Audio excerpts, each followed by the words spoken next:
right.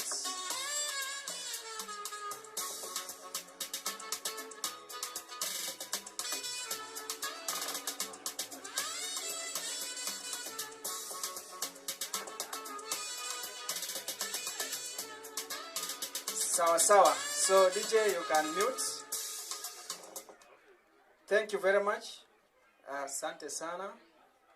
We can have our seats. Kama story imekuwa mingi, chukua namba.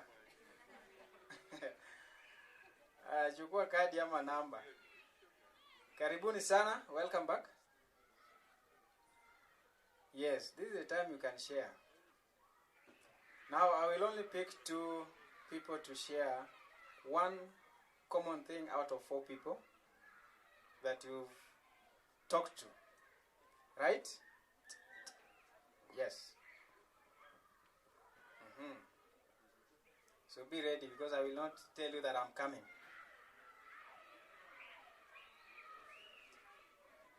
Aya, wengine wame-extend sana. Unachukua hadi namba ya South Africa.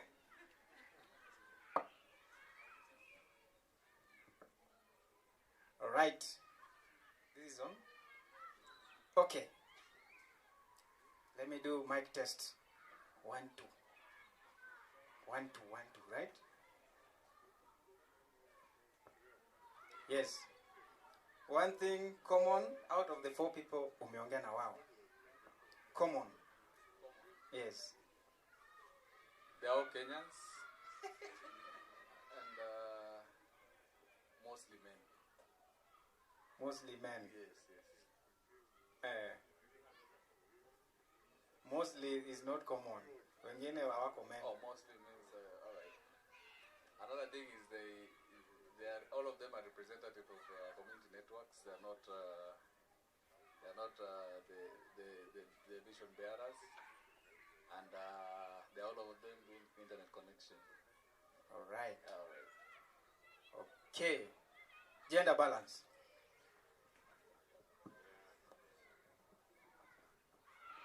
Good morning. I'm Yukabeth Acheng from CA. I've been able to only talk to 2 people because there was a lot to talk about. The common thing about them is they're both ISOC members, and even though they're not affiliated to any CN, they were motivated enough to come to this summit, and I think that is kind of interesting.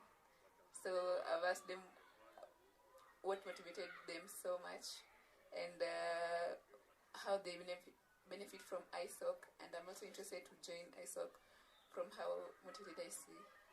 Great. Karibu sana ISOC. Lawrence, you have a new visitor here. All right, thank you.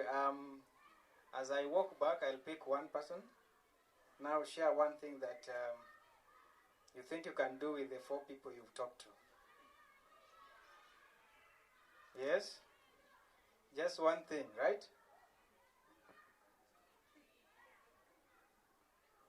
Yes. Nimefika hapa. Morning everyone. For me I think we can create the bond equal beyond, not si hapa tu peke yake. Bond ya kufika binguni. All right, thank you very much, ladies and gentlemen. For those who are joining us today for the first time, we want to say welcome to the third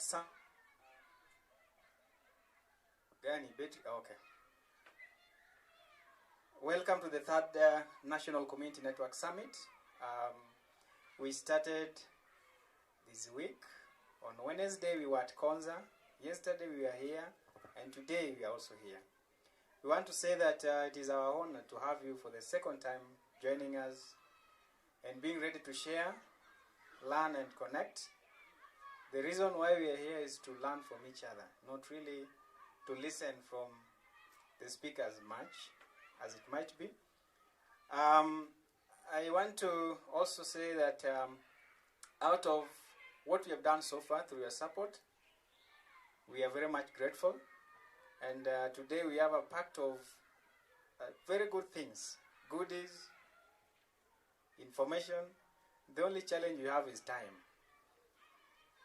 The only challenge you have is time. But you have enough time to connect with the person that you feel you can do something with. Sindio?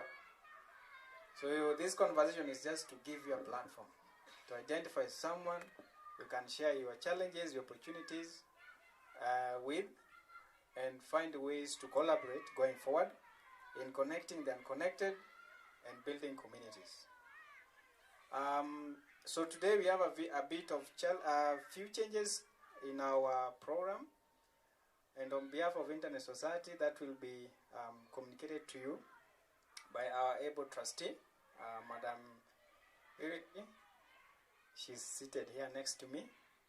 My name is Alphonse, the chapter chair of the president, and we are very many. So in case you have any challenge, any question, please feel free to reach out to our office. Maybe they can stand on a can. Any concern that you have, Lawrence is there. Membership, communication arena is there.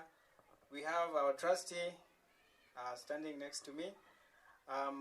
Secretary General is around, Howie, and more are also on the way coming. So please feel free to share anything if you have any challenge or anything that you would want us to know.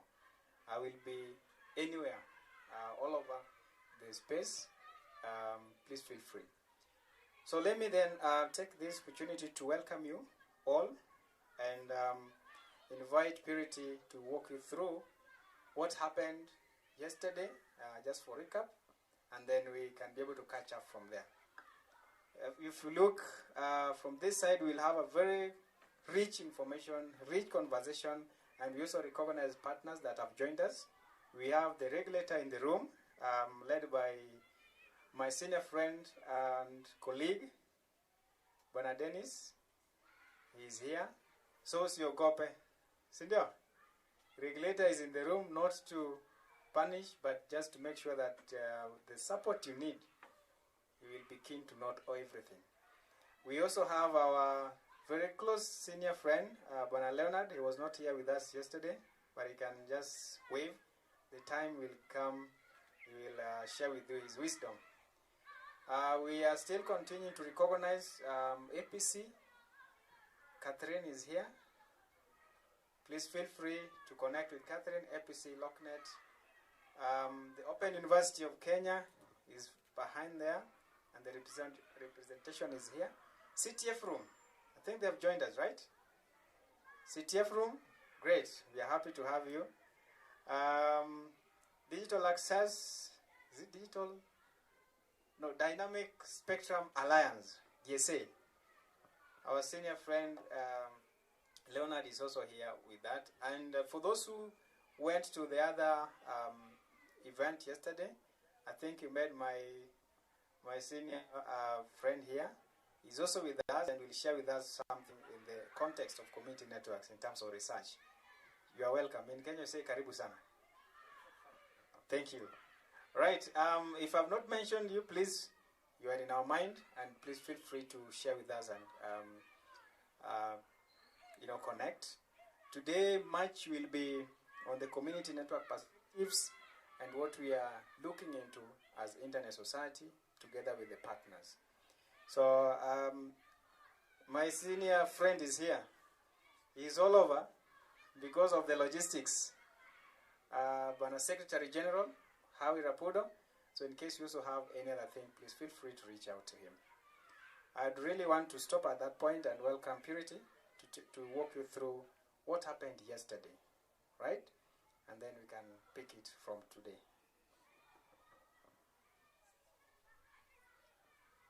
They say variety is the spice of presentation and speech. So for those who are present, yesterday we had various speakers who are masters into a wealth of knowledge. And I'm here to do the recap of what happened yesterday. My name is Purity Kamuma. Professionally, I'm an advocate of the High Court of Kenya, and I currently serve as the ISOC trustee. You might ask, why are you interested in the internet and connectivity? And as you all know, as legal professionals, we also need to tap into spaces of the internet. So I have a strong interest in technology and digital governance, and basically I advocate for policies that enable growth, connectivity, and accessibility of the internet. Now allow me to get right into it. So at the forefront, yesterday we learned that community networks are critical for nation building. So the various speakers who spoke to us, from Engineer Alphonse, the ISOC president, we had Barack Otieno, we had Catherine Ombasa, APC representative, we had Dennis Onoya, the CAK Communication Authority of Kenya official, and we also had experts like Mr. Machuki Mwangi, Professor Caroline Omulando from OUK, DBC Academic Affairs, and we also have had Dr. Caroline Mwako from Daystar University. So I'm going to give a brief recap of what all of them said and generally what we learned from the session. So at the forefront, we need to realize that, or rather what was put across was community networks framed as critical for nation building, that is enabling connectivity for both rural and urban areas, is basically what we are trying to do. And we were given statistics. We were told that currently we have about 30 licensed community networks. And the speaker emphasized that there is need for even more. And specifically, he said that they are targeting 100 by the end of this year, which is indeed something that can be done. So the challenge was to us to indeed register more community networks so that we are able to even push this agenda forward. So on matters licensing and regulation, Dennis Onoya talked broadly about this. And of interest was that the Community Network Service Provider license was introduced between 2020 and 2022, and it was introduced at a cost of about 10,000. So what even shocked most of us was that the CAK, recognized as the main regulator, removed this annual license, meaning that it is now free, meaning that that is even an encouraging factor that we should even register more community networks. Now, on matters sustainability challenges, we realized and learned that community networks face high operational challenges, some of them being equipment, power, and funding. That was a major challenge faced. So we were told that sustainability requires clear business models and accountability and diversified revenue streams. So beyond grant funding, the speakers were trying to ask, how are you able to fund your community network to enable it to not stall? Because we know a big challenge of these networks is funding. So we're able to delve into that also.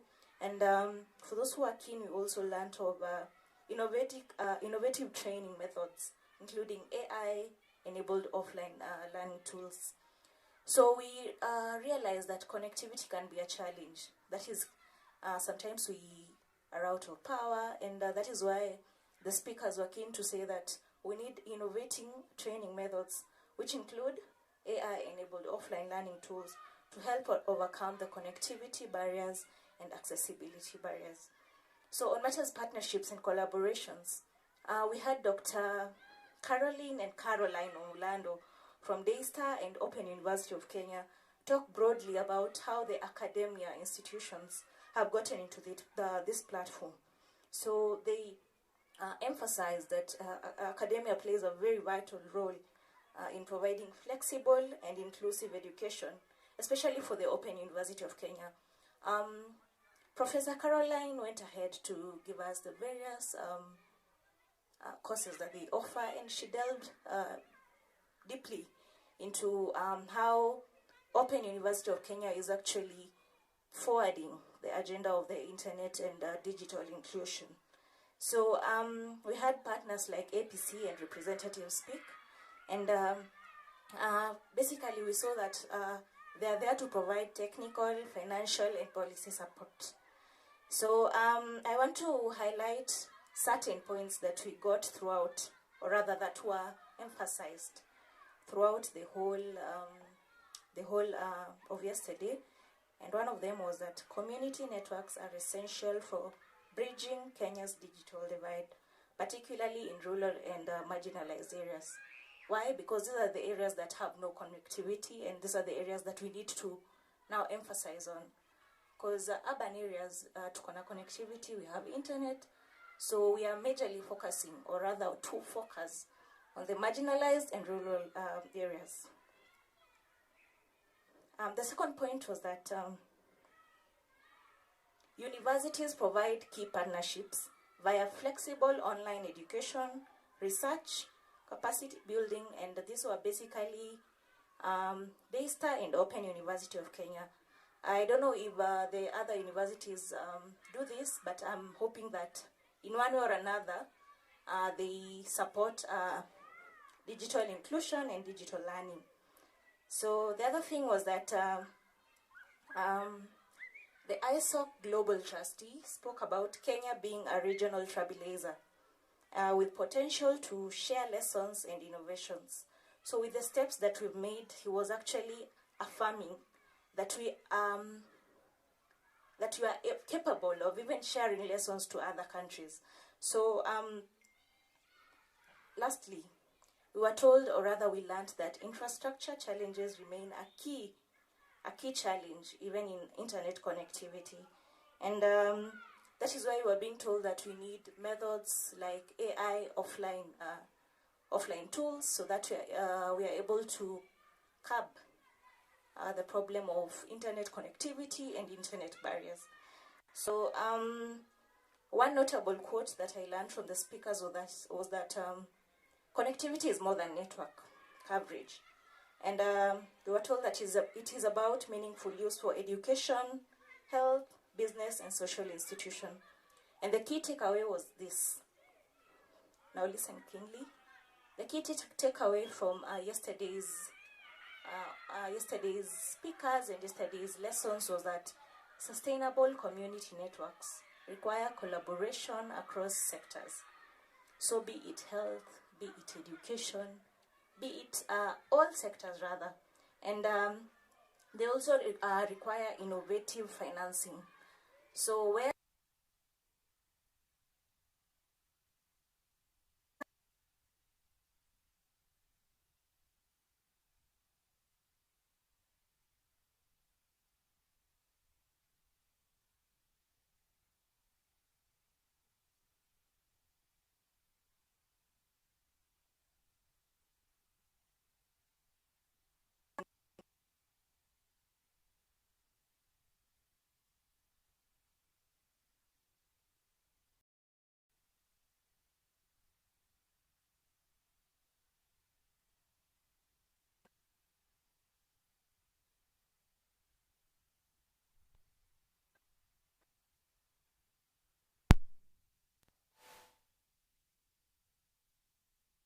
So, for example, in the rural areas, we need where perhaps there is no connectivity, we need tools that will enable connectivity even when there is power blackouts. So that was the key takeaway that we learned from yesterday's lesson, and that is all that I'll be giving in terms of recap. I hope that today's sessions will even be more insightful. Thank you.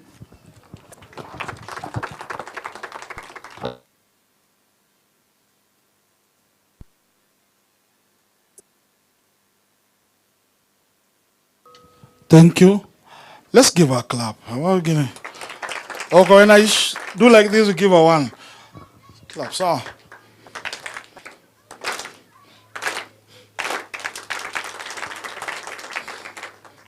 Thank you. I know, Lawrence, you are just about to come in, but it's also important to listen to some few people who were in this room. What was so important that you got yesterday? Anybody? Amesema yake, or she has said hers. There's something that you got yesterday that was very important. Who wants to say something? Ken?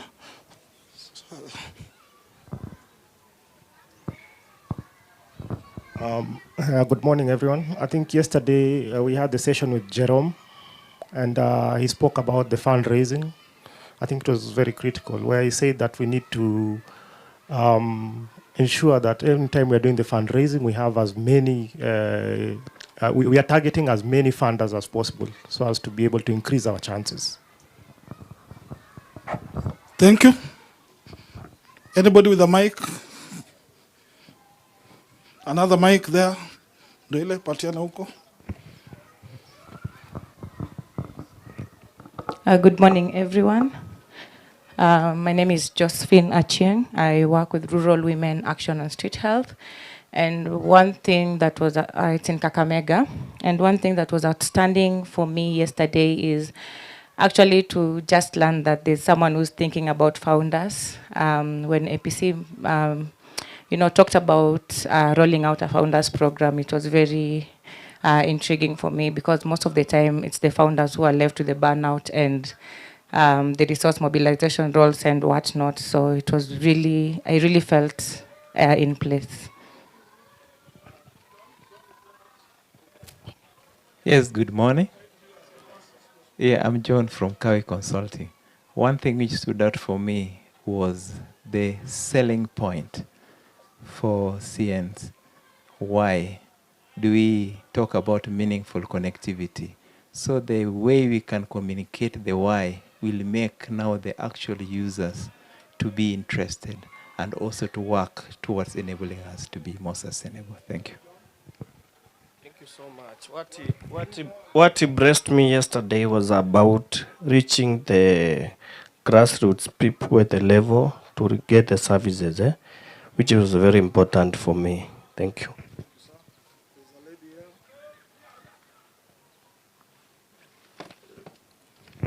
Good morning. A scholar from ENACT. Three things that stood out was the three pillars. That's affordability, availability, and also adoption. And then also from DASTA, we were able to get that excellence honors God, and also the invite that we got for the AI conference in July. It was also pleasing to see that CAK was able to pick up all the milestones and give us what we did last year. They're able to capitalize on the next steps. So looking forward to also what they've picked up this year. Thank you. Thank you. Another person?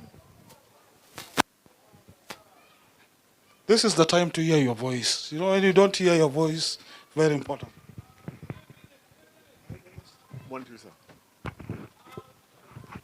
Good morning, everyone. My name is Harriet from Machakos. I work with Tuboreshe Pamoja organization. What stood out for me yesterday is when the CAK person was talking and he said that removing the annual fee for the community networks was actually going to help even the grassroots level. Thank you.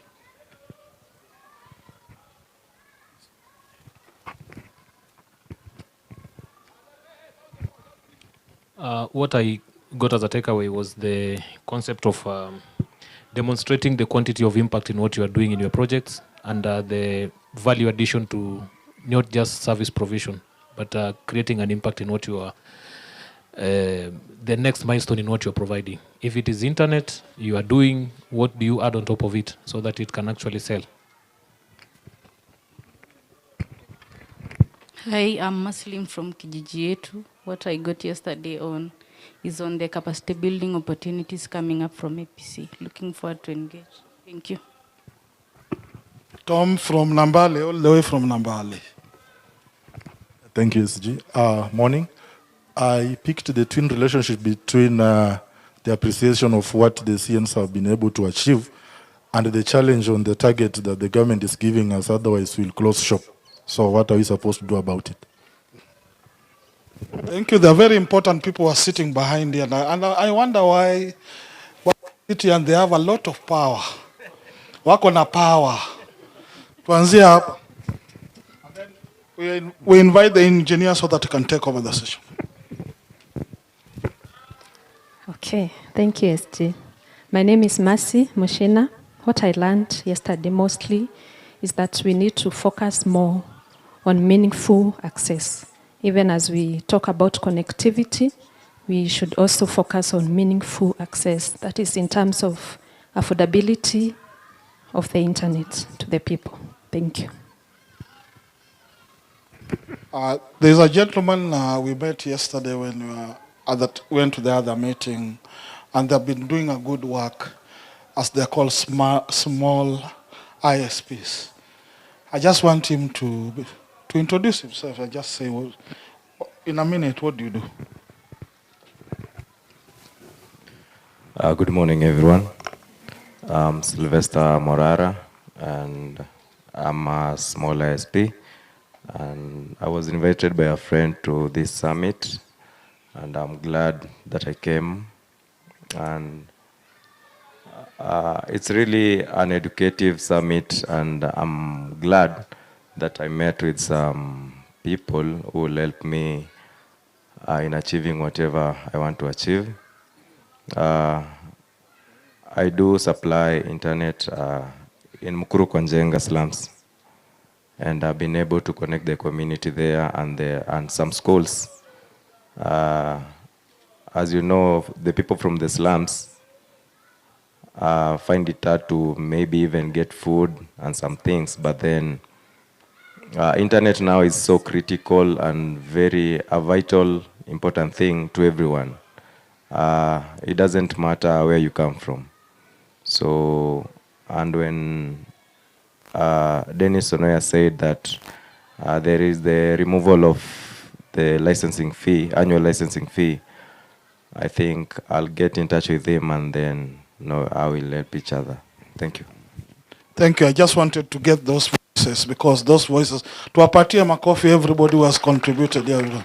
So I hand over the program back to the president so that you can lead us. All right, thank you very much.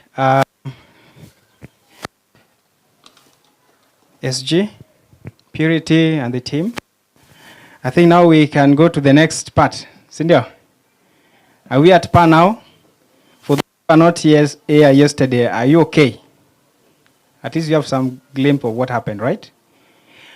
Okay, allow me then, we have to get to another session, part of this. We have our team joining us from Ghana and also Tanzania and Zambia.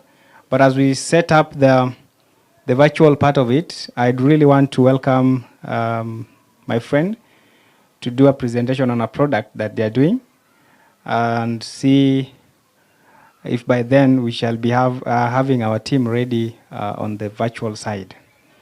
So karibu sana, kiongozi. We are very mindful of time today, so you have to minimize at most 5 minutes.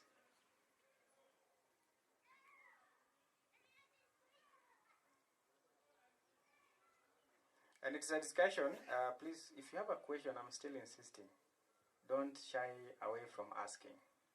Okay? Yeah, don't go home with an answered concern. Alafu sema natafuta Alphonse baadaye. You are ready?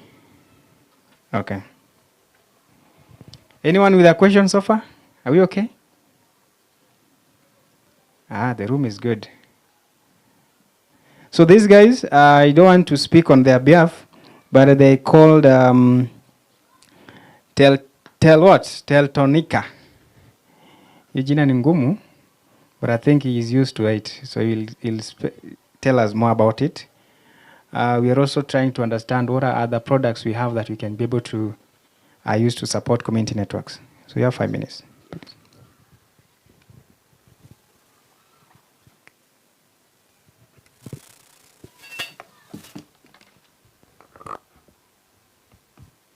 All right, so good morning. I'll be as brief as possible because I have under 5 minutes. The name is Teltonika. More or less, it's based out Lithuania, all right, in Europe. Okay, so ideally, the company, we have been known for the longest for telematics, but we are diversifying into the networking side of the business, and we are specifically on the network side manufacturing routers, access points, and switches, right? Our routers are more or less different from your typical routers, the routers that you use. Now, for example, our routers are GSM routers. They have outdoor capabilities. And before I even proceed even further, we are licensed by the CAK also. So we've been around for a minute. And I'll just touch on the issue that someone mentioned over there about networking. It's supposed to be affordable, it's supposed to be adaptable easily, and I believe those are the main pillars that Teltonica is working with. And I'll give a case study, a specific case study. So in the Kenyan market, we are not that big, but we are hoping to be that big in this specific year. So I'll give a case study of something we did in South Africa. I'll just rush through my presentation. So in South Africa, there is a school called Nyathela Senior School, and it's a secondary school. The issue that they were having, ideally, they faced zero wired infrastructure and rugged mountainous terrain. So they needed routers that could pull internet from a distance of like 500 kilometers. So what they did, and what we do as a company, we are big on collaboration. So if it's something we don't manufacture, we know the right people that manufacture it. So we worked with a company called Poiting. So Poiting produces or manufactures the antennas, and they used our router. So ideally, if you can see that screen, there is like that antenna over there, that's from Poiting, but behind the antenna, there is our router. So our router, if you can see at the center, that's an example of our router with 5G connectivity. It has the capability of taking in an eSIM card. Alternatively, you can use the traditional GSMs. 2 GSMs, you have the option of also adding a Starlink on it. So we have a failover mechanism. But if in any case you need to aggregate your network, that means you take Airtel, Safaricom, Starlink, and channel them out as one network. There's a third-party company coming in with the software that is installed on our device, and you can do network aggregation. So under 5 minutes, I think that's basically it for what Teltonica is offering. And I'll leave room for questions, because I see I still have like 2 minutes on it. And yeah, I'll still be available for further chat if need be. Any question? I can pick 1 or 2. We are good? There are questions.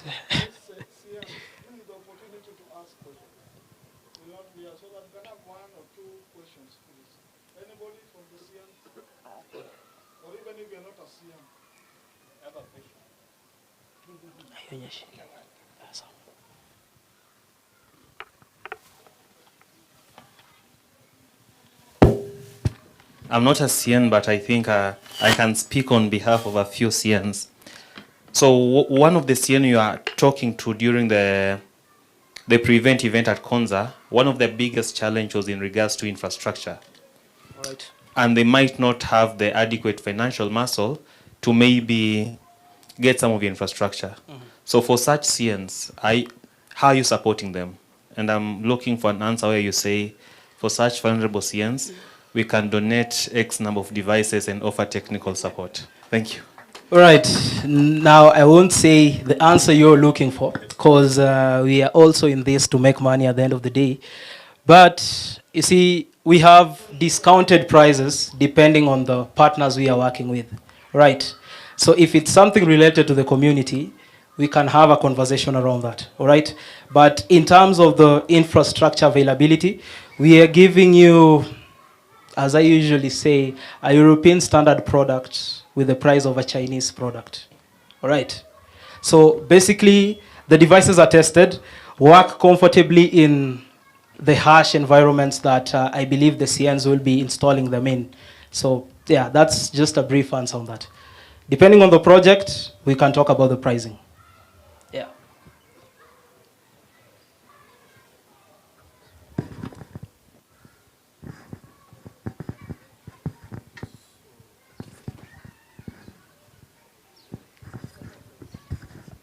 So thank you so much. I think the main challenge we have, not only you, but also the service providers.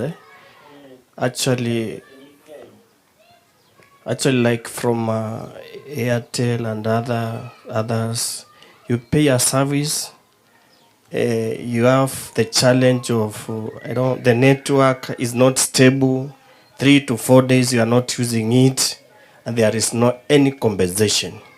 So you said something very important. You are also here to make money, but also social investment is very key, whereby a client would like to find something which is helpful, and that is the challenge you are facing across all the networks. So how are you able to address that challenge? Actually, we are based here like Sambaki, Syokimau, and Safaricom, and also Airtel, and they are not stable. Right. So, in terms of stability, that's why I've said we are using various forms of connection. So, you'd find that the network connectivity might be unstable on Safaricom in your internet, but the SIM card is working, right? Yes. So that's what our routers are doing ideally. You have an option of installing either an eSIM or a traditional SIM card. Okay? Then we give you powerful antennas to pick up the signals. Right.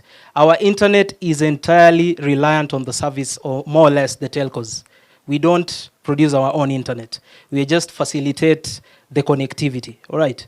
So in terms of basically our services, the only service we offer is what we call the remote management system. If you're using our devices, we eliminate that aspect of you having to go monitor the devices manually. All right. So that's 80% reduction on monitoring your devices, and it integrates with basically every vendor, be it Cisco, Huawei, MikroTik, what have you. All right. So that's the only service that we offer. But for our hardware, standard 2 years warranty, local support in Kenya. So if it faces any issue, we give you the support. Yeah.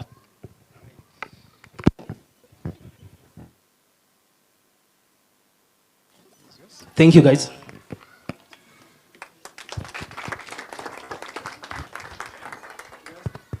All right.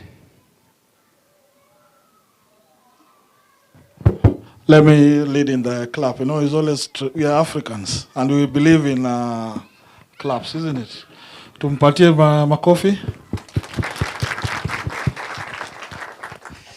Sawa sawa. Thank you very much for that. In case of any other further questions and inquiries, I think he's still here with us.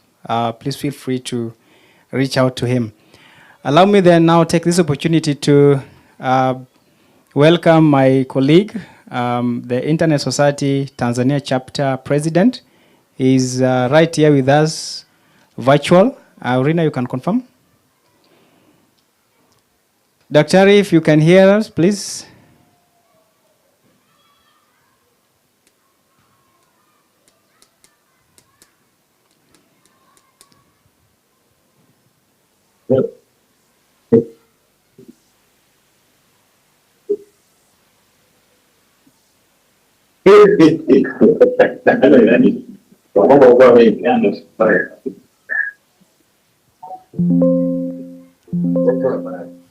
Allow us to work on the sound.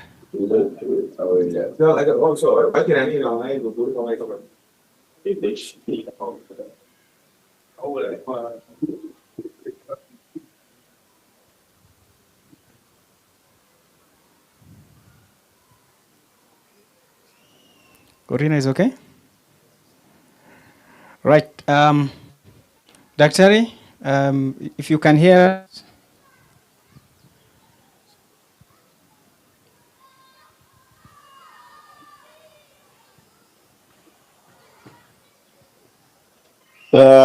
Hello, can you hear me? Yes, yes. Now you're okay. All right. Good morning, all the neighbors from Kenya. My name is Dr. Naza Nicholas Kirama. I am a promoter of community networks within the Tanzania chapter, and I look forward to hearing what has been happening in Kenya, and also exchange notes from what is happening in Tanzania as well. Karibu sana Tanzania.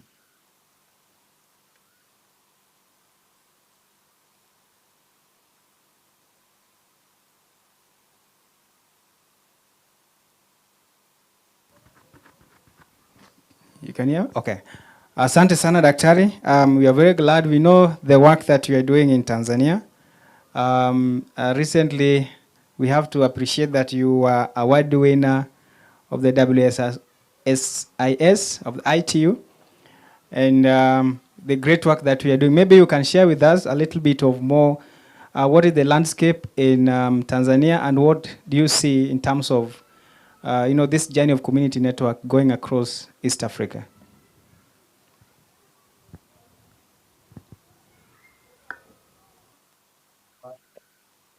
I think you were breaking up a little bit. I couldn't hear part of what you said.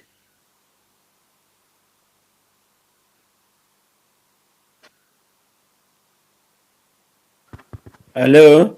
Hello, you can hear me now? Good. Yes. All right, thank you. I'm saying that we recognize you as one of the key promoters of community networks, and also the work that you are doing at the community level. We also recognize that you are award winner of the WSIS of ITU, and we know the work we are doing, or you are doing at in Tanzania. So my question is, how do you see this move of community networks going beyond just Kenya and speaking into vision into, let's say, East Africa?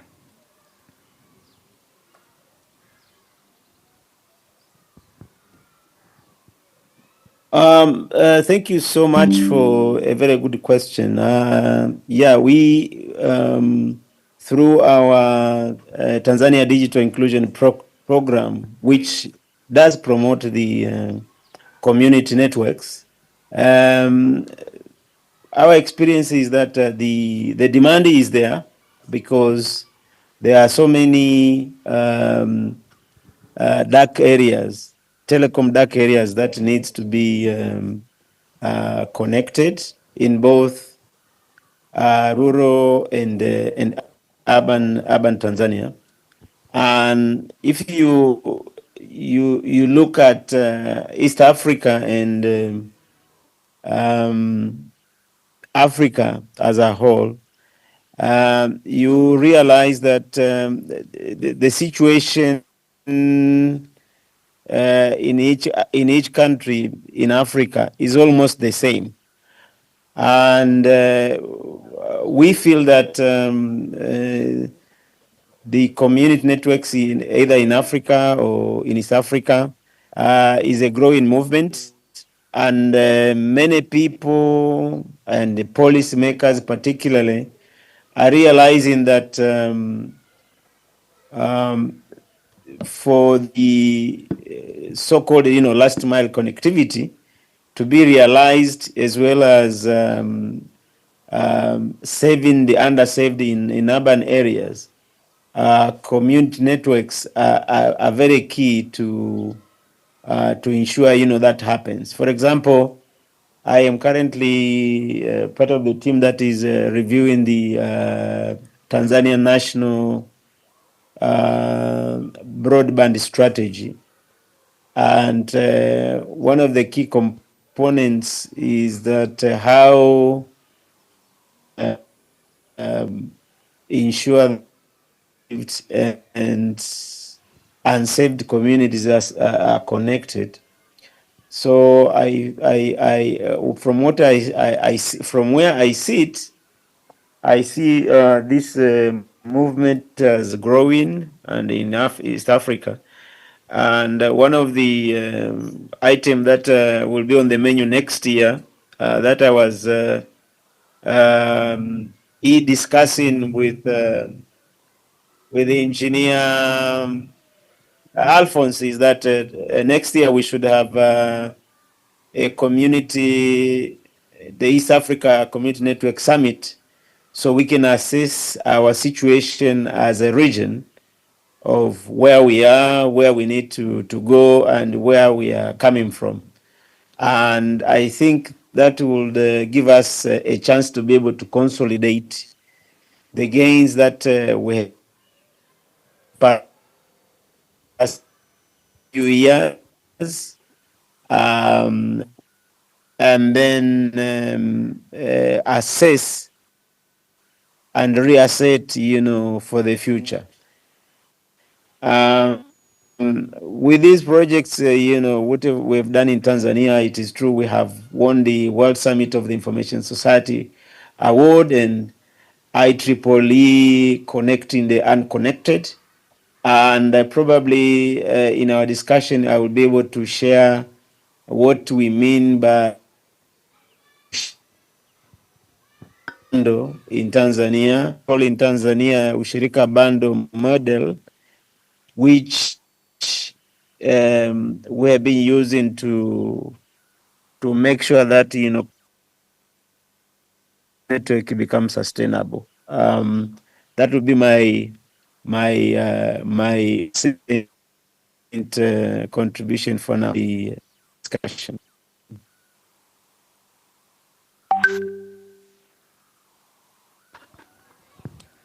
Thank you very much, Daktari, and we do appreciate the work that you are doing in Hello? Tanzania.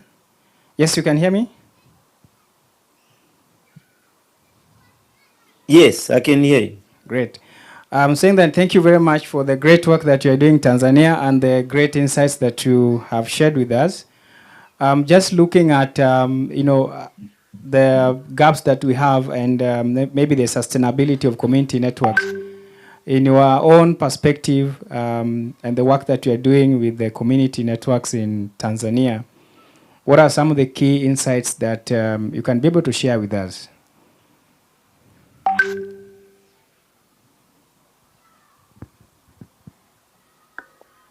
Okay, I think I might have several, but I think I don't know how much time I have to be able to share. But to become a promoter of community networks, I think one must be able to contemplate on the issue of ownership, the community ownership. That is very key to ensure that the community network with which the infrastructure is going to be deployed is well mobilized and awareness created. Why is it important? For example, for that community to have its own organized, say, telecom infrastructure. So it is very important to mobilize and to create enough awareness so that those who want to start a community network understand the nitty-gritty of why they should have one. So that is number one. Number two is to ensure that whoever all the key stakeholders who eventually become part of the community network also understand why is it that they want to have a community network. Number three is about ensuring that you have a right model that works and sustain the community network. For example, you might have say 200 or 500 members, but do you have within that group of members, do you have members who are committed in such a way that if some of the members are not contributing well enough, will the community still continue?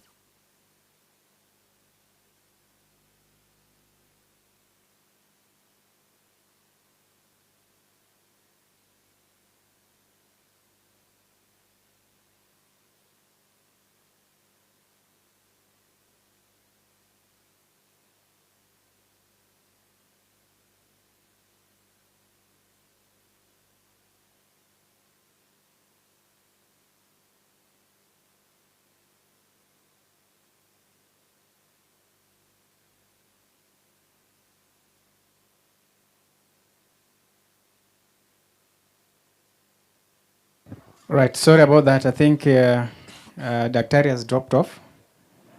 We are talking about the internet, so it is a challenge. It is not a solution ready we have at hand. So allow us maybe give him some few minutes to reconnect. But I also want to prepare you that after this, we have one of our visitor and partner as well from Research ICT Solutions, Dr. Chris, will be taking over after this to do a presentation on our research that they did. And yeah, I think, Dr. I think you can be able to start preparing. Anyone with a question as we try to get him back? Or I throw a question to someone? Yes? Unajua hii sasa sina jina ya mtu. Naangalia tu na macho nasema nani. All right, you'll be in trouble if I know your name. Okay. He's not yet back. Let me see if I have someone by the name Ruth. All Ruth in the room? All Ruths in the room? Any Ruth? Oh, okay. So Ruth, the question is, identify one person and ask him a question or her question. Any question? Yes.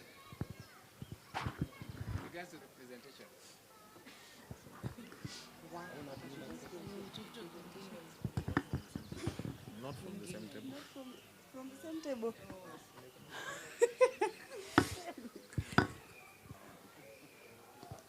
Okay. Hi. He's getting back. Ask your question to one person. Him. Who is he?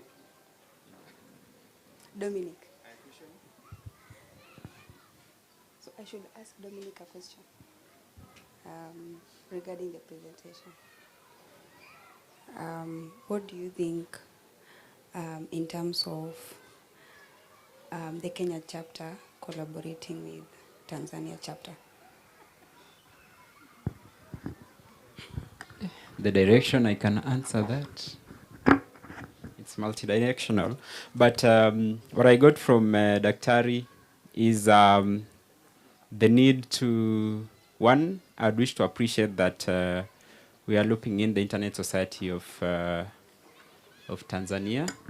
And it's interesting that they're also doing some good stuff in Tanzania. And Daktari suggested to have an East African Community Summit moving forward so that we can look at what we have done as a community of East Africa and see what can come forth from that summit. Thank you.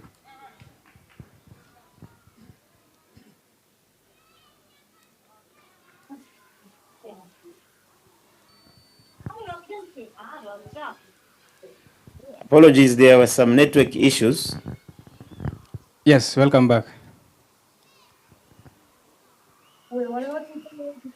In 2 minutes.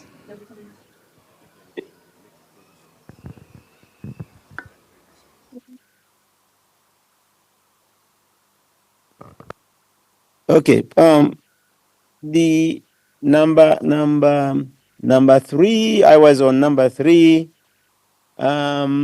Just like any company or any organization,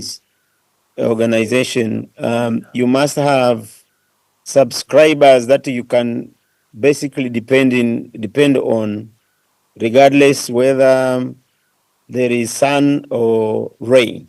So that is very important, because those individuals or organization are the ones that are going to sustain the community network when the situation is bad and when the situation is great. So you need to recruit and look closely within those members to ensure that you have so-called dependable subscribers. That is number 3.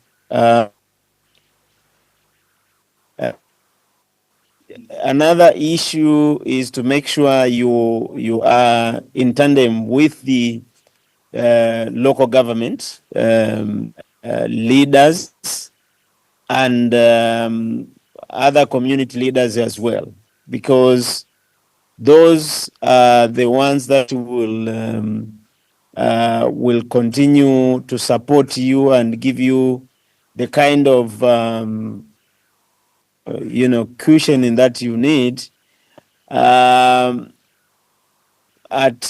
some point in the movement of the community. So you really need to make sure you work very well with the government and the organizations, the community based organizations that are within your network. I think for now, let me not take much of your time, but those are the kind of insights that I can share. Thank you. Thank you. Thank you very much, Dr. We really appreciate the wisdom and the insights that you've shared with us. And we also, as Kenya, we really appreciate the work you are doing in Tanzania to ensure that connectivity is for all. And on behalf of the Internet Society, the summit, we really want to thank you. And we request if you can have some time to stay and also listen to some of the discussions that are going forward. We thank you and we say asante sana kwa lugha ya Tanzania. Asante sana. I'm actually in another meeting, so I had to step out. But if there is at any point, if there is a need for me to participate in any, say, a little discussion, I think you can just ping me through the WhatsApp, and I'll step out again and share whatever that is required for me to share. Asante sana. We'll do that definitely. All right. That was Dr. Nicholas from the Internet Society Tanzania chapter, which is our neighbor chapter. And he's really doing amazing work in Tanzania. As you've heard, he's also alluded that there is need for scaling this beyond Kenya so that we can start thinking about what really Africa needs. Thank you very much. And for the interest of time, allow me then to welcome Dr. Christopher Stock to do a presentation on a research paper that they've done in a span of 10 to 15 minutes, and then we can go to the next session. Thank you very much. Karibu sana. Just a minute.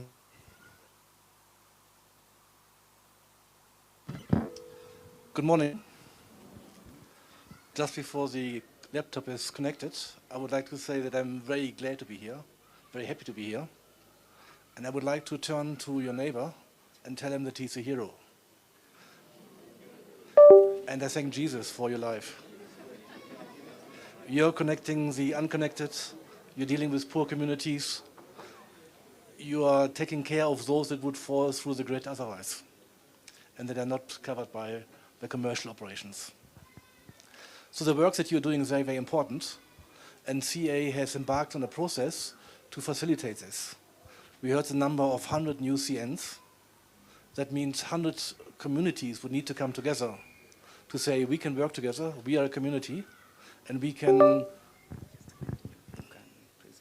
via Zoom. I can present via Zoom, yeah.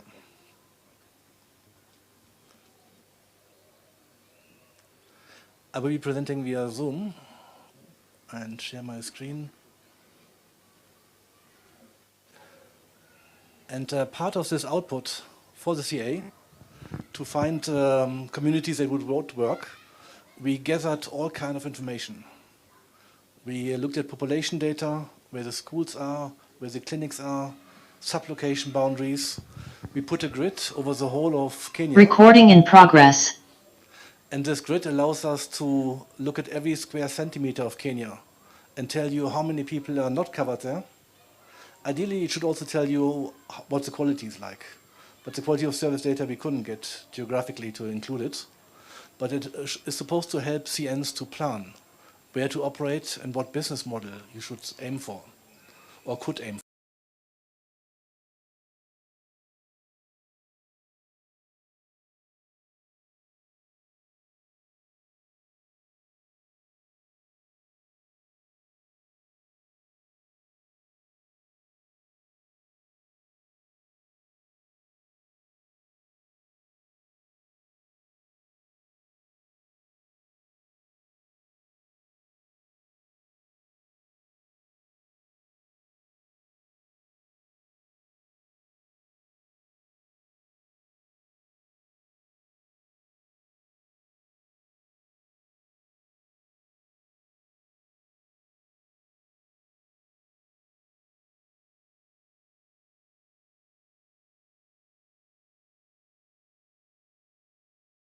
Neighborhood do or their siblings or other forms.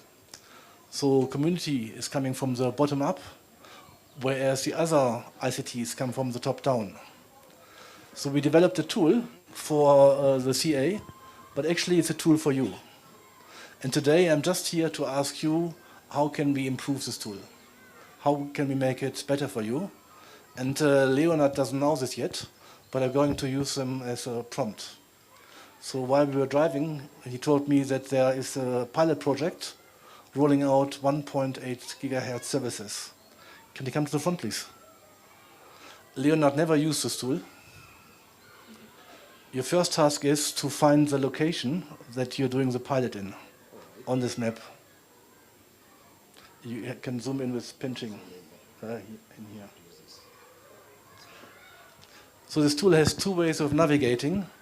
One is just the map, pinching in and pinching out. The other one would be to locate your county and then your sublocation and then start planning from there.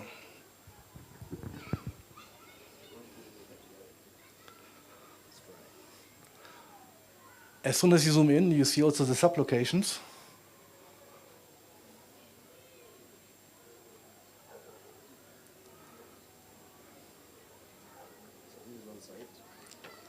Is this one side?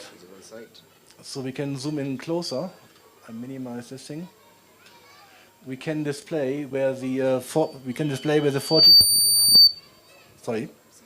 So we can see there's 4G coverage. We know where the clinics are, where the schools are. And I'm taking 4G coverage out, so we want to be in this area. Now when you start writing a business plan or you want to apply for donor funding, they will ask you, how many people can you serve? How many schools can you connect? How many clinics, government offices, universities, all these type of questions. So we implemented 3 different tools here. One is a base station based on 4G, 800 megahertz. One is based on 1,800 and one is based on 2,600. In the case of Leonard, it's a 1,800.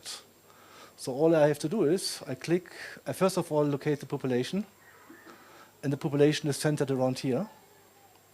Then I may use a 3D look at the location.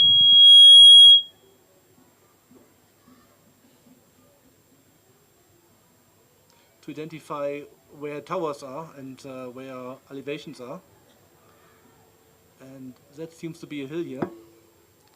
So then I can pick the tool, place it on top of the hill, and then I wait a little bit. Now the tool will go to Cloud.rf, model the ready propagation for a 4G mini base station, and then gives you a calculation for how many people there are.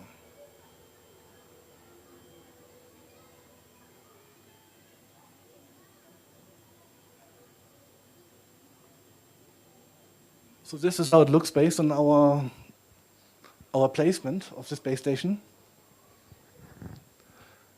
And here we can see that 8,300 people would have a strong signal for 4G. 1,400 would have a fair signal, and another 744 would be poor. And strong signal means minus 75 dBm or better for a 4G base station here. If you had chosen 800, of course it would go further.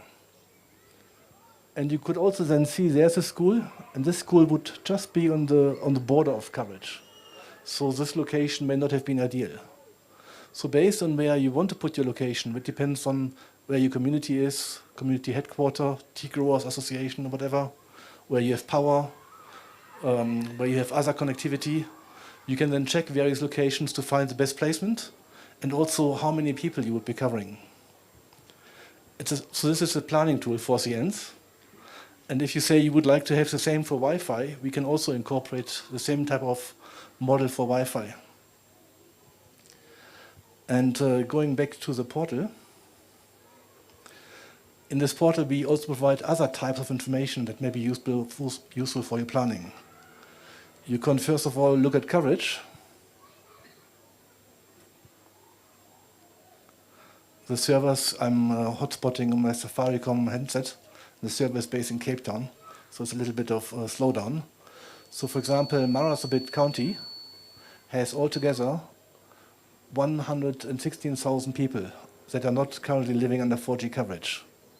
And if you are interested in providing coverage for them, you could go to this county and now look for the sublocation that you would be working in. If you try to have a maximum coverage, you could go to Illeret, which has 15,000 people, and none of them has 4G. And when you go to Illeret, we have the population data from KMBS. We have the population coverage for the big mobile operators, which is virtually zero. Some geographic coverage. And sorry, makes the map a bit smaller. I can show the coverage. I can show the population. Maybe world population. And I can see that most of the population is situated close to the lake. And I can then have a look into the various models for the CNs. So a model is not a real thing. If you have a model of a Ferrari, it doesn't mean it drives. It's just a model. So we use simplified CN models. One is self-provisioning, community-based organization with 2 remote Wi-Fi hotspots. The second one is a bigger sized CN with a tower and some P2P services to schools and clinics. And the third one is having then more hotspots and more P2P services. And you can see the viability of any of these 3 business models for this sublocation at this place. So you could see that the profit here would be high. You're not supposed to make a profit, but if you go to this location, you could be making lots of money, which also means you could use it then to expand, for example. And there are some areas where we know that mobile operators would not be able to put up a tower because there's only 500 people left at that location. But a community-based organization could have a LEO satellite service for backhaul and then establish a community network. And there we have to be aware it's connectivity, not coverage, that a CN would offer based on Wi-Fi. You can't cover a sublocation with Wi-Fi networks. You would need like 20,000 Wi-Fi networks. But you can see that the population is all centered around the lake. So if I now use a 4G base station here, I'm just placing it randomly without knowing anything about this location. The radio propagation model runs in the background, gets the antenna data.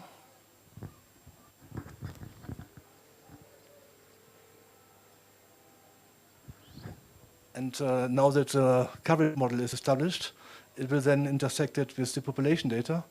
You can see it can serve 10,000 people. We can check whether there is already a RAN site there. Maybe there is already 2G services, but there is no RAN site. So the CA could now approach Safaricom, JTL, Airtel and tell them, like, look at this location. It's highly profitable. Why are you not there yet? And the coverage gap would be closed without any effort, but just making this tool available. Or a community network can say, like, if they're not going, we are going. Or if you are from this place, then you can say like, who can I work with? Where maybe I can contact the Internet Society, Alfonso, and find out whether he knows a technician in the area, hook me up with some suppliers, get some Wi-Fi equipment, some backhauling, some expertise, peer-to-peer learning. Maybe there's a center of excellence which I can contact for CNs, and then I can provide connectivity to the services. So if you're interested in the tool, I'm available here for the day. Come to me, I can provide you more guidance for it. And best of all, if you can tell me what the tool should do, which it doesn't need to do, I will promise to implement it. Thank you.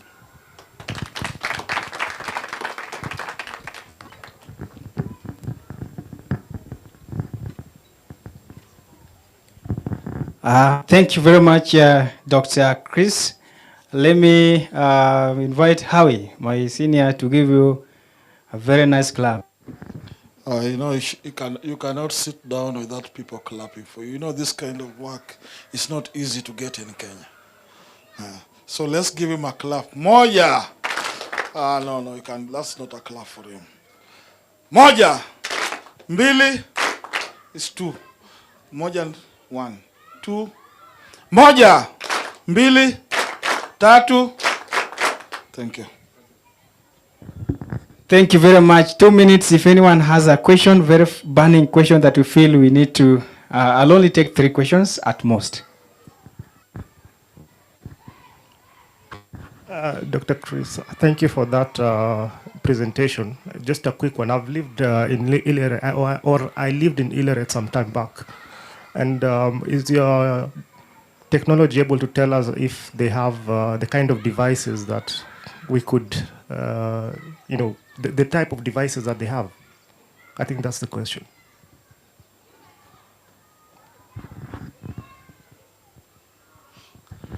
So we implemented this tool in many different countries in Africa, and for other countries we have more data. For example, for Namibia we have quality of service data, download, upload speed. We know the smartphones per cell. We know the throughput in gigabytes per month. We know the drop call rates. But for Kenya we don't have this information. But of course the CA has. And if this is something which is important for CNs, then we can ask whether we can integrate it. Because the tool is designed and will be hosted by the CA, but it's meant for the industry and for CNs. So we will look into it. Thank you. Thank you. Thank you very much. Any other question?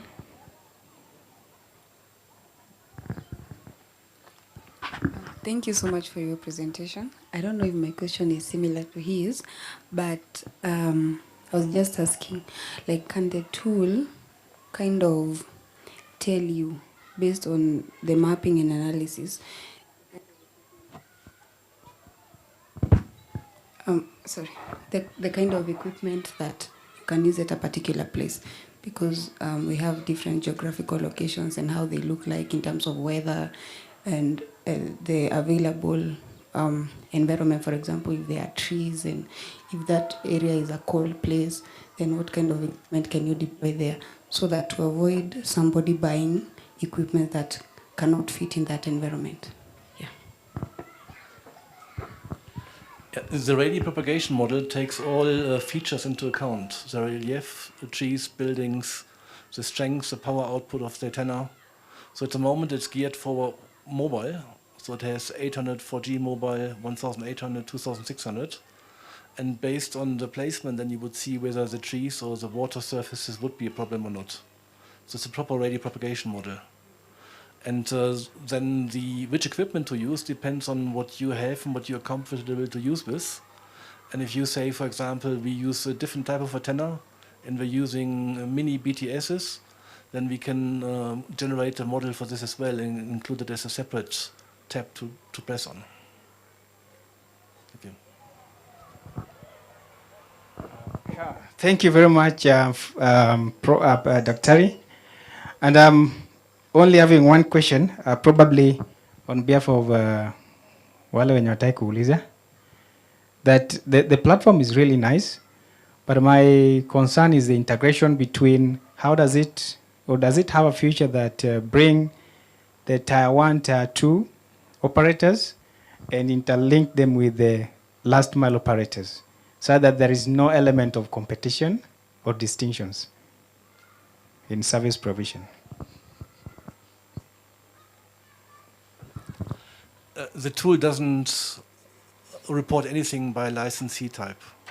It's just like telling you where people are and how to connect them, independently whether you're a CN or Tier 4 ISP or Tier 3 ISP or mobile operator. It can be used by the entire sector. Thank you very much. Thank you. I think I'll be around. You're also around. Chris is here. So please, if you have any personal or private question you would want to know more about the platform, please feel free. Leonard is also around. He will be able to assist where you need support. Engineer David is here. I think you can say hi. Wakuone, sindio? So in case you have any other further question, he's also around to support. Ladies and gentlemen, I know we've sat. I don't know if Howie is around. Howie, we can wake up the team. Wachangamuke kidogo, sindio? Aye. Higher. Okay, let's just stand up, please. Let's not feel that, we are closing this. Yesterday we were dancing here. I saw a lot of people dancing in this place. Today they look so dull. Or did you go to your house and got another atmosphere? So I know when you come back you'll be able to, but I want us to do this. All the person next to you, like shake the hands with them. Hold someone's hand. Now, these are the things. Don't move to the next one, the person. So I want you to talk to this person. Know each other. How have you been? How is everything? Everything is okay. How are you finding today? Today, the learning is moving on. Okay. Based from what we started and where we're going, I think I'm more knowledgeable than the way you came from. Okay. Yeah. Thank you. Just go on. I want you to. If you're not talking to someone, I'll come to you.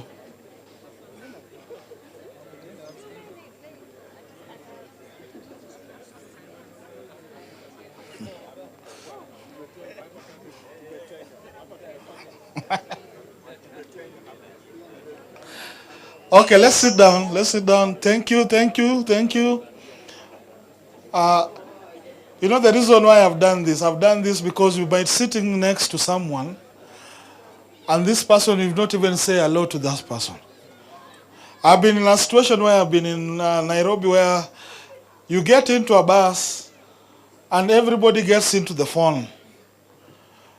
By the time you are alighting, you even don't know who's the person who's sitting next to you, what's the name, how are they feeling, what was their day was. So it's important when you're sitting next to a person because you know what that person does. That was the exercise. So allow the engineer to come back so that also we have a lot of things to do today. Thank you. Back to you.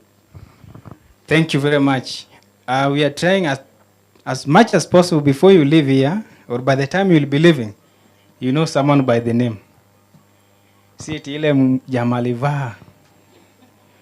Yeah? Don't use the colors of the clothes. He can change after this, right? Yes. Allow me then take this opportunity to invite the key stakeholders of this event, community networks. They are the key stakeholders of this. They are the reasons why we are here. Si ni ukweli? So community networks representatives, wacha tuwaone mukisimama. Then we will have a few of us representing us here very quickly before we break for health break. Yes, so if I call your name, you will be able to join us, right? Now wajua wote na kwa memory. Tech Village is from Bungoma. I think you can come up in front so that everyone just see who we are talking about. We have a taker from Turkana.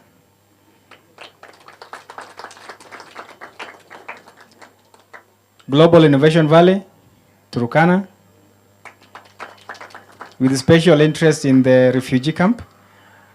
We have Union Community Network in Turkana, Kalobe Settlement. We are coming down to Bungoma. Bungoma is the tech village is here. Right, so we want to go to the coastal region. Coastal region, we have Bahari, Sibio, Bwana Ken Odari. We have Kaya Wi-Fi. Kaya is here. Yes. We have Dunia Moja Community Network, Kilifi.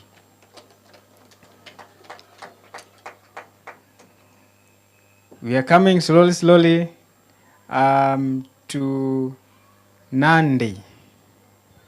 Rural Momentum. Yes. Nairobi, Tanda, Oasis Madare. We are in Nairobi. Okay. Neighboring Nairobi is Kajiado County. That is Namelok.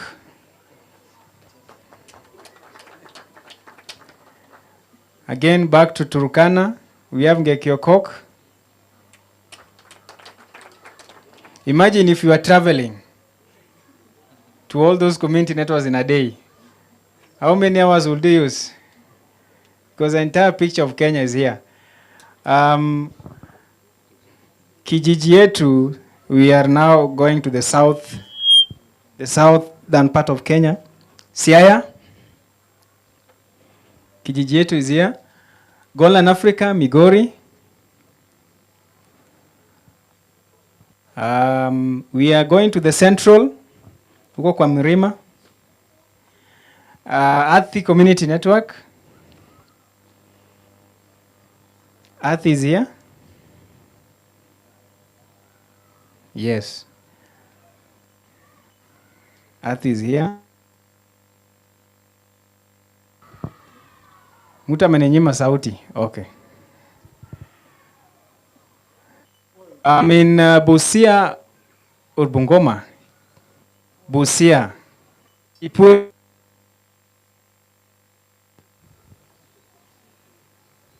I don't have long sound. If we, okay. Chipweo is here. We have it's not more of a community network, but really working hand in hand with community network called IWAT. Documenting community network stories.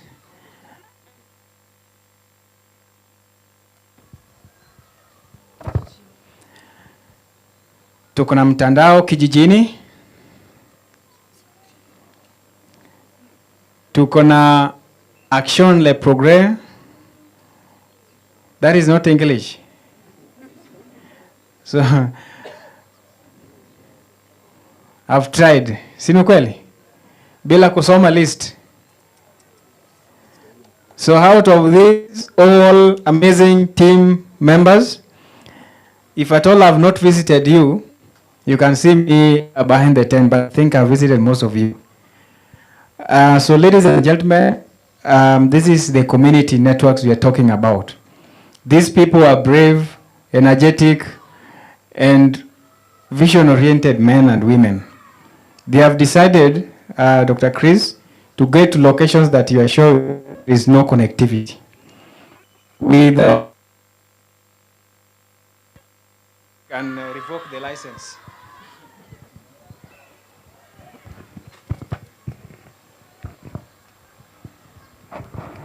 So yeah, this is better. So they have decided to walk the journey that some of us might really fear to walk, a journey that you don't see profit ahead.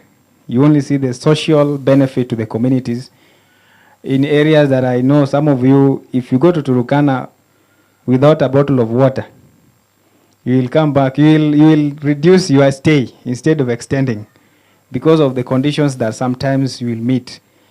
And I want to say that these gentlemen and ladies are representing a whole heart of a community that was once left behind the connectivity space.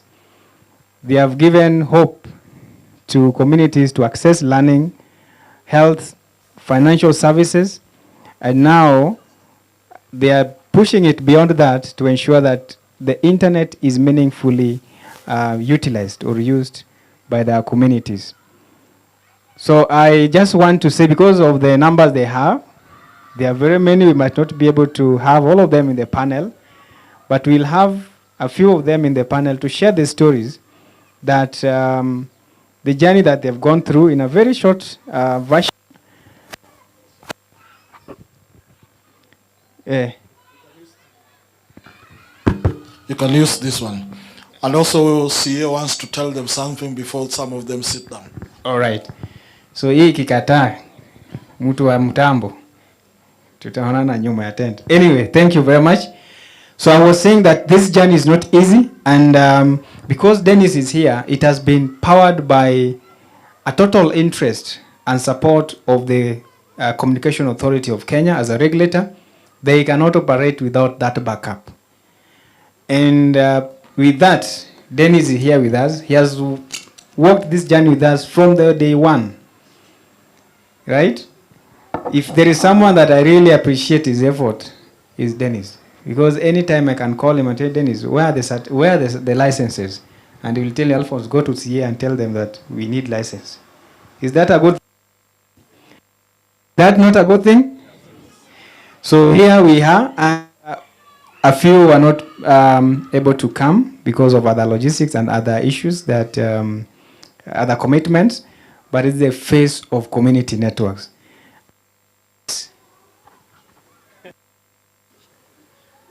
Nibebe zote pamoja tatu. Out of this great team, I want to then now allow regulator to say a word, and then I'll remain with a few of them here to share their stories. And if you have a question with them, for them, please feel free. I might not really give them a lot of pressure. And please, Icon Data Lab, please come. Sorry for that. I will not give them pressure because this is their moment. So, Bwana Dennis, karibu sana. Good morning once again. Before I give my remarks, I wanted to introduce my two colleagues, Dennis Kimilu, in charge of licensing, and Ruben, Engineer Inspector Management. Okay. So this is just a call for those who need support, administrative or otherwise in the licensing process. You need to follow up on compliance. These two officers will be on hand to support. I'm very happy anyway that over the last 3 years, the numbers have grown. We began this discussion a while back, and the call from Director Haji, who I'm representing today, said he will not address another summit of unauthorized operators. And he's very happy to see that all of these standing up here, 15 have licenses, 6 are in progress. So I think it's a very positive reaction to the challenge that was raised by the director. From a personal level, I'm happy with all the progress that has been made. I'm particularly unhappy with Michael. He made a remark yesterday, and I want him to address the meeting at this before he sits down on this issue. Because, of course, while we understand that there are challenges, I think it's very important to take advantage of that challenge and drive you forward. Because, like, I think from a personal testimony, Blaise will tell you how hard it has been for him to get the necessary documents. And seeing someone I met 3-4 years ago, and I think he's very happy that it has worked out. Going forward, even as the consultants are presenting their reports on capacity building, the prioritization, all the work that has gone in, all of that will still not matter if you're not willing to comply with the legal and regulatory framework. It will be very difficult to justify support to CNs if they are operating outside the regulatory ambit. It will be very difficult. You'll always face opposition from backhaul providers, you'll face opposition from other operators. You'll say, these ones are just like us, just that they are claiming to be community. But we are illegal, but they are claiming. So they are using that to justify some odds. Anyway, it's a challenge to all of us. See how we can raise the number to 100. The target still remains 100. We are past 20, but we need to get to 50 soon, before December this year. I think with the opportunity, I've seen many seated as well who have had discussions in the past. There's one from Kwale as well. Is it standing? Baringo, yeah. So there are opportunities, and I believe that we can have a clinic behind the tent. You can see Ruben and Dennis behind the tent. For anyone who needs regulatory support, we want to help you. If you have any challenge with the documentation, it will be very important, because it will be very within the current space. It will be very difficult or impossible for you to get support, even from other well-wishers, if you don't have the regulatory documents in place. Those are my comments. Thank you. Thank you. I know tumpatie makofi because this is good. Okay, 1, 2, 3, 4, 5, 6, 7, 8. Let's go. 9, 10. Those are claps of joy. Thank you.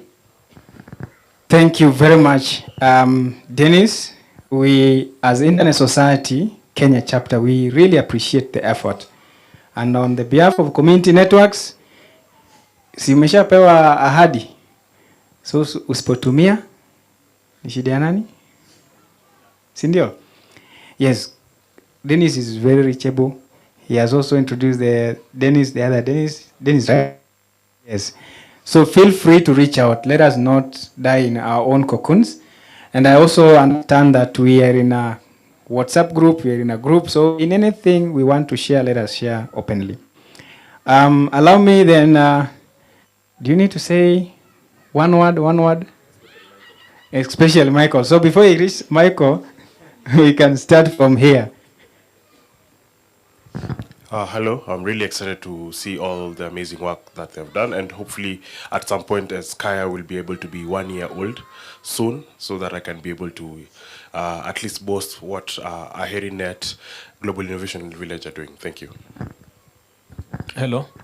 I'd also like to appreciate the opportunity to work with all of you, and since partnerships with most of the CNs is what got us where we are, I'm looking forward to also share the stories, share the interests, so that we can learn from each other.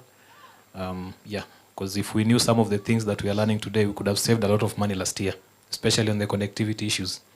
Yeah. Good morning. My name is Eric. I would just like to say that I have interacted with a few people here, and I've seen the different issues that they are facing, and I hope when we interact, we are able to marginalize and give out ideas on how to better serve the community. Hello. I really appreciate the support that you have gotten from the CA and the Internet Society Kenya chapter. Through your support, that is why we have the impact that we have made in Mathare. Thank you.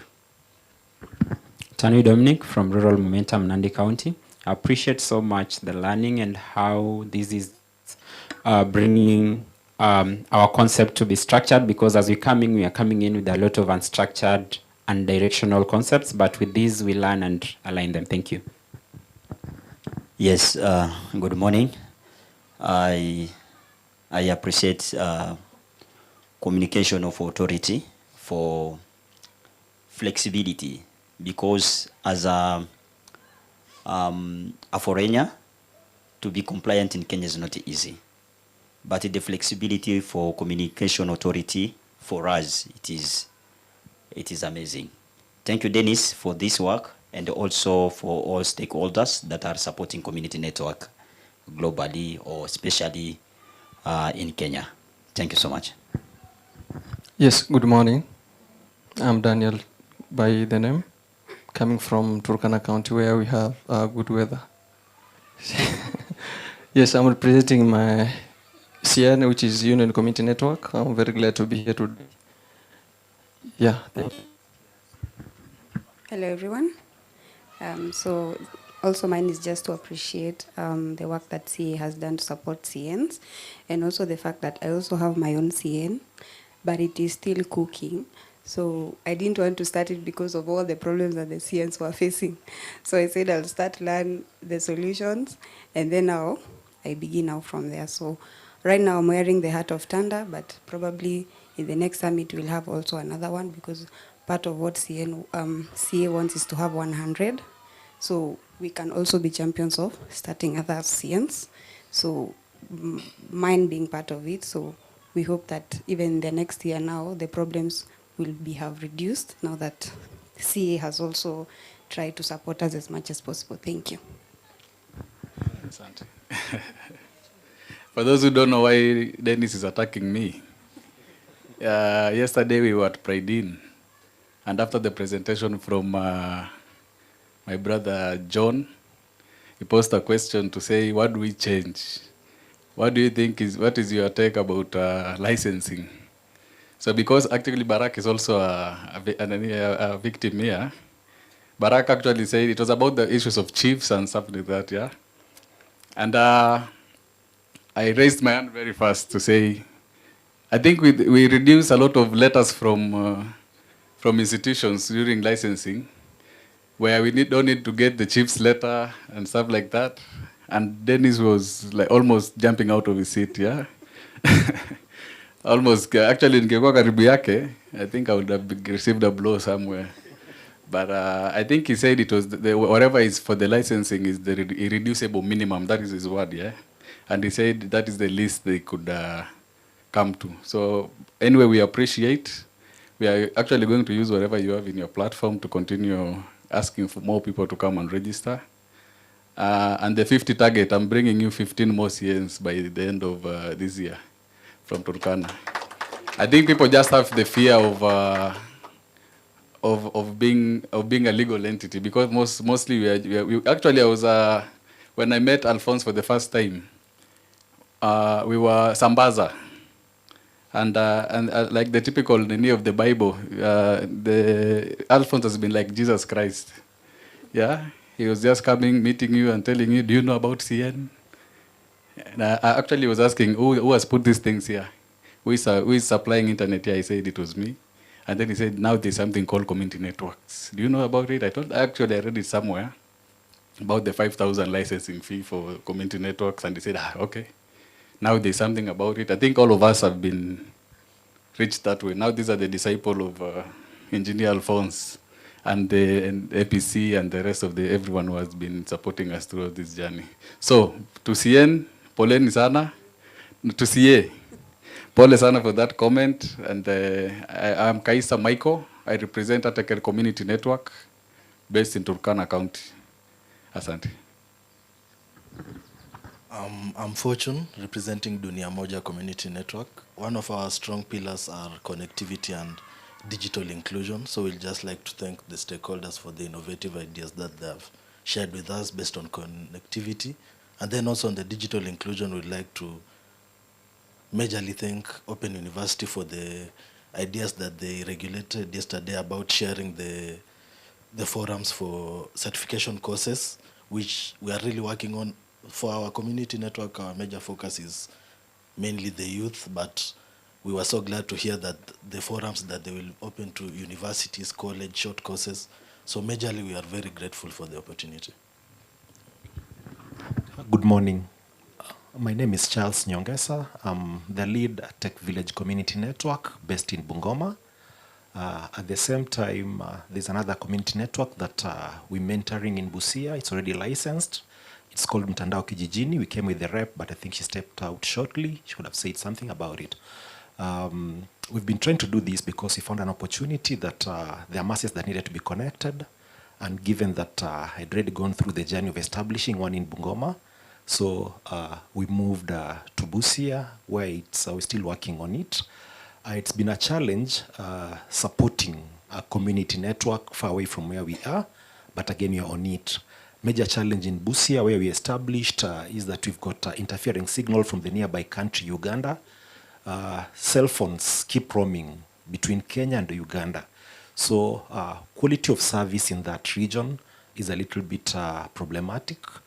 And the weather patterns that side of country are also erratic. I think due to the proximity to the lake, the weather is not very, very consistent. So we found working with people there, it's been a challenge because of, I think, of the poverty levels in that area. So they find it difficult to even concentrate on such a project. You know, you're talking to somebody who went hungry without food yesterday night, you're discussing about connectivity. To them, that's a mirage. What we decided deliberately, we decided to work on their daily activities, which is farming. So we've introduced training them to use AI in farming. We've adopted about 20 farmers in that area. They've planted their maize and it's really doing well. They're hoping to spread these, and I think through that influence, they'll back the idea of the community network. Thank you. Kenneth Odari, Bahari CBO Network. Allow me to speak in Kiswahili and say that kwa niaba ya jamii ambazo zinaishi vijiji za Kibuyuni na Kijiweni ni kuwarudishia shukrani kubwa kwa mawaidha, kwa usaidizi ambao tumeweza kupata wakati tuanza hii safari ya kutaka kuwa CN. Nikikumbuka hapo mbele tulikuwa tukishughulika sana mambo ya samaki na mwani. That is fish and seaweed. Na hiyo ndio ilikuwa ni kazi yetu kwa miaka na miaka. Lakini kupitia safari hii ambayo tulianza kwa njia ya kupata ufadhili mdogo kupitia APC na baadaye nikaweza kupatiwa ushawishi na uongozi wa Internet Society ukiongozwa na Engineer Alphonse wakiwa na Hawi. Tuliona ni bora tuweze kujibadilisha ili shirika letu liwe community network. Na safari hii ambayo tumeanza, vile tunavyoenda kwamba kuna changamoto, lakini tuna shukran kwamba halmashauri ya mawasiliano saizi wametupa maafisa wawili ambao tutaweza kuwasiliana nao wakati huu ili kurahisisha kazi yetu. Na muhimu zaidi ni kwamba tungependa kuendelesha ile kazi ya mtandao pale mtaani ili kuwezesha akina mama waweze kuuza zile bidhaa zao ambazo wanatengeneza kutoka mwani. Zaidi ya hiyo tuko na products mingi sana ambazo tunatengeneza pale na tungeweza kuuza zile products duniani, lakini kwa sababu pale hakuna mtandao, pale Mzizima sublocation, Lunga sub county, hakuna network kabisa na imekuwa kikwazo, lakini kupitia hii safari tumeweza tutaweza kujikomboa. Na kwa hayo machache ni kuwapa tu shukrani na kuomba kwamba tusaidiane vile tutaweza. Tukiweza kukupigia simu, tafadhali chukua ili muweze kutupatia huo msukumo wa kuendelesha huo gurudumu mbele. Asante sana. Okay, hi everyone. I'm Maslin Care from Kijiji Yetu Community Network. I would like to recognize the efforts of the different partners such as CA, APC, and the Internet Society. I also want to recognize the milestones and the journey that we have done as community networks, the resilience and the lessons. I also want to mention about the gender and the community network space. I hope to see more women in this space. And then on the emerging technologies, I hope we can leverage on AI as community networks. And just an encouragement to the community networks, let's create more awareness on community networks and be ready to mentor and inspire others into this space. Thank you. Oh, thank you, everyone. So my name is Alphonse from Goline Africa. So of course, I'd love to appreciate the team because it is a real privilege, you know, to learn from each and every person.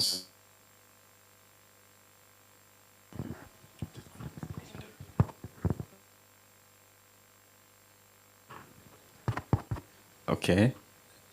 So I think it is a real privilege to be among the CNs because it is one of the ways that we get to learn from each other, you know.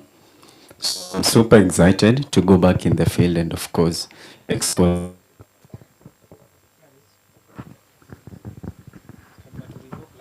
Okay, so I'm super excited to go back to the field and of course share with our community the opportunities that are here, like the ones that you talked about with Open University. Because at the end of the day, what we are doing, people ask, what next? So, I think that will be really a good exit to whatever that we are doing. Thank you so much. Hi everyone. Kai Hamna Saik. Hi everyone. My name is Virginia Njuguna from Athi Community Network. Athi is not Athi River. It is from Meru. We are from Meru. Several people have asked me whether they are from Athi River. I just needed to clarify that. So from Athi. For me, I represent the content department, and it has been such a great opportunity to learn from Open University. We have content that is made in local language, and another takeaway I have really learned is about cyber security. We're going to also educate the young people that we are working with there about cyber security, even on their own personal phones, social media platforms. So it is such an honor to be here, and Mungu awabariki. Good morning. My name is Tom from. My name is Tom from Busia. I lead a community network. My journey to start the community network started in a forum like this. I attended a function like this about the National School of Community Networks, where I was coming to preach the gospel that I'm passionate about in my other life, about accessibility of the digital services, especially for persons with disabilities. Then I realized, wow, we are doing the same thing, but there's a very big and filled gap from where I come from, Busia, where he has mentioned. I take it as a challenge. So first is that for all of us who are here, this is an opportunity already to start a community network, because that's how I heard of this. Then of the challenges, they are all over. We just here, we've struggled with our colleague from Tanzania. Connectivity, we're already having connectivity challenges just here. So in Busia, it's not just the interference, but rather it's actually a connectivity challenge. There is no connectivity. There are times I can't complete calls drop. So mapping the area, that gap is quite big, and I appreciate the work done by the researchers to document this and to even in real time show. Apart from that, platform and the research is also going to help us to document most of the things that we are discussing here. This is not the first time. Some of them have been discussed in the CCI, the strategy, the previous summit. And so through especially special emphasis on great precision of the research work, we'll have like a specific place where this is documented and owned by government. And so a very good response for us to get like information and act on it. And then lastly, again, another opportunity is that I'm still learning so much just attending this summit. I'm very grateful because of the challenges that we are talking about. Solutions are also just here. So very grateful and hoping that we will really, really surpass that small target of 100. Thank you. Good morning. My name is Raylene Kamboa, and I work with IWAT, which is the International Association of Women in Radio and TV. And as the name suggests, we are an organization that brings together women in the media, print, radio, television, and allied media. So basically what our capacity in this forum is, we work with CNs, like we've worked with Tandanet, and we've also conducted several research on how community networks integrate with community media. If I get the opportunity, I will explain more about that.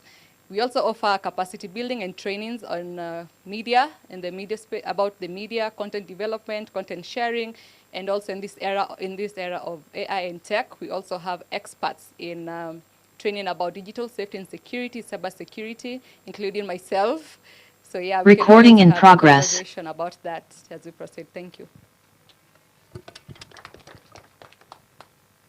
Habari asubuhi. So I'm Moses Safari from Action pour le Progrès. It is a French word, Action pour le Progrès. So I'm very happy to be here and being connected with this amazing team. So what I would like to say about also people, ISPs from Turkana. So we are working very hard because we have our own weather. The weather is very hard. So as people from Turkana, when you are working with that weather, it is very hard because sometimes you feel like you can't do anything because the weather is not good at all. So thank you so much. Also being connected with some ISPs, it is very amazing sharing also sharing also the challenge they are facing. So it is very amazing. Thank you so much. Good morning, everyone. I'm Baraza Victor from Icon Data and Learning Labs. So yesterday I was quite happy when Lawrence was talking about data protection because that's our field. Once these lovely people connect, the local Mwananchi to get the internet services, we come in to ensure they are safe in those spaces. So we're big on data protection. That's our kind of big thematic area. If you want to know more about that, you can find me, Nico, around, or check out our website, www.icondata-learning-labs. The other thing is incubating startups. One thing, we help people with ideas come up with their websites. Then after that, we help them to affordably host those websites. And then last but not least, we help them position themselves online in a way that donors and funders can easily locate them and also tell their stories. Because we realized most people are doing amazing things in the community, but nobody knows. Like today, I've met lovely people here. I didn't know they existed. So we help organizations position themselves relevantly in the social space. Because being on the social space is not enough. How do you position yourself in that space? So again, I'm Baraza from Icon Data and Learning Labs. Thank you. Hey, good morning. I just want to confirm if you are seeing me first. My name is Stephen Kennedy Omolo. I'm coming from Kijiji Yetu. Kijiji Yetu is found in Ugunja, where we have almost up to 15 schools connected, operating currently and can be monitored. We have a justification for that. We also have over 18,000 users of our internet today, as of today. Interesting enough that we've mentioned CIA, we've mentioned APC, we've mentioned this other ISOC, we've mentioned, but there is one particular partner I want to mention, who is Kopo Kopo. If you've not worked with Kopo Kopo, then you need to look for Kopo Kopo. They are good in terms of managing your finances. Thank you very much, and I do appreciate that. Thank you. So I think this is good because now we can see the rainbow, we can see how people are coming, different tribes, different people, different locations. This is why we feel proud when we come here and celebrate, so that when you join us next time, when we'll be doing the 4th summit, which I talk about, the East African Summit, it will be real. And we'll be having more and more people. Why am I saying this? I'm saying this so that 8 years ago when we started this conversation as a school of community network, we could not see where we are going to. We could not even talk about the summit there. Today we can sit in a tent like this. I remember when we were in Kisumu, we are taking beans. When you were in Alphonse, you remember when you went to Tanzania, we were sitting in a place, we were looking for a place where to shower. So we don't take it for granted because some of our partners are now starting to believe in us. And when they're believing in us, it's because of the stories that you're hearing here. And we're asking you to go more. Dennis, thank you, because we're not talking about licensing, which means now we become stronger in terms of mobilization, in terms of funding, in terms of standardization. So the next phase that we're moving to, and the Visca for the kind of good work you've been doing and the kind of case studies you've been putting out, we don't take it for granted. So what we just need to now is to tell our story, encourage other people. So allow me just to take this moment and say, thank you, all of you. Thank you, because we have formed what is called a support system. When there's a problem, you run to a brother and tell him, my master has been taken away. What do you think? What can I do? When we are doing mast, when we came to our community, first of all, we spend almost, and people are not talking about amounts. People are just telling you, oh, come and do community. Do you know how much a mast can cost? Some of us will spend almost close to 700,000 shillings to do a mast all the way to 24 meters is how many, because one goes for, and I think we did consultation because we are doing. So we have moved from there, now we are talking about Starlink. Where now we're talking about more micro and micro and micro. So the more we keep on growing, and now there are new partners also coming in. So I believe in this thing, and I believe that next time, let's tell better stories. Back to you, engineer. Thank you very much, SG. This is amazing journey and amazing stories. I know it will be very injustice, Dennis, if I don't also mention the name of Josephine Melissa in this room, even if she's not here with us, because the stories and the journeys that you are seeing, there must be somewhere where the river must have a source, sindio? Ama? So the source, wherever you see Josephine Catherine, please pass our gratitude to Josephine for the great work she has done to ensure that now we are moving. When we started, we were 3. Now we are talking about 20, 24 going upward. And that is just the energy that she planted, and it is still going on. So we are really very grateful. I would really request, as you take your seats, to remain with Ruth. From time, Blaze.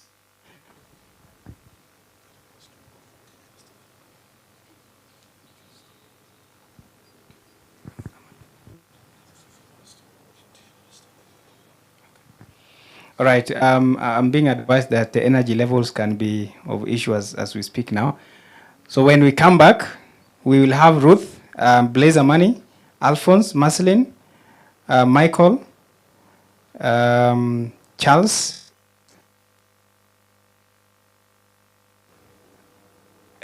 and Ken Odari on the bench just to share with us the journey.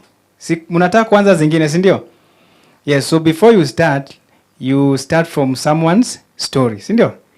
So they will give us a brief of their story, challenges, opportunities, and where innovation is going, because our theme is targeting innovation and digital access for everyone.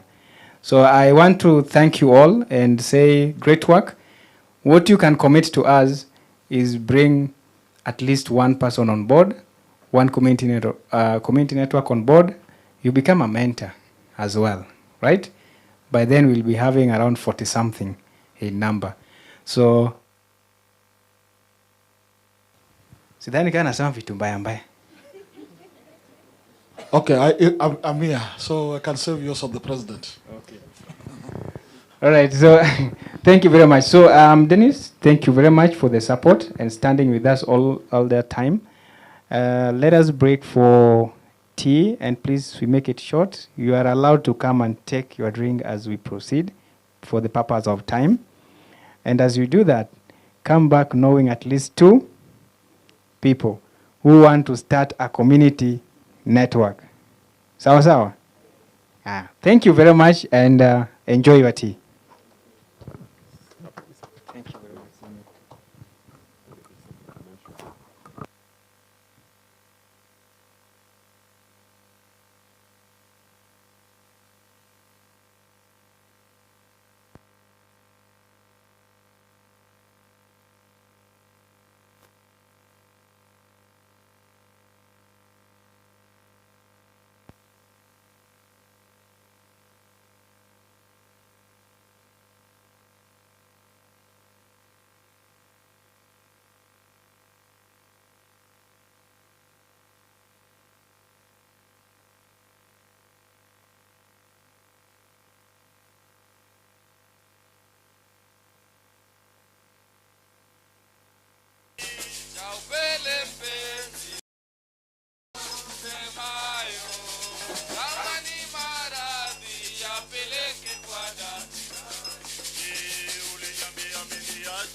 Waliniambia ameniache rumba, na mimi sikuzoea, siwezi kuiacha kuiacha rumba kwa sababu yako. Aliniambia niwache rumba na msikuzoea, siwezi kuiacha rumba kwa sababu yako. Kama wanipenda twende kwa baba, akule na wewe na sitole. Kama wanipenda twende kwa baba,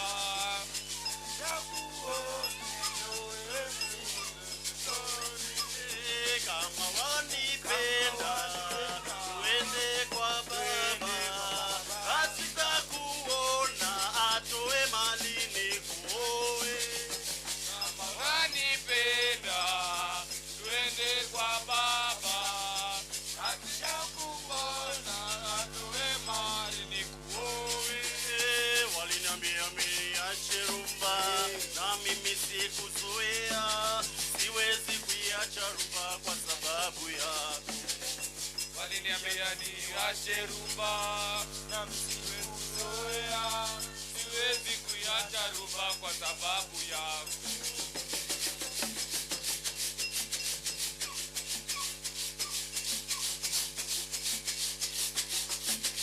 Dumbe nipeleke kwetu, dumbe dumbe nipeleke kwetu, dumbe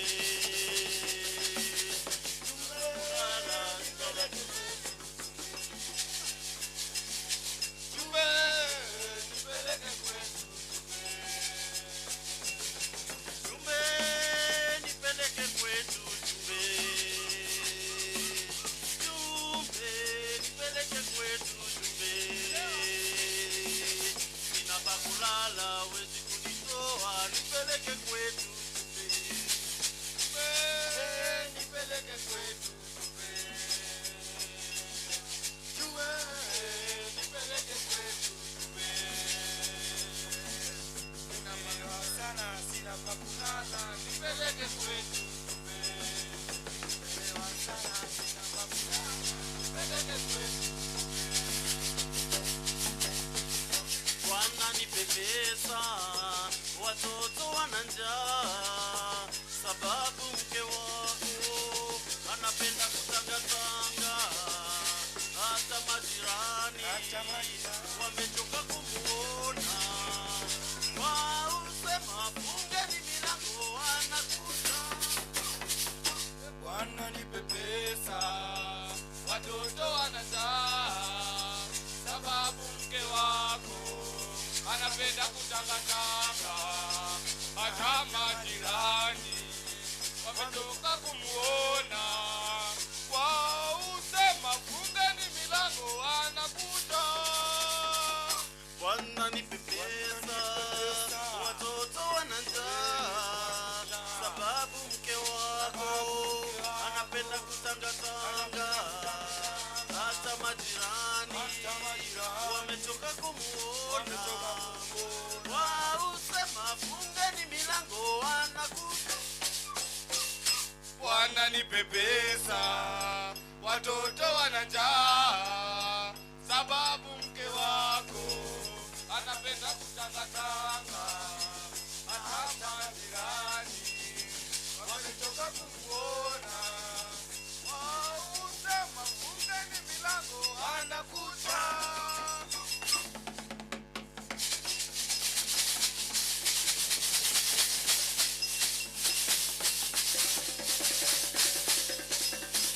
Ukemba penjo ketna yemondu nyisa, ukemba penjo ketna yemondu nyisa, mama ero tunya topodu sema, mama ero tunya topodu sema sema, aunga ana kosonu amo, aunga ana kosonu amo.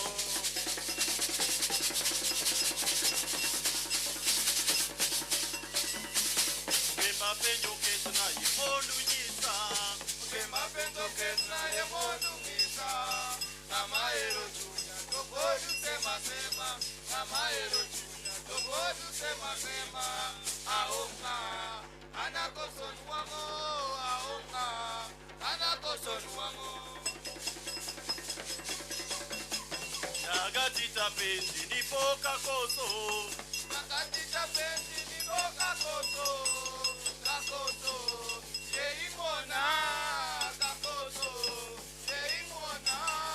Quiero que po. Nyalo indo ay maduo. Quiero que po. Nyalo indo ay maduo. Yo falto resiora. Yemondo ngona. Yo falto moyora. Yemondo ngona. Uena. Paritata. Uena. Paritata pañal mano. Quiero que po. Nyalo indo ay maduo. Quiero que po. Nyalo indo ay maduo.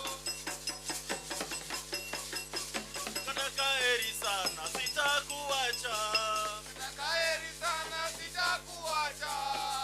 Marita, nakatiti Marita, nakatiti nyarmaro. Quiero que po, nyalo indo ay mago. Quiero que po, nyalo indo ay mago. Katakaeri sana sitakuacha. Katakaeri sana sitakuacha. Marita, nakatiti Narita, nakatiti nyarmaro. Quiero que po, nyalo indo ay mago. Quiero que po, nyalo indo ay mago.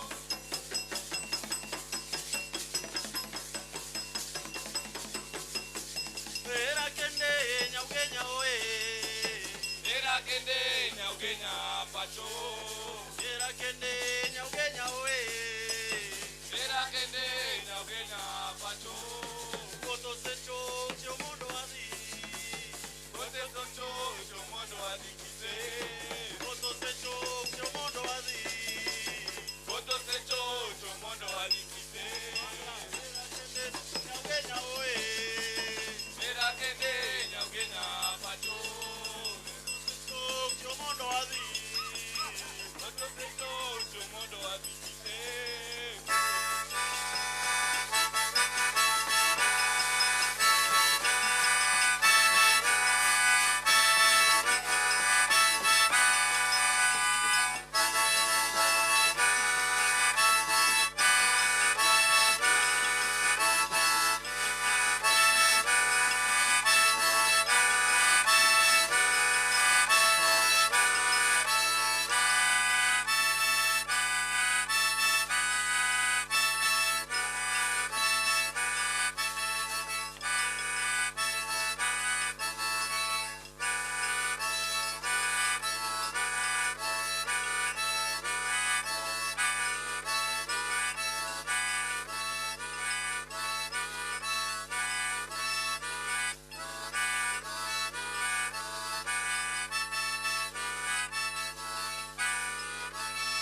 wasanii sana. Atiaje? Wasanii sana. Thank you so much. I think time is not on our side. Just allow us to start kicking off the program. We need someone who can lead us into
acting. Marcelin Bilombe International. Allez Saint-Pierre.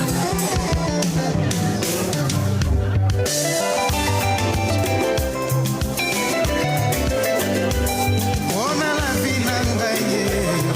Wela nanga bolingo na lela nanga lamu.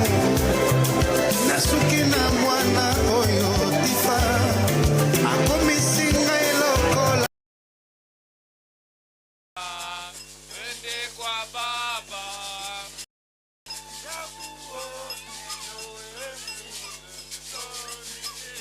kama wanipenda twende kwa baba asita kuona atoe malini kuoe Kama wanipenda.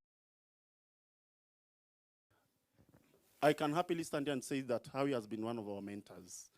We started 10 years ago. And since we began, today at least invited us here through his own initiative for us to be with you here today. Thank you. So let's give them up for them. Where's the president? President, now my time is up. Now it's back to you. Thank you so much. Thank you very much. Nilikuwa natafuta mguu yangu.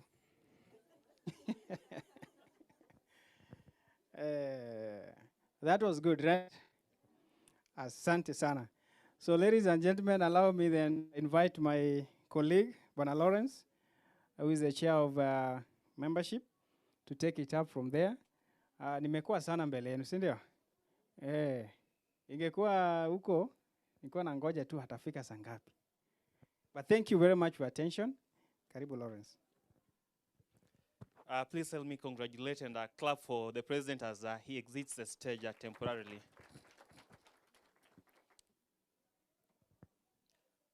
I'm trying to see whether it's morning or afternoon. Still morning. First of all, apologies.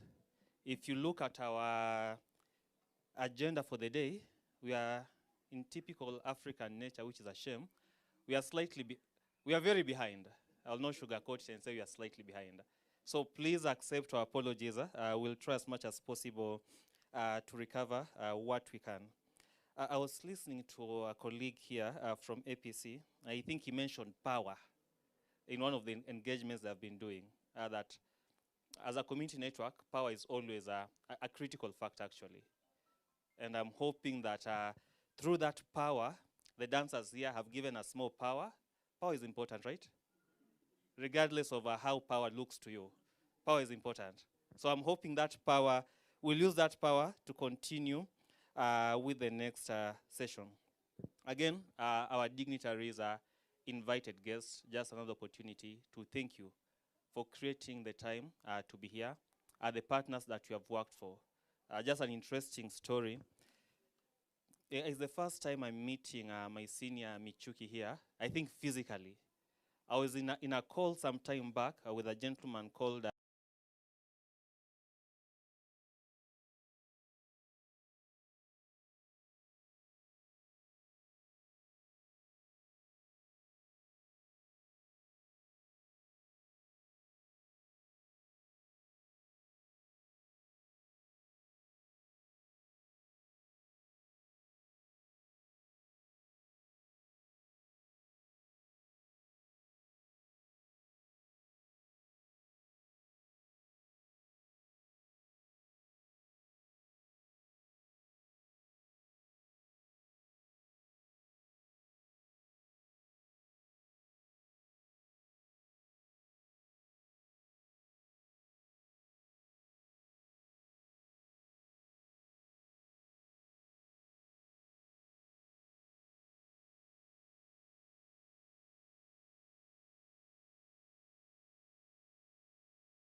they can't even get the name of the regulator right. Competition Authority of Kenya. So, as we settle in, and before I invite my president, unlike my SG, I will not make you clap up to 10. But I think yesterday my colleague Orina gave us a very interesting game. So let's be upstanding, tafadhali, 2 minutes or 3 minutes, and you are done. It will take longer if some of our colleagues are still outside. So if your colleague is still outside, mwambie akuje inside, tumalize mambo mbio mbio. Yesterday we were playing a game that we were coupling again for the context of this call, for the context of this session. Remember the arithmetic game? The arithmetic game is very, very simple. I want to borrow someone. Rahma, if I could borrow you. Please come, we use you on the stage. So the game is very simple. Look at your neighbor, you need to be in pairs. One of you will lift their hands up. Jones, there's a colleague here. I'm hoping all of you are Manchester fans. Even better if you're a Manchester and Arsenal fan. So, if you have coupled up, the game is very simple. First, you lift your hands. Open. One hand. Let's start with the right hand. You have 5 fingers, at least most of us, right? So the game here is, take our hands down. The game here is, we'll count 1, 2, 3.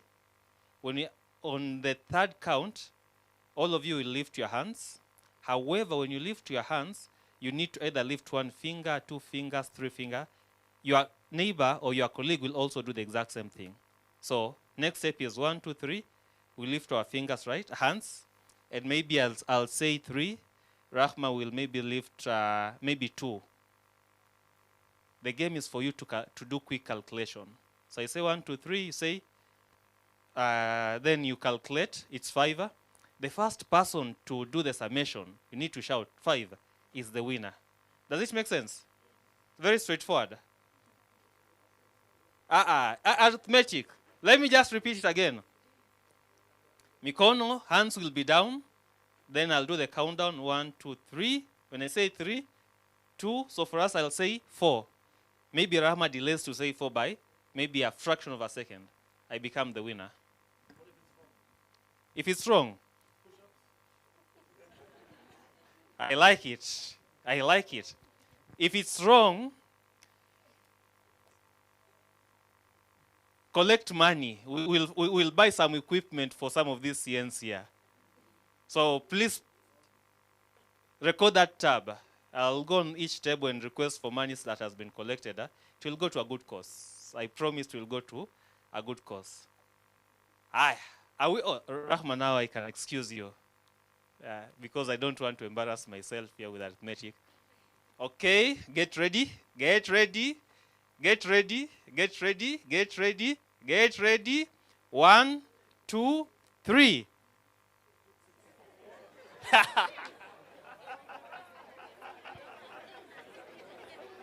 Okay, okay. One hand. We are starting with one hand. One hand, one hand. Okay, get ready, get ready, get ready, get ready. 1, 2, 3.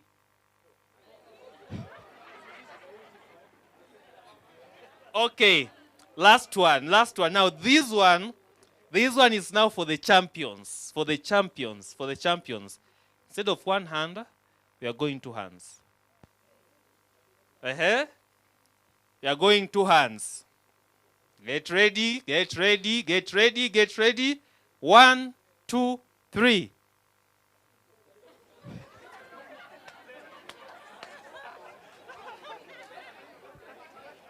Bwana President, as I welcome you, we'll do one last round. Then we have a seat. Get ready, get ready, get ready. 1, 2, 3. Thank you so much. You can have your seats. Outside the confines of this is actually a very good game to also take back home. I know yesterday I was playing it with my madam back at home. It lightens the mood when you have disappeared here for the CN network. I know some of you have been here since when? Monday, right? Or Tuesday. There are some people you are meant to be talking to, your kids, your partners. They're wondering, Jama, yeah, they have forgotten us. Now when you go back home, you tell them, I'm back. Get ready, get ready, get ready. It's a very fun game. And with that, just as something is being displayed on the screen. Again, we'll continue displaying this. I know Mark will blow it up. We are trying to solicit your feedback. Please, there's a consent form on that form. So if you don't want to give us feedback, we'll respect your right. But the feedback there, importantly, one, some of you have expressed a need to be connected to your colleagues from a CN point of view. We'll be using that to do that. Some of you are not members of ISOC. We'll be using that information to reach out to you for those who have expressed interest. Some of us here also need additional support from either ISOC, our partners, or amongst yourself. So a lot of the information we'll be collecting is to help with post activities. But again, importantly, we also want to know whether the 10 clappings from Howie were impactful, these are arithmetic was useful, whether the food was actually nice. So that feedback will help us either make the summit next year better, if we do the East Africa or the Africa summit, even better. And with that, I would like to welcome Alphonse, Engineer Alphonse, to take us through the next session, which I believe is the plenary. Makofi tafadhali for Alphonse. Lawrence, ujue umenitoa nikikunywa chai. Sasa nitakutafuta kando. How are you? Hey. Good morning. How may I say good morning? Hands up. Oh. Good morning this afternoon. You know, it is morning somewhere else. All right, thank you very much. Without taking my time, let me have jua shida yangu na DJ ni nini? Mike, if you're around. Michael Kaiser. amekuja. Kijiji yetu, if we have Kennedy Omolo.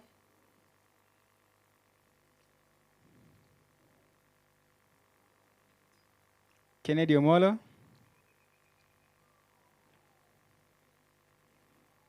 Mbele ya picha yenu kuna kiti. Kennedy Omolo, Alphonse Ouma, Blaise Amani, Charles Nyongesa. Tafadhali mkuje mbele. Ruth Njeri.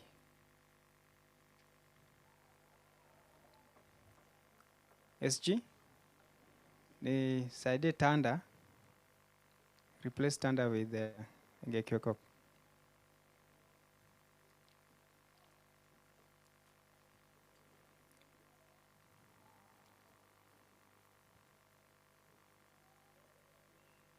Yes.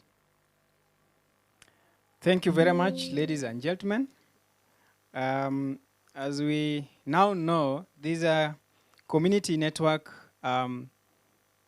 operators, all of them.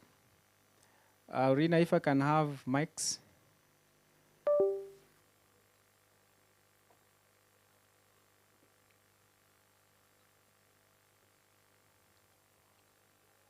All right.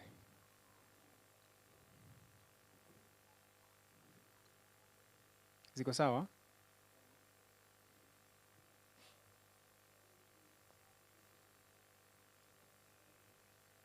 Mtu wa sound ameenda aje? Anakunywa chai? Okay. All right, so I'll start right away. Ladies and gentlemen, you are seeing in front of you. 1, 2, this is okay. Engineer? Yes. This is okay? Thank you. So you're starting from where? From ladies first. All right.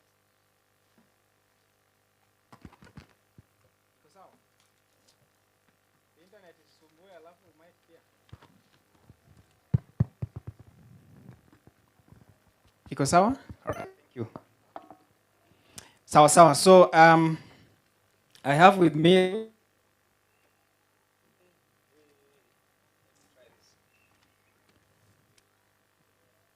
Bwana Edwin.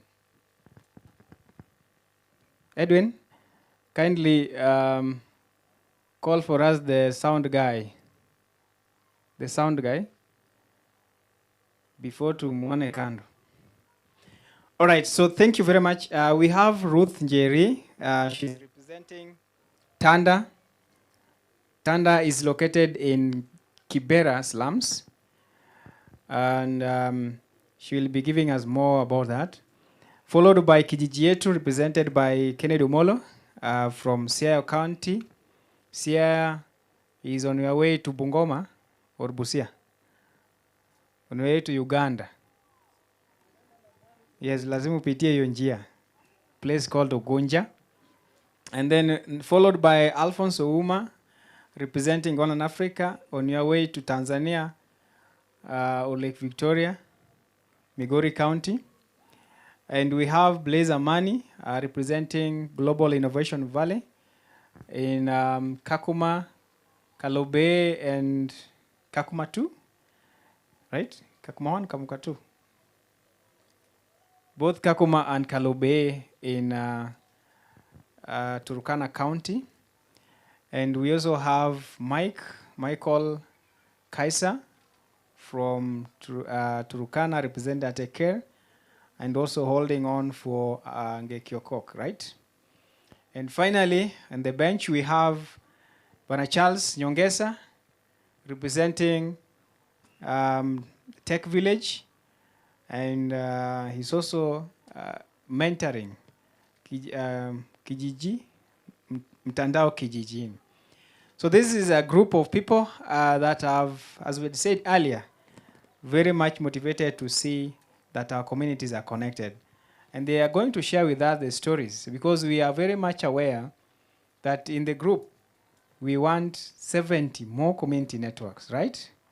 And these 70 can be motivated or be scared by our stories.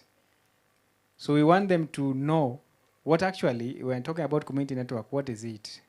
Based on the stories and the impact that this team has been able to make, we recognize that all the CNs have done amazing work, but they could not be all of them in this stage. So I'll start. We have identified a few areas based on the representation, because community network is not just pulling cables, dropping it in a house, and asking people to connect with a Wi-Fi. It goes beyond that. We are looking at innovation. We are looking at critical services, capacity building, education, and it goes a long way. And that is the story we want to hear. How are people integrating community or connectivity to support their daily livelihoods? So you need to know the difference between community network and traditional ISP, right? So that you don't start a traditional ISP and you call it a CN, or you start a CN which is worth being a traditional ISP. So we have a distinction. We are looking at the social impact. What can internet empower, promote within our local communities? So I'll be able to start, of course, gender. The only one lady we have in the panel. Yeah, she has done a lot. You've seen her in most of the work. She's also a mentor in the space, trainer. How many have done DDCN somewhere? Designing and deploying community or computer networks. Hey, so maybe mmemwona kwa klasi yako. All right, so Ruth, maybe you let us know in brief who is Ruth, because you cannot tell us what you do before we know you. Cynthia? Aye. Thank you for this opportunity. My name is Ruth Njeri. I currently serve as the lead network engineer for Tanda. That means that I spearhead all the operations of the network in Tanda. That includes when you get a client, how do you connect them? You do the documentation, of course, in terms of all the technical areas that you need to look at, and then now you go ahead and deploy. So most of the time you find I will go there with my apron and helmet and gloves and shoes, and in any way, whether it's wireless or fiber, you do the connection, and then we normally have the after access. So most of the time that is what I do, but also part of that is I'm now a certified Internet Society tutor. So Internet Society normally have a wide range of free courses, technical ones, and also courses that just look at community networks as a whole. So I'm part of that movement. So we are doing trainings on designing and deploying computer networks, building wireless community networks. And of course, these courses will just be updated as time goes by. Yeah, so that is who I am for now. Yeah, but of course, with time, yeah, the caps might increase. Yeah.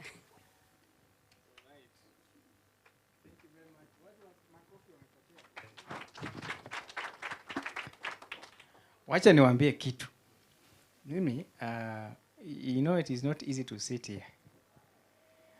If you are given a mic and you are told, come and sit here, the first thing, your brain flashes. Sindio? Points zote zinaanguka chini, unaanza fresh. So let us appreciate them, encourage them, because it is not an easy thing. Yeah, it is a knowledge sharing bench. Okay, thank you very much, Ruth. Let us hear from Ken. Now, my name is Stephen Kennedy Omolo, working with Kijiji Yetu as a partly business development officer and also the finance and admin person. I'm wearing two hats, so we developed the idea of business and we're looking at tech as a business in terms of Wi-Fi distribution and even hotspots. So let's look forward to this discussion. Thank you. Asante sana Kennedy. Makofi zimepotea tena. Ningekuwa na kitu ina record mtu ameclap mara ngapi. Alafu nione vile tutafanya kwa lunch. But anyway, Alphonse. Oh, thank you so much, Alphonse. So my name is Alphonse. Serving currently as the Managing Director at Goline Africa. So first of all, I'm a software developer. So I develop apps, websites, and of course I do champion for digital literacy. And I really look forward to sharing with you how that is impacting our community in conjunction with the community networks. Yeah, looking forward to the conversation.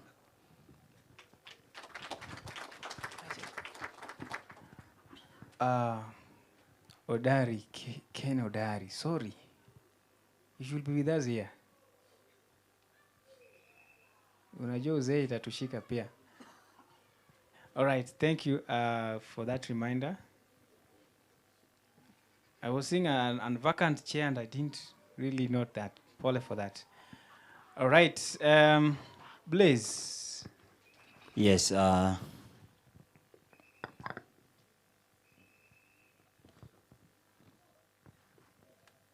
was looking on my time. I think it is not already. Yes, good afternoon. My name is Blaze Amani. I'm a global citizen. I'm living in Turkana County, and I run a community network that's called Global Innovation Valley. My education cut across business administrations and also ICTs. But I'm happy to be here and also share a bit about the journey of community network in generalized community and also the impact and other more, because for those who they really want to start a community network, especially if you come from a marginalized community, how could you do it, and how to make it very simple so that people can benefit. And wait to have more sharing with you. Thank you very much. Mtu wa mtandao ama mtandao ni mitambo. Watu wa mitambo. So good afternoon. My name is Kaisa Ejore Michael. I come from Turkana County. My background is actually in ICT. I'm also a certified legal metrologist. I think the first in Kenya. I'm the only one from the northern side of Turkana, gazetted. I'm also a certified TOT trainer by IFC, and I run a tech and community network. Our network actually does issues of digital literacy, content creation. We do podcasts. Previously, we used to do animated content in 2D, but we are bringing it back. And the last one, we do internet connectivity, but internet is just to complement the work that we do as a community network. I think as we go on, we'll be sharing more of what we are doing in the ground. Thank you. Good afternoon. My name is Charles Nyongesa. Lead Tech Village Community Network and mentoring a community network by the name Tandao Kijijini in Busia. My strength is in networking. I have a background in training fiber, and I'm certified fiber network I'm a fiber optic technician certified. I like working with communities, applying to them my entrepreneurial skills. That is what I do day in, day out. Thank you. Good afternoon, everyone. The name is Kenneth Odari, fisherman, citizen scientist, technology hobbyist. At Bahari CBO Network, I do I'm the project lead, largely around IMTA technology. Thank you. Thank you very much, team, for the great introduction. I don't know IMTA, but I will get to know it as we proceed. You know, we are techies. We like short forms.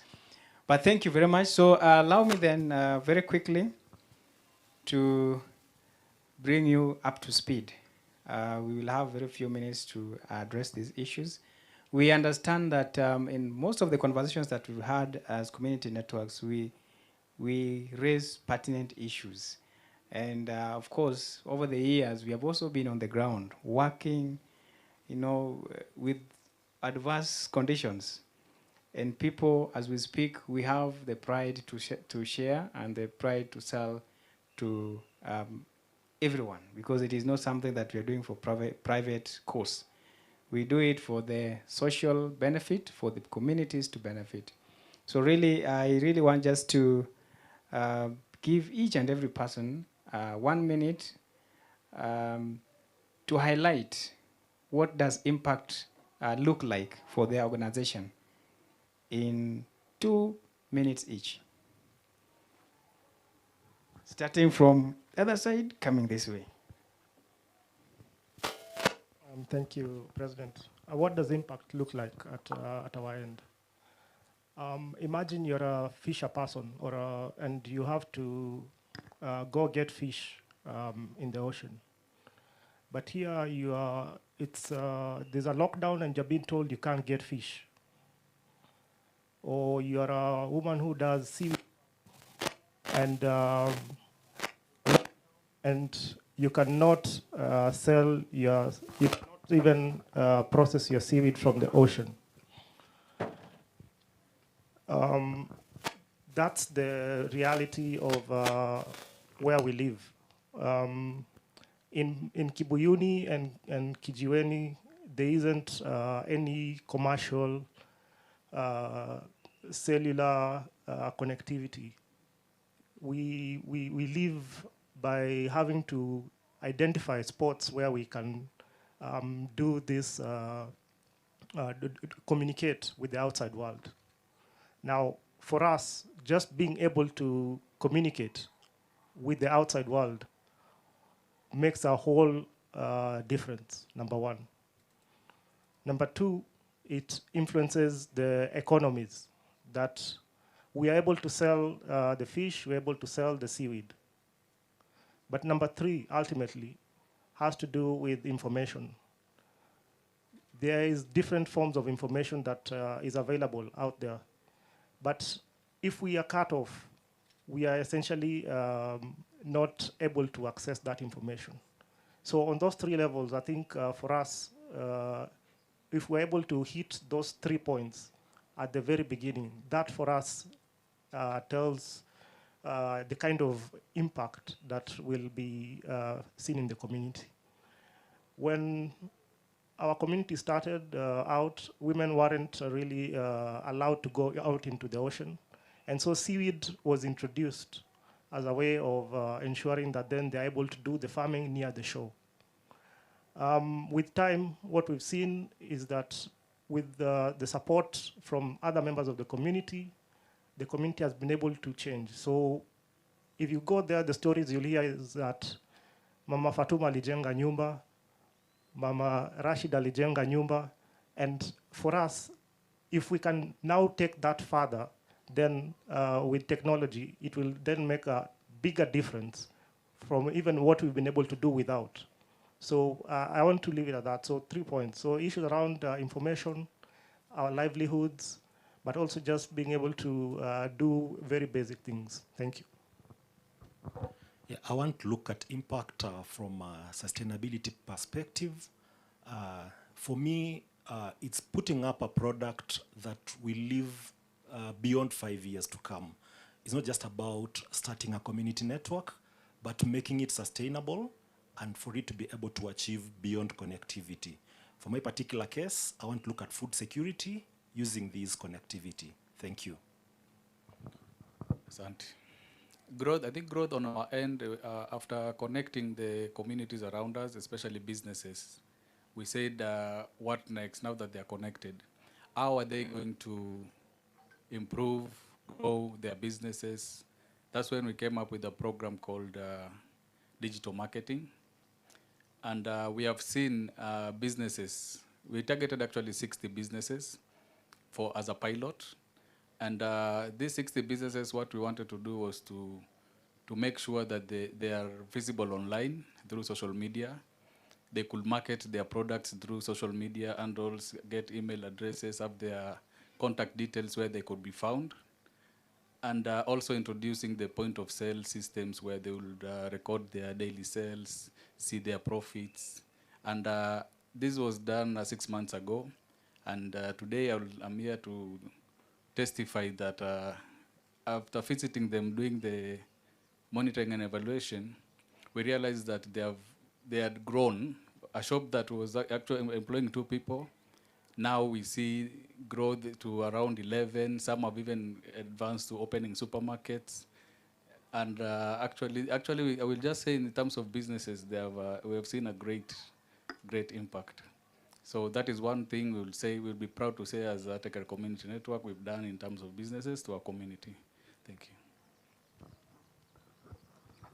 Yes.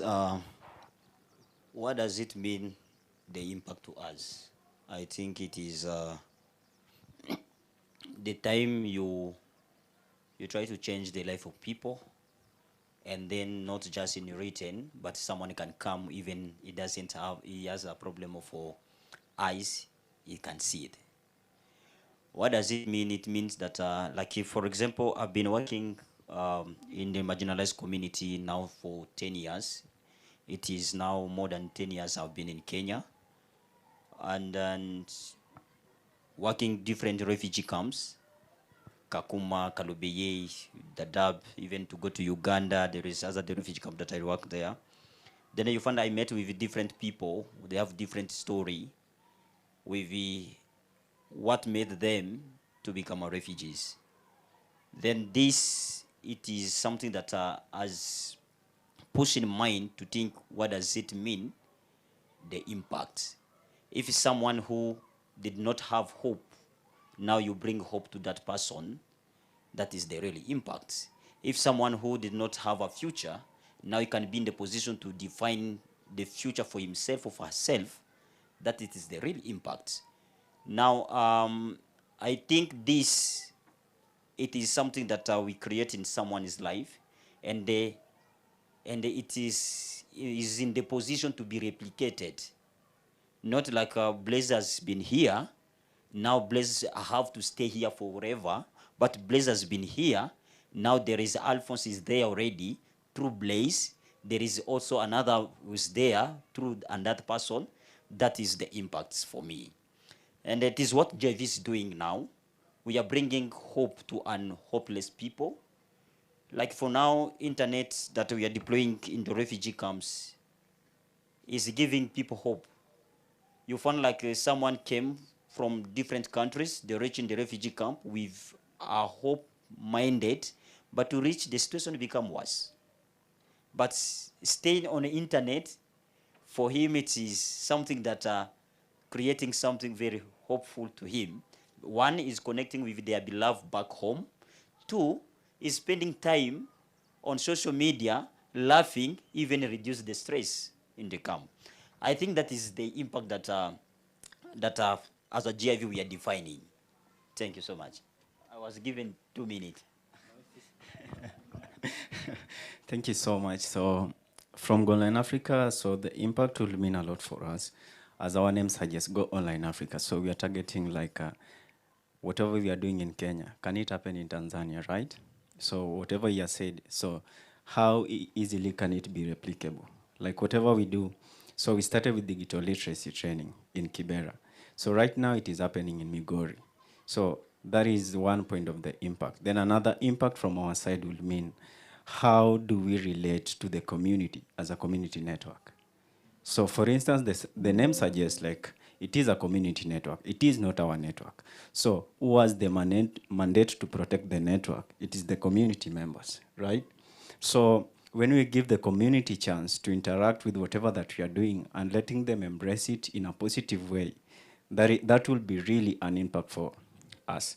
Then number 3 thing for what could mean an impact for us is that how easily is it sparking positive change to the mindset that we are meeting. So let's say, for instance, we are giving internet, we are opening our world to people who may not have the opportunity to see the things that happen the other side. So with whatever that they are taking in, with whatever that they are learning, how easily is it changing their mindset? So that will really mean an impact for us. Thank you. So imagine connecting 15 schools and over 3,000 students are able to access learning materials through that. A big impact, right? Imagine you have over 18,000 within one environment accessing the internet and are able to do whatever they want with that internet. They can learn. There's online learning. There's online education. There's also, some other activities that can also go on the internet. Imagine a mama mboga in the village market, able to receive orders on WhatsApp from where she is and deliver it without having to move from that point to the other point. You can also imagine having to train every month up to 30 students who are out of school. That's a very big impact for us. So that is what impact is to me. Thank you. Okay. Thank you. So for me, just to give a small, like a vision of how Kibera is, for those who have not been there. So Kibera, you find that now inside, because most of you probably you've passed through Kibera, but just passing, like you have not been inside. So you find that Kibera is kind of a funny place because what people do there, they build anywhere. As long as they see a space and you can put a stone there and another one and another one, it becomes a house. So doesn't matter how small it is, they will build there. So they can build either, as long as like you can stretch yourself up and you fit, that is a house. It can be a shop, it can be a toilet, it can be anything. So Kibera is just structured like that. And also another thing with Kibera, like the community is very, like the community aspect is very strong there. For example, even if the government wants to bring any initiative there, even if, yes, it's helping them, but if you don't consult that community, it will not work. For example, if we talk about electricity in Kibera, if KPLC brings electricity there, as long as that electricity is not going to put a coin in the pockets of these people, it will not go in. And even if it comes in, there are people we call cartels that control the village. Kibera has 13 villages, so every village has their own cartels. For example, you'll hear there's a place called Maskuma. In Maskuma, there's somebody who deals with power there. So I cannot live in Maskuma and get power from somebody else because it will not come in. I mean, there's a person who is taking that 300 shillings, so there's no way he will allow somebody else to come take that 300 shillings. Same with water. Even water, yes, Nairobi Water will come very well and lay good pipes. But the moment that pipe gets there, somebody else now controls it because they want the money to their pockets. And now this one is coming now to connectivity. You find, so initially when connectivity was still hot cake, we had poor internet who were the first people to bring connectivity to Kibera. That time it was hot cake and people didn't know how internet works. So even in terms of theft cases, there were not really much there. And now later, it's through people doing research, they came and found out, oh, okay, you can actually connect Kibera. And even now the people around, because you find Kibera has very smart people. It's only that they don't have opportunities. And actually most of them now, they learn from, like I said, school of YouTube. So they go, they find something, you have brought a technology, they will not come to ask you. They will maybe take a photo, then they go, they do their own research and see how it works. And now, right now, we have a lot of vandalism cases as part of the challenges that we are facing. Sometimes we even ask ourselves, do these people belong to a cult? Because how are you able to steal 1, 2, 3, 4, 5 equipments from one particular region and you're not caught? And they will have, it's like they have a conference like this where they kind of discuss, so today we are going to steal that way. Then next week we are going there. And actually these plans, they do work. So you find that for a certain region, they will steal equipment that whole week. They will start with 2. After some time, 4. So within a week, all the devices in that region, they are gone. And so now part of what Tanda is doing, because we will never ever get rid of, in fact, you'll never even find out who they are. So what we are doing with our connectivity, instead of reporting them every now and then, because you will report, you'll be given an OB. But after that, nothing happens. So what we are doing, instead of now keeping shouting and, you guys are stealing, and also the fact that now they have learned how these routers are working, how to use switches. So you find they get connection, and then they sambaza. Because for homes in Kibera, they are 10 by 10. Okay? You can find that in such a small tent, you have like 20 homes. And in those 20 homes, you have like 6 children in that small house. So you find that even for connectivity, of course, the signal will penetrate to the neighbor and the other neighbor and the other neighbor. Now you find if there's a smart guy there, they will maybe introduce a switch.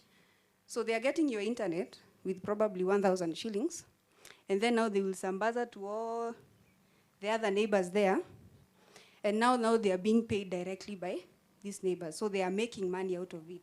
So it's like now you're encouraging kind of sambaza. So now what we are doing, so we are not throwing them out because you can't even get rid of them. So we have introduced something we call a reseller model. So now instead of you selling internet hiding, so what we do, we just introduce like a commission. So we tell you, just map out the people that are within where you are, and then we can drop internet at your home and introduce a switch there. And then for every user that you connect, you get maybe 10% or 15% commission for every time they make a sale or they buy internet. So that is how so far we have been working. And also part of it is the fact that Kibera has a lot of community schools. Why do we have community schools? Because the government is not able to construct good public schools in Kibera. It is a funny place, everything is built everywhere. So they only map a few areas. Even the public schools that are there, they cannot accommodate all the children that are there. So we have community schools where parents just come together and they contribute. They contribute a few coins to buy books. But now you find these community schools are left out. So the government, when they are probably giving out books, these schools are not counted. So now what, part of even what the plan that Tanda has this year is to incorporate the CBC education inside our network. So that even these these community schools that we have connected, they can give this content to their students as part of learning. So I can talk very much about it, but this is just part of a lot of things that we are trying to solve. Thank you. Great. Now you agree it is not only connectivity, it goes into households, it goes into pockets, it does more than that. I want to direct this question to Blaise. Blaise is working with a very funny, like a group of people. I normally call it the Africa in one place, because you'll find all other communities or other countries represented. And Blaise has done a good job in terms of building capacity, training, I don't know, Blaise, if you get a chance to speak about capacity building and the role of community networks in ensuring that we not only give internet for purpose of connecting and say hi, but also coupling it with the skills that is necessary to utilize the internet in the effective way. What would that be, in your own opinion? Yes, thank you, engineer. Let me say that if you come to visit GIV, you come almost visiting Africa, because the place that JV is implemented, it is implemented in almost all African sub-Saharan countries are hosted there. Country currently, with my, if I can remember, Kenya right now is hosting around 850, more than 850 refugees are hosted in Kenya. Now Kenya is growing up to the big countries that are hosting refugees. For Kenya for the work that is doing for refugees. Just clap, please. Clap for Kenya, the entire government. Yes. The second thing is we are talking about the sustainability. And the community network is in the art of community. Then not only just community, but the community also is divided into sectors. There is also marginalizations of the community as well. When we come to the context of refugees and the refugee camp, the place itself, it is marginalized. Now, which even people who are staying there, sustainability for their own, it is quite complicated. Now, how could you make community network to be sustainable? This is, the sustainability of community network goes with the ownership of the community. It comes to, if I have this, and I believe if community owns something, they may not be in the position to destroy that things because they are own. They say this is a part of us. If I put a public hotspot someone, he will be in the position to say, okay, Blazer will host this public hotspot because it is not just supporting me, even my neighbor can access the internet. You find like the public hotspot that has been planted there is not just for GIV, but for the community itself. Secondly, you find like a partnership that GIV is carrying on with university and the learning institutions. You find like it give an opportunity someone who did not go to school to have an opportunity to be educated. It give an opportunity someone who flee their country and did not complete the school to get that dream to continue with education. It give an opportunity to someone who lost the dream to be to have a degree or to have a diploma or to have a master's to get back that dream. Now it become very strong ownership of the community because if I carry the internet here, my neighbor who is pursuing an online program can be in the position also to learn and then also to continue so that the dream of education being achieved. Because they are providing scholarship, and now the number of the scholarships, especially for marginalized people, is decreasing. Why? Because the highest demand is there. Then the availability of funds to support those people is not there. Now, it becomes very challenging to take these people to the school, maybe someone who's located in Dadaab, Kakuma, to take that person to Nairobi University, to either to Kenyatta University or somewhere else. It is more costly. And maybe they may not be in the position either to fully access that opportunity. But the idea is coming not to take those people from wherever they are to the school. Now we are taking these schools for where they are. And this is the power of internet. Now, through GIV, we are connecting these people to access learning, to get opportunity to have this scholarship online, and also to pursue their degree, their diploma, their certificate, and they access job opportunity after their completion. So this is what we are trying to figure out, the sustainability of the community network. Because after that person finishing, he has also a mindset say, okay, let me bring back to the community. Now that person come again to GIV to serve GIV. Because he said, no, I've been supported, now let me support the others. So you find like a community network gets sustained by the community itself based on the impact that they are providing in the community. Thank you very Jenny. much. That is powerful. And in summary, saying that let us not chase universities where they are, but we can bring them to where we need them through the internet. And I think we have a very good conversation with Open University of Kenya to establish such institutes near communities through community network hubs so that learning can continue.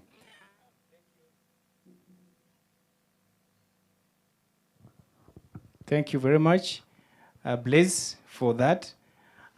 If you have any question, please feel free to note them somewhere. We'll be able to handle that. And one thing that I also believe is a key thing, as we do all this, we need frameworks, right? We need clear structures, and we need governance. And I want to ask Kumolo Kennedy, in terms of governance, what do you see as a community network that maybe Kijiji Yetu has implemented, and anyone who is in the space will really consider before it is too late to get into community networks? Thank you very much, Mr. Alphonse Engineer. I think the first thing we need to acknowledge is that let's get it clear first. Understand what you want to go into. But before you do that, there are several things you need to put in place. One, and I'm talking from experience because these are things that we've done together with my director and my sister there, Marceline. At some point, you need a strategic plan. You need to start from somewhere. You need a strategic plan. You need your programs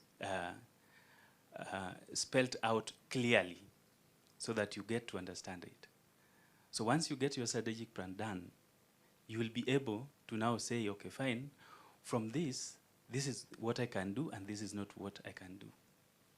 Now, most of us have strategic plans, but we don't have costed strategic plan. That is where we go wrong. If you do not cost your strategic plan, and you are giving me an annual budget, the question will be, where are you getting the annual budget from? If you are not costing your strategic plan. So as a CN, you need to come up with a strategic plan and cost it. And know, okay, from this is how much I need to fundraise in order to sustain this strategic plan, or this to implement this strategic plan. Secondly, your policy documents. I've gone through several, because I have background on finance, I've gone through several organizations, and whenever you go there, you find their documents are on draft. PDF is a draft. Any document, organization policy document, on PDF is a draft. On Word is a draft. Until it is printed, it is signed, and it is scanned. So once you scan it, you can share with anybody to show that that is an original document.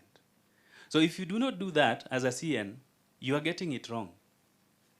Because what happens is, all of us here, some of us here, we just pick it from another organization or on the online, and then edit a few things, areas, and then we share it as a PDF, and we think that is a document. That is a draft.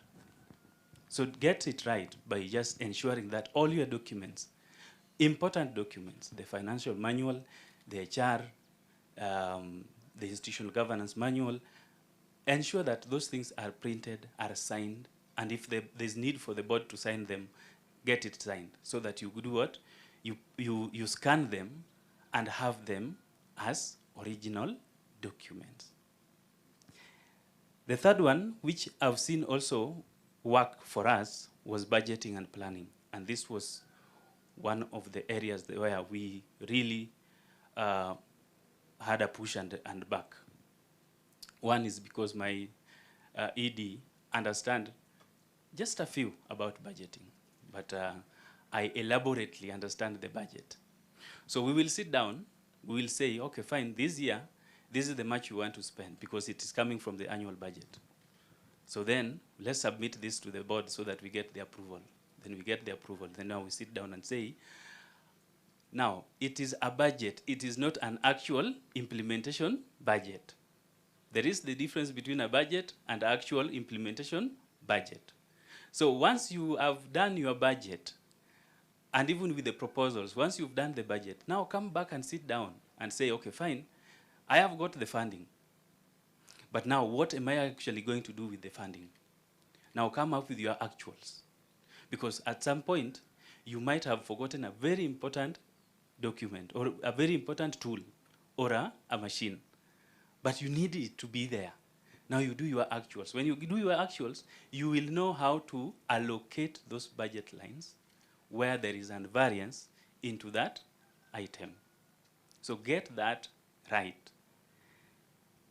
The other one is, and most of our organizations is auditing and accountability.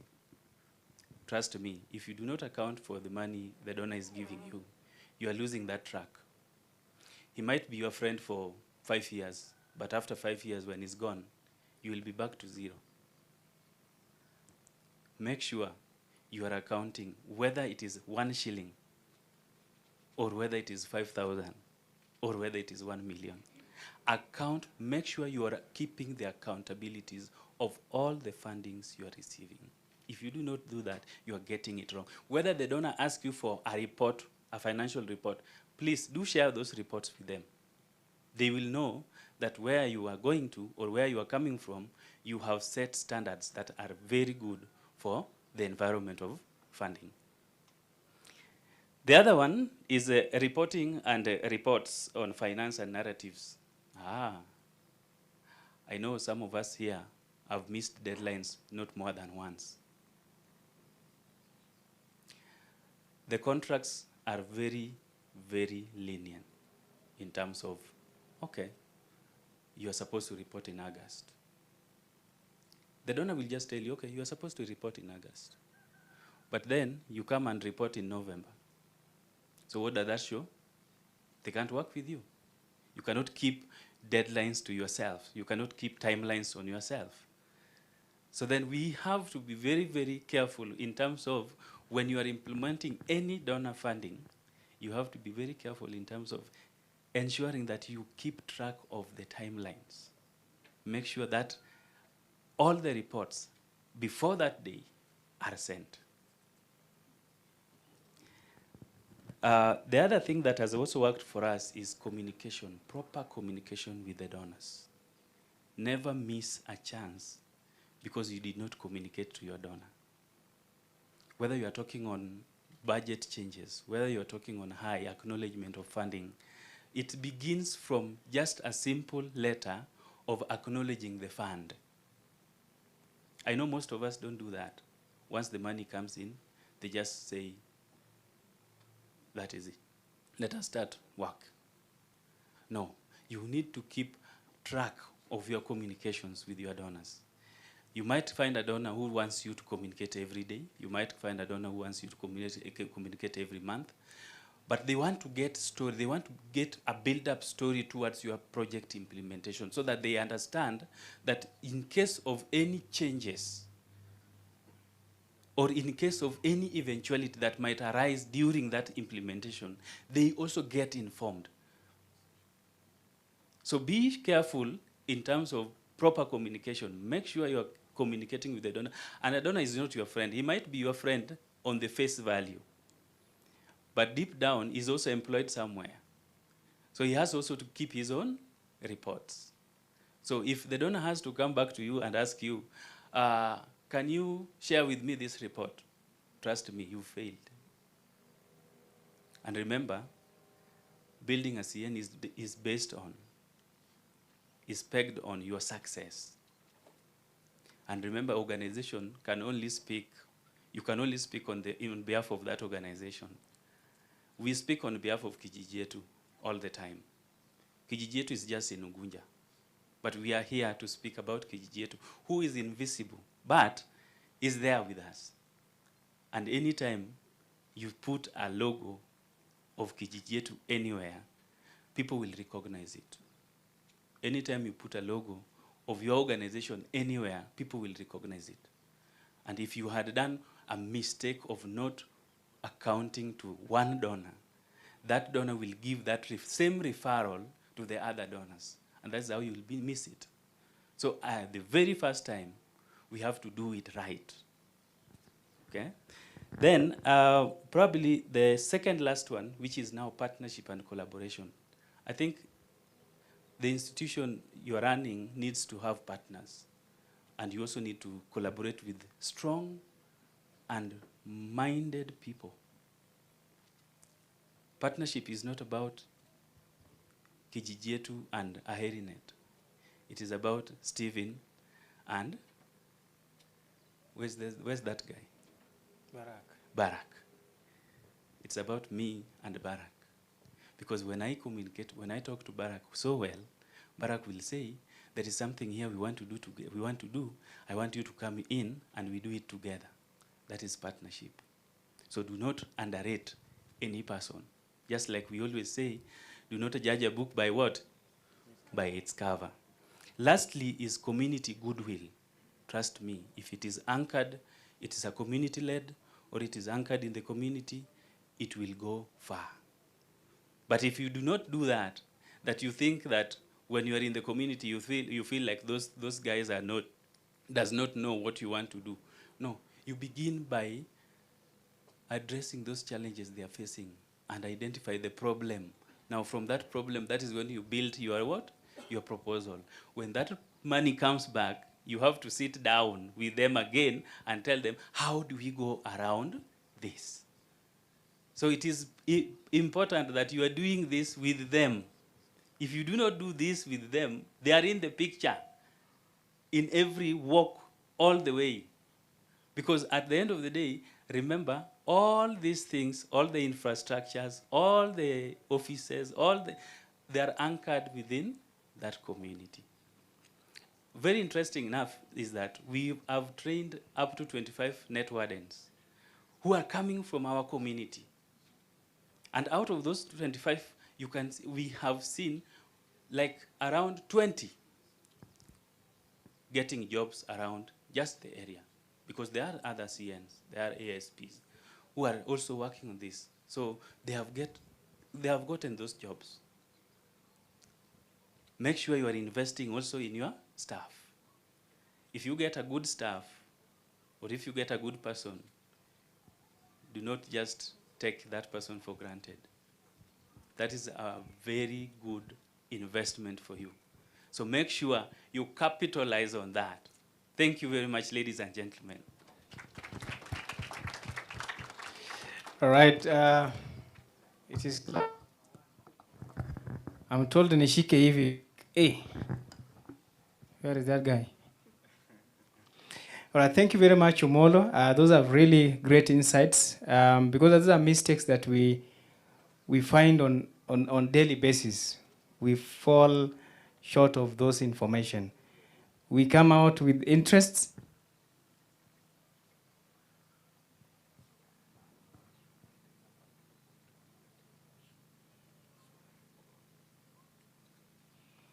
Thank you.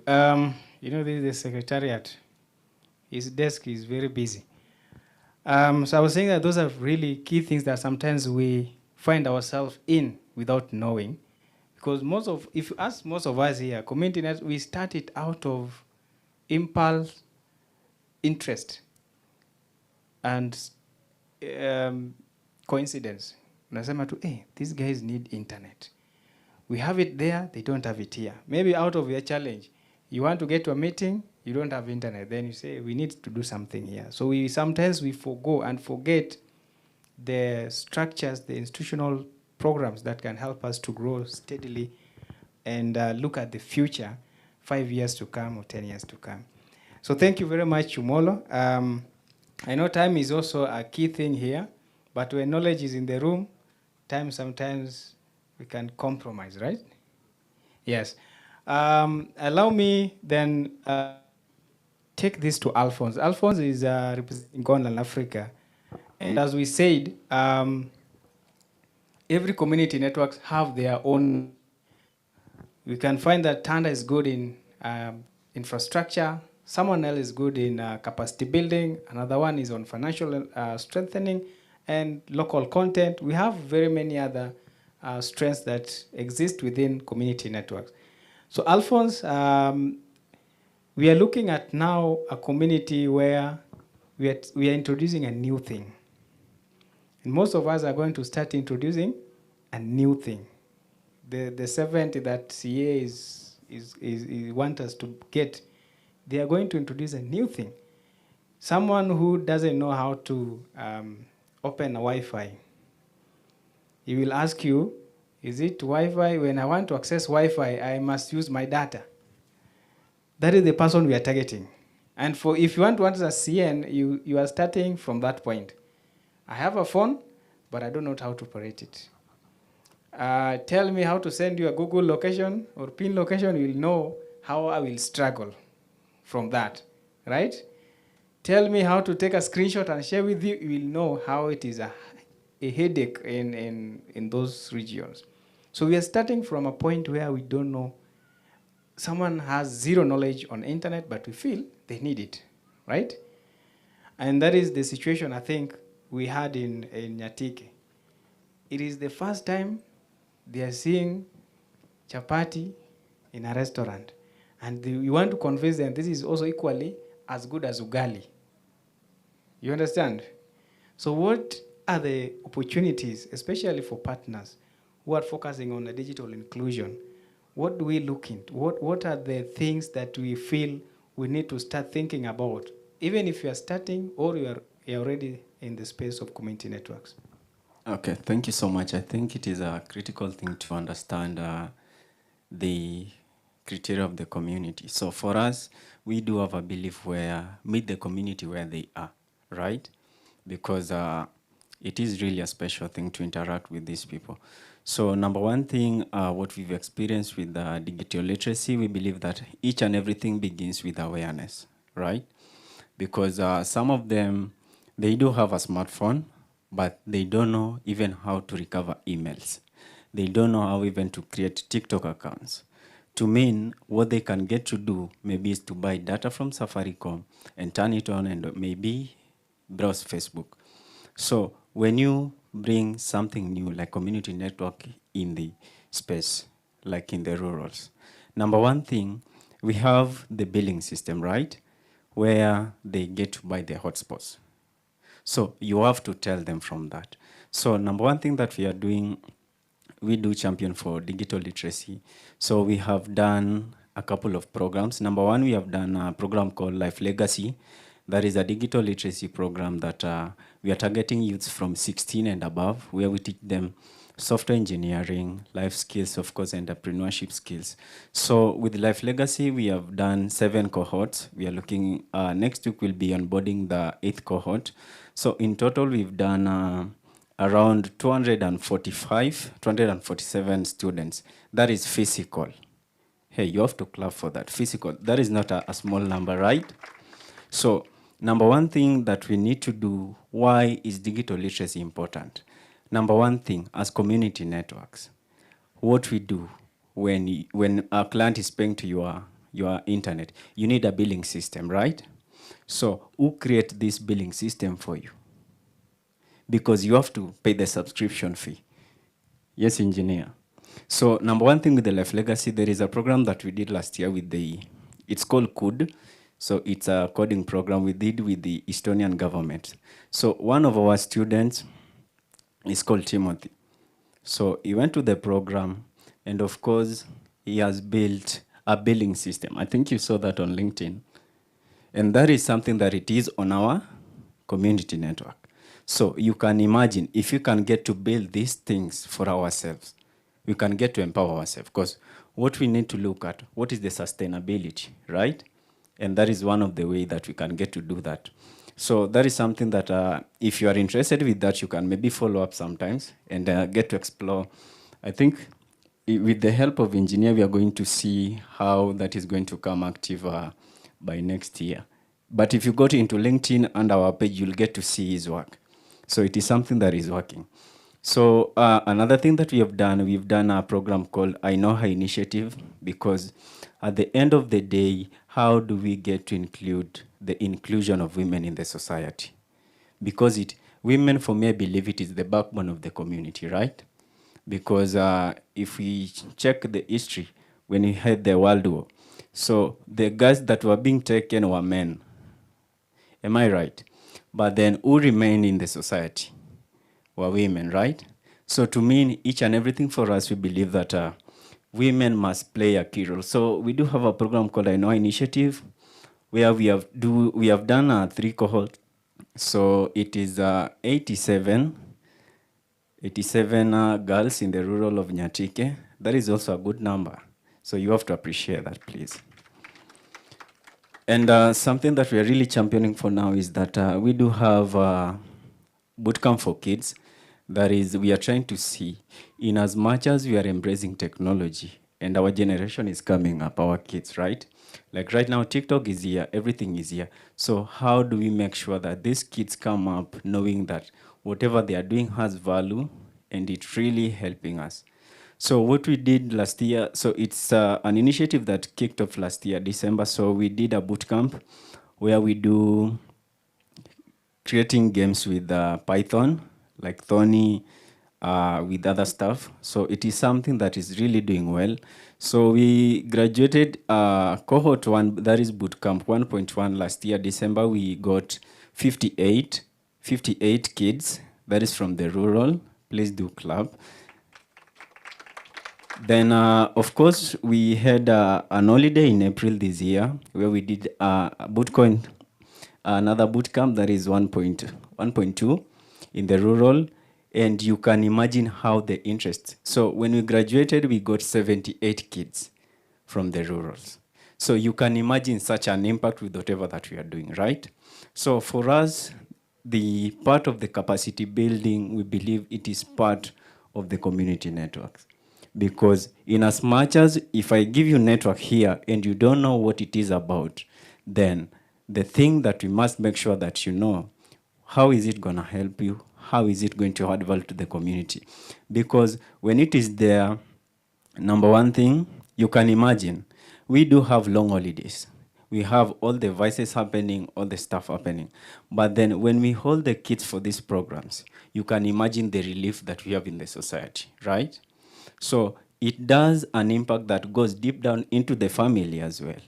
For those parents that may wonder, what is my child doing, right? So these are some of the things that I think it is something that I am grateful to be part of, and I'm so excited to see that replicated in other community networks. As I said, we are rolling out a program where we are planning to visit all CNs, that is with boot camps, where we go there, things like creating billing system, also on software development. So we are trying to focus on the software engineering part. How can you develop your things?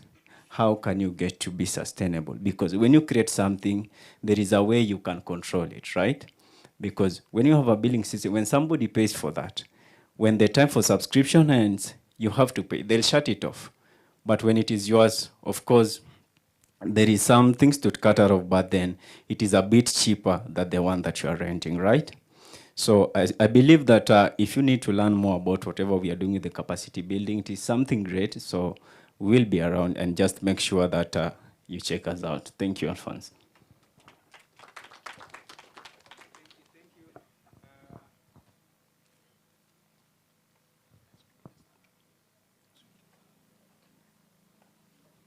Right. I'm being told that we are standing in between us and the energy levels.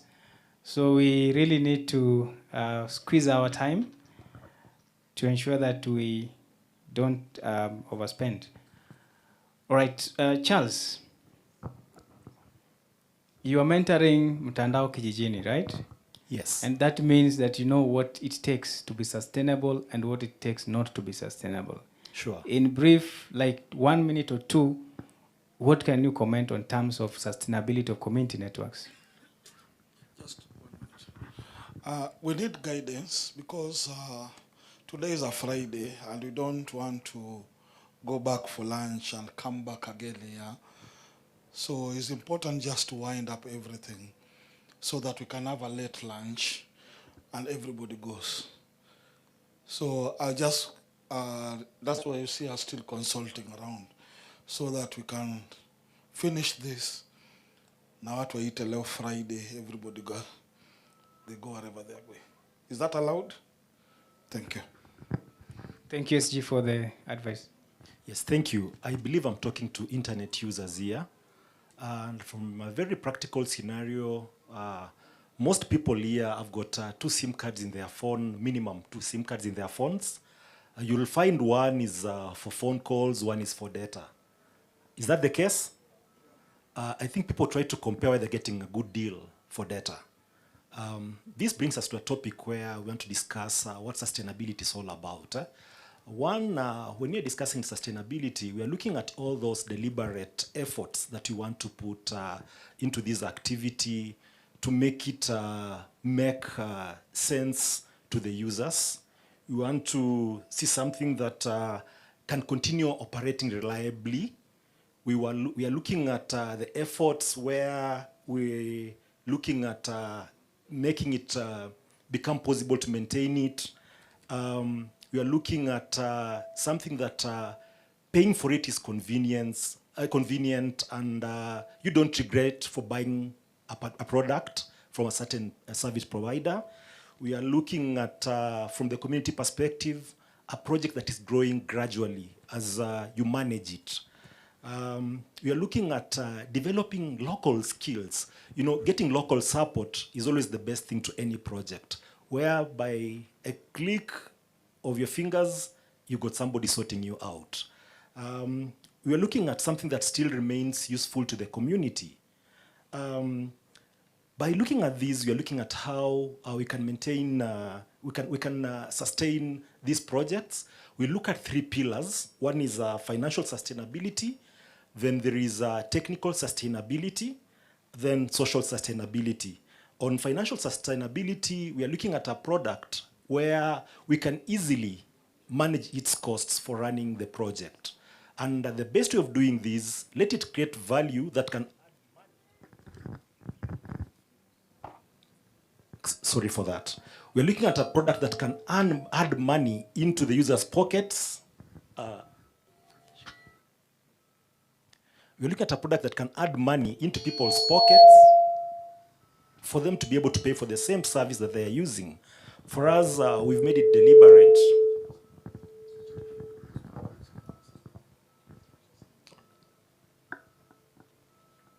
Sorry. We made it deliberate to target productive people in the community who are able to use this product to raise revenue and pay for the same product. Like Ed mentioned, we are living in a community where people do subsistence farming. Whatever they are farming is barely enough for them. So when you're doing subsistence farming, you'll rarely find something extra for market. But again, we are looking at the pieces of land they have. It's possible that they can turn this subsistence into commercial farming so that they sell what is excess to them to the market. By doing this, they'll be able to meet their basic needs, internet being one of them, pay for their health care, pay for their children's education.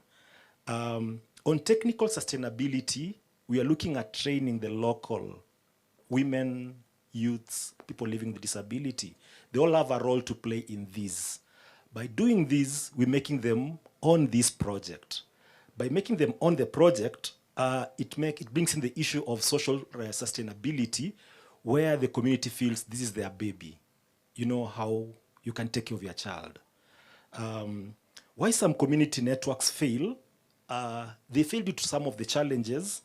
One is overdependency on donors.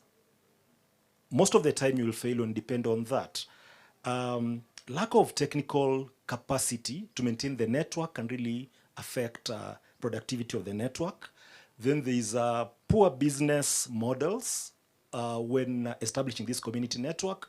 You really need to be very clear on how you want to execute your business. We also have expensive bandwidth in our communities. In the rural Kenya, it's very difficult to get reliable bandwidth. That is a problem we are suffering in Busia. So we are using cell phone data, using these routers, I mean. And at times they have serious outages when the network is roaming. So 50% you'll be connected, of the times you'll be connected, 50% you'll be offline. That is, it really affects us negatively.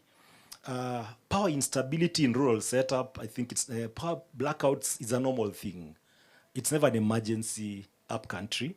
But again, to be sustainable, we are considering using alternative sources of energy that can help us be able to run. Personally, I've also trained on solar installation, so I do that at community level.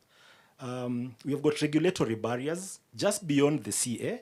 We've got other service players in the industry, and that's where the devil lies in the details. You know, when you're looking for these, when you're looking at authority to use the Kenya Power Poles, it's a serious challenge. The information is not clear of what is required. You know, you'll be taken in cycles and cycles until you'll not be able to achieve. What they require most of the time, there are special certificates for the technical people that are supposed to be doing that job. These people are not readily available in the communities.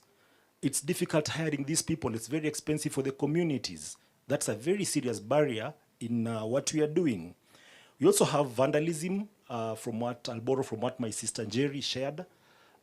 Vandalism is a serious problem.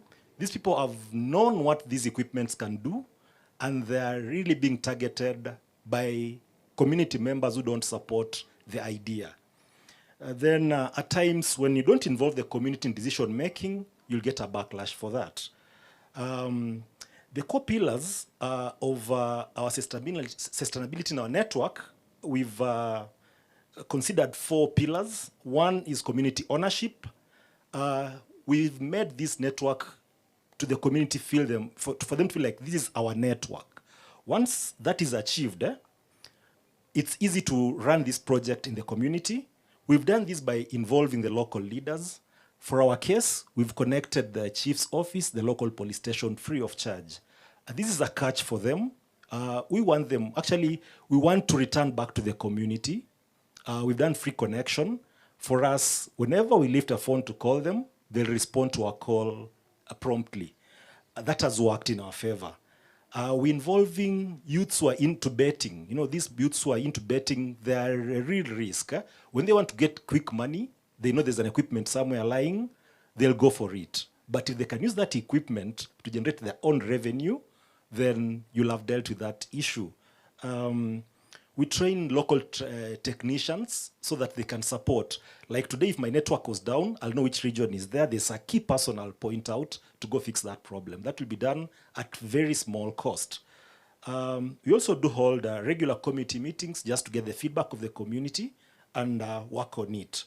We're also transparent on our operational costs to the board that we work with. Actually, people will want to protect what they feel belongs to them. That is in summary. We have affordable but realistic business model. Like I said, people have got 2 SIM cards on their phone. They'll consider in some scenario using Airtel a better option than Safaricom. They'll think Safaricom maybe could work better in a particular scenario. At times, there's a better coverage of one network to the other. We're trying to make what is reliable and affordable to these community members. We've done this, to achieve this, we've been able to share infrastructure. Like in most of our hotspot areas, we are being hosted by community members, be it in shops, be it community centers. We have also adopted a cooperative model where we're starting to encourage our users to save, to be able to achieve, to buy to connect the next person. So there's some little fund they put in that small cooperative. Once we've reached, we've raised money to connect a client, we look at a client, maybe it could be a disabled person or an institution that can be connected free from the funds. We look at local businesses paying premium amounts to compensate for some of these clients that are not able to pay but need to be connected. Example of this institution that you are connecting, we've got a special school for the deaf and blind that's been connected. I think you're also looking for partnership on how to be able to give impactful connectivity to these institutions. We've connected 2 health centers in our community that clients are able to access the health services there. We've connected the local markets where local people are able to connect on our hotspots at a very affordable and conveniently. Then the third pillar is the local capacity building. We've trained the local youths on basic fiber maintenance, router configuration, customer support, and cybersecurity awareness. We got those very basic cybersecurity concerns that we address. We are not experts in that, but there's what is common knowledge in cybersecurity. We do share with community members. The fourth pillar is partnership. We've partnered with Kibabi University in Bungoma. We do give their students attachment. These students, when they're on holiday, they do support our works. Many of them, we don't pay them for doing this service. They do return it back to the community. We've got 2 local NGOs that we are working with. 2 are hosting our equipment. We're also working with the Internet Society. They've been training our members virtually, and we also encourage them to pick these courses that are online from the Internet Society. We're also working closely with the regulators, and I think the CA is here to attest. We do communicate to them regularly. We've got these community organizations, many more. There could be churches, there could be chamas that we do deal with them as well. We've looked at infrastructure sharing as one next big thing that we want to move to be able to achieve sustainability. If we could get access to sharing these towers, I think some of these projects will be rolled out at a very cost-effective way. We're looking at sharing fiber routes for the companies that have got idle fibers or dark fibers that are lying around. You're also looking at using the public infrastructure, like having water tanks in the community. You can use access points to access the community. Then you're also looking at negotiating for fair access to using these Kenya Power Poles, because where we are, it's not clear what it takes to use Kenya Power Poles. Then we'll want to look at the role of the policy regulators in achieving sustainability. One, yesterday we got a good news from the regulator that they have waived off the renewal fee for the community networks. That is a plus. We are looking at getting more insights on how we can do this spectrum access, so that it's not just a foreign language, but is it something that you can utilize in our community? We are looking at how we can get rights of ways from the county governments, because that's a very big thorn in our feet.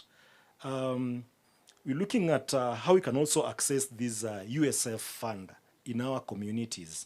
After having said that, I think I'll say that the connectivity should not just be done by the major ISPs, but it can be done at community level by the community members. Thank you. I think that is like a whole summary of what we really wanted to hear. And I have to apologize. When knowledge is in class or in the room, sometimes we compromise time. Sometimes. Yes? You have to keep time without knowledge. All right, thank you very much, my esteemed team, for the insights and the information that you've shared with us. I must apologize on your behalf for taking much time, but again, this is your day. Yeah? You have to share these stories, because these guys will not come to you to ask you these things on your ground. So allow me, help me appreciate them with a round of applause as they leave the stage. Thank you very much. Lawrence, if you're ready. Time by regulate, moderate within lunch and people. Very difficult. But I hope it was insightful, right? If you have any questions, see any CN, see me, see CA, APC is here, right? Because after this, it's a Friday.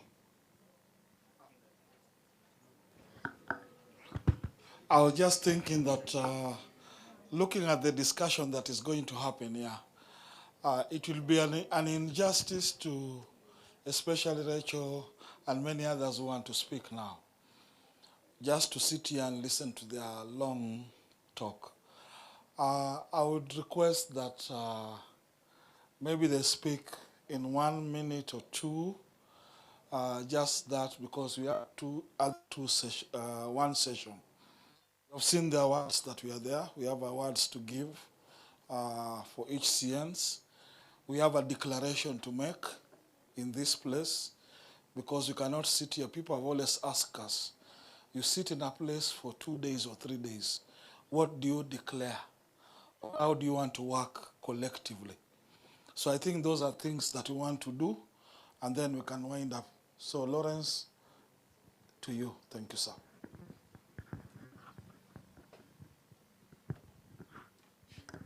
Thank you so much. I'm starting to question whether I've wronged my president or something. Yesterday or the day before, I was the one to appease people and become the event of the face of not keeping time. Again, my sincere apologies. So we'll jump right next into the next phase.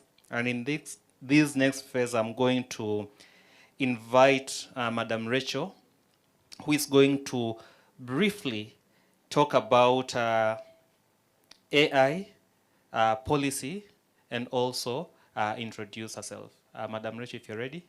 So as the president mentioned, we are trying to make this very brief so that we also don't keep you here. Thank you. Okay. Hi, everyone. My name is Rachel Shitanda. I think my title has changed since. So I am the acting chair for African ICT Alliance. We lead different stakeholders and businesses around Africa in tech. So we are in at least 42 African countries. And also, as recently, the group PMO for Action Telecom. So it's an interesting conversation to be in, mostly looking around telcos and how we can come in to support community networks, and also what as Action we are looking into in investing in the same in terms of building capacity, providing capacity to smaller ISPs in the wholesale business with our company Simbanet, and also how we are so interested in promoting local content, which is something that I've really had being echoed around. So thank you so much for the invitation to speak here, Lawrence and Engineer Alphonse. I think some of the people here we have met in some other forums. So I want to speak a little bit about AI and how AI can come into either helping us build our capacity in how we reach people, how we communicate to our customers, and how we can also use the tools that are involved that use AI in capacity building. So as we know, most of community networks, there is a bigger challenge in terms of revenue. And so we are looking at serving the underserved, and the underserved also in terms of looking at the CapEx level, you can only make as much. And so we should think about ways we can make our tools easier to use and also efficient, building a team that is also a machine. Yeah. So looking at tools, we have spoken about things to do with billing systems. There's things to do. You need to communicate to your client. You need to advertise. What are those things that you're using as smaller operators to cut costs using AI? And what are those things we have heard about policy documents? What are those policy contractual things that you're having in your businesses that you need to align with maybe CA, with Kenya Power, and maybe you need to brainstorm. So there are very many tools that you can use in AI to do that. Apart from that, you also need to be really informed around policies governing telecommunication. As much as we are small at this moment, there is room for growth, and with growth there is regulation, and also there is risk involved. This is litigations, this is security.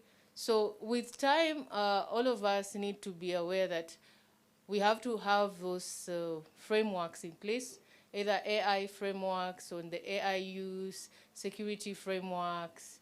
We have to have things to do with contractual, legal, even if now you have to employ a tool that will help you, which at the moment they're very readily available. So I don't know if there's any much that I can add, but just to say that as Axion, we are really interested in community networks and providing capacity. And also I've had talks about dark fiber, and we have also been thinking around areas we can also use our capacity in mashinani to also help smaller ISPs in areas that we are currently not in reach. We also have content which is mostly on TV, and so we're also looking at also boosting our local content.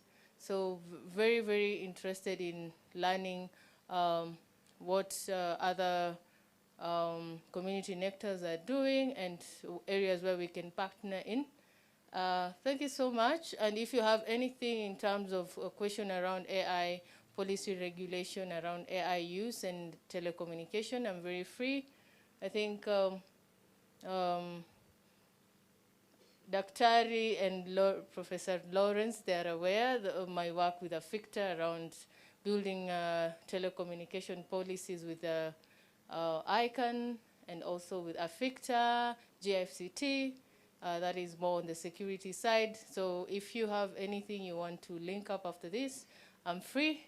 But then I have to beg to leave about other commitments. Thank you, guys.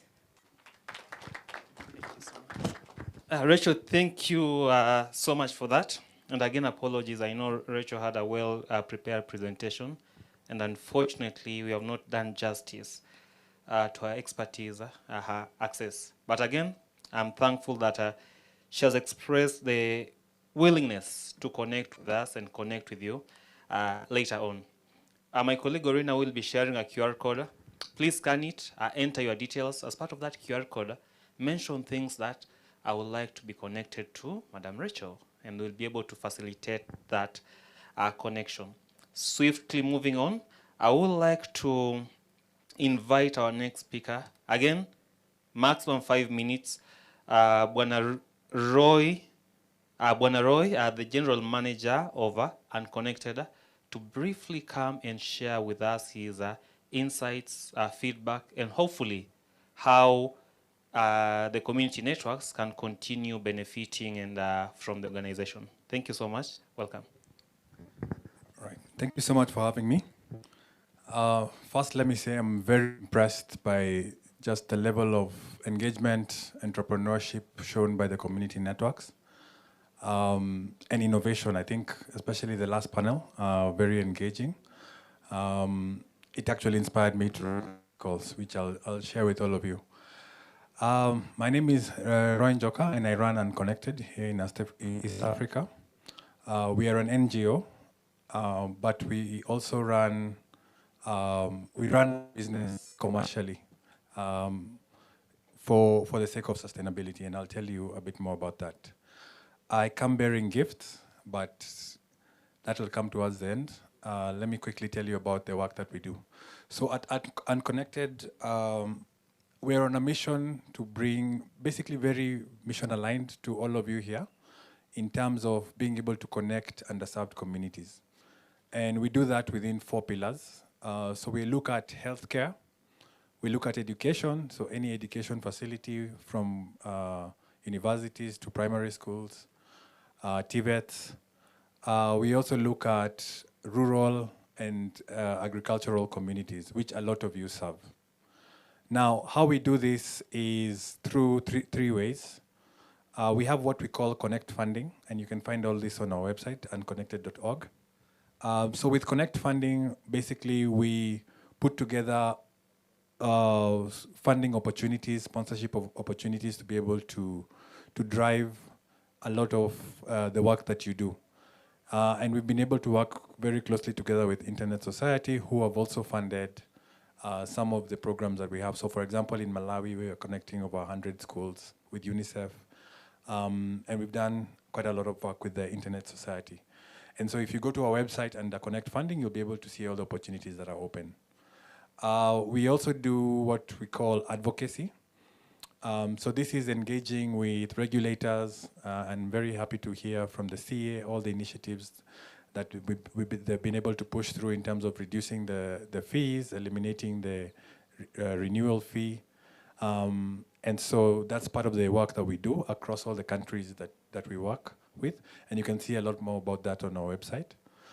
And then more importantly, and where the gifts are where we call Connect for Good.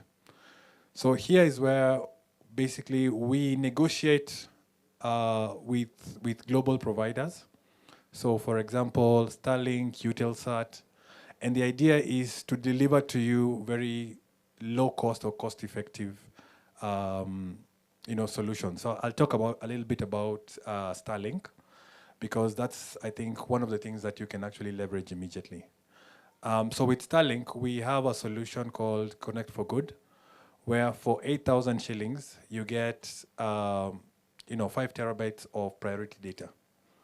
Now, if any of you are working with Starlink and you can see some of the recent issues that they've started to crack down on the FUP policy. And so if you're working with their residential bundle, for example, at 6,500 or any of the other commercial bundles, you'll find that it's becoming more and more difficult. And so what we did, we negotiated a package that allows you to not get a huge discount, but it also allows you the right to resell. And so this is basically what would actually power a lot of, especially very remote sites.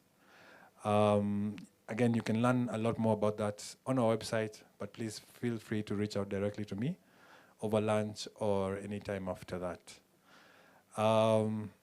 We are also arranging for a webinar where we'll be able to talk a lot more about this. And so Barack will be inviting you to this, where we'll have a bit more time. But thank you so much for having me. And thank you so much for sharing your stories. They've been really inspiring. Thank you. Thank you so much, Bwana Roy, for that. I know we have CNs that were very keen to leverage Starlink. I've had this discount, so please ensure you reach out to Roy for more guidance on that. Quickly moving on, my speakers, I'll be putting a timer here, just to remind you that I know some of us might not be Kenyan, but we say time is bad, masaa ni mbaya. So please respect the timer. Our next speaker, I would like to invite Deti, or the TM from CyberSafe Foundation, who will briefly mention and talk about Resilio Africa and how CNs can benefit from that. Yesterday, we talked a lot on cybersecurity. So we have someone who is targeting you. The TM, karibu. So again, as always, 3 minutes before I come and... Hello, everyone. Okay, I'm going to keep to your 3 minutes. My name is DTM Tawo, but you can call me DT. I am here from CyberSafe Foundation, where I'm the programs lead, and I'm here to specifically speak about the Resilio Africa project. When I was sat here and the panel was going, and Kijiji Yetu spoke about policies, I just smiled. And I smiled because that is why we created the Resilio Africa project. We understood that community networks specifically struggle with managing and implementing these policies. And with the Resilio Africa project, we want to help with your cyber resilience journey. Notice how I didn't say cybersecurity. I said cyber resilience. Because we understand that you can't prevent everything, but you must be ready for the day when something breaks and you can bounce back. So we're here to make sure that if something happens in your networks, you can bounce back. And we're doing this for free. with support from google.org. Now, CyberSafe Foundation has been in the cybersecurity space for well over 7 years, and we've created programs from training and upskilling, and now doing more technical advisory and implementation. Now, what we're going to be doing is end-to-end support. So we're going to help you with your policy developments, but before we do that, we're going to do a gap analysis. We want to understand what it is like internally, how you maintain your systems internally, what policies you have in place, are you implementing these policies or they're collecting dust, and then we'll do a threat assessment as well. If an attacker was to get your domain name, which is publicly available, by the way, what can they see? What is publicly exposed? Can I, can I exploit it? Can I compromise your emails? What can I do with it? So we'll work with you. We'll get a detailed report. We'll make that available to you. We're also going to be creating incident response playbooks. And anyone who's here who's tried to consult a cybersecurity organization will know that costs hundreds and thousands of shillings, right? And we are making sure to give that to you for free. But we're not here to save the day. We're not superheroes. We're here to make sure you are equipped with the tools, the skills to react and respond to these cyber threats, which means there's a lot of capacity building that is part of this. Does your technical team know what to do? That's if you have one. Does executive know what to do? And does your entire staff base know what to do? And finally, aside the incident response playbooks, aside the policy work we're going to be doing with you, you're going to be part of a global network that we are building, starting first with 4 countries, Nigeria, Kenya, Ghana, and South Africa. Work has already begun this first year with Nigeria and Kenya because we prioritize home. I know just a few words in Swahili, which I got to learn during my trip, but Kenya feels like home to us because we've been doing work here, especially with the Cyber Girls Fellowship. Some of you may know about our work there, and we want to extend our impact here in Kenya. So this first year, please feel free to reach out to me. I'll be sat there for about 20 more minutes. But most importantly, you can just say hi to me on LinkedIn or send a mail to Resilio, which is spelled RESILIO, .cybersafefoundation.org. I mean, Lawrence is going to help with introductions later, but you can read up about the project. The goal is not to come and save the day, again, I say. The goal is to make sure you have the skills and the tools to bounce back when these threat attackers come for you. I'll be here to talk more about it. Thank you so much.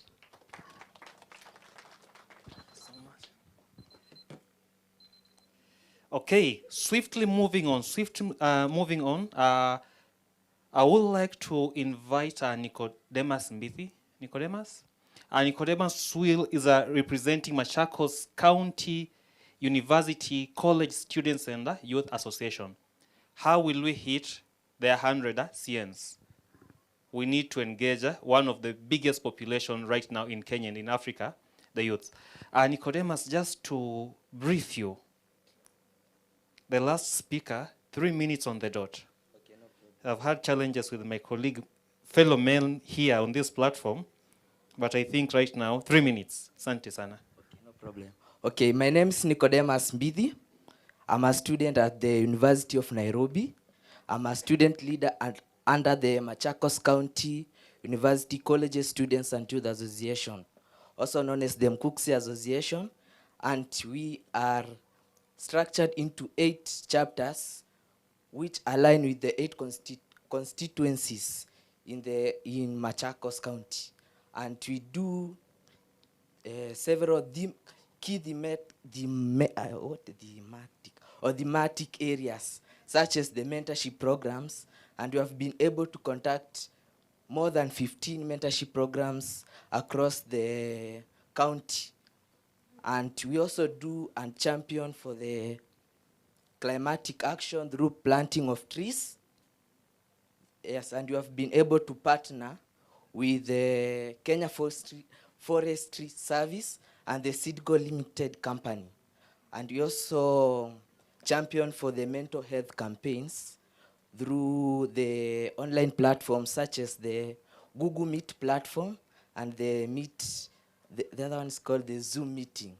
Yes, maybe, and by attending this session, I have learned about the digital inclusion, and maybe through the collaboration partnership, maybe when you get that chance, you want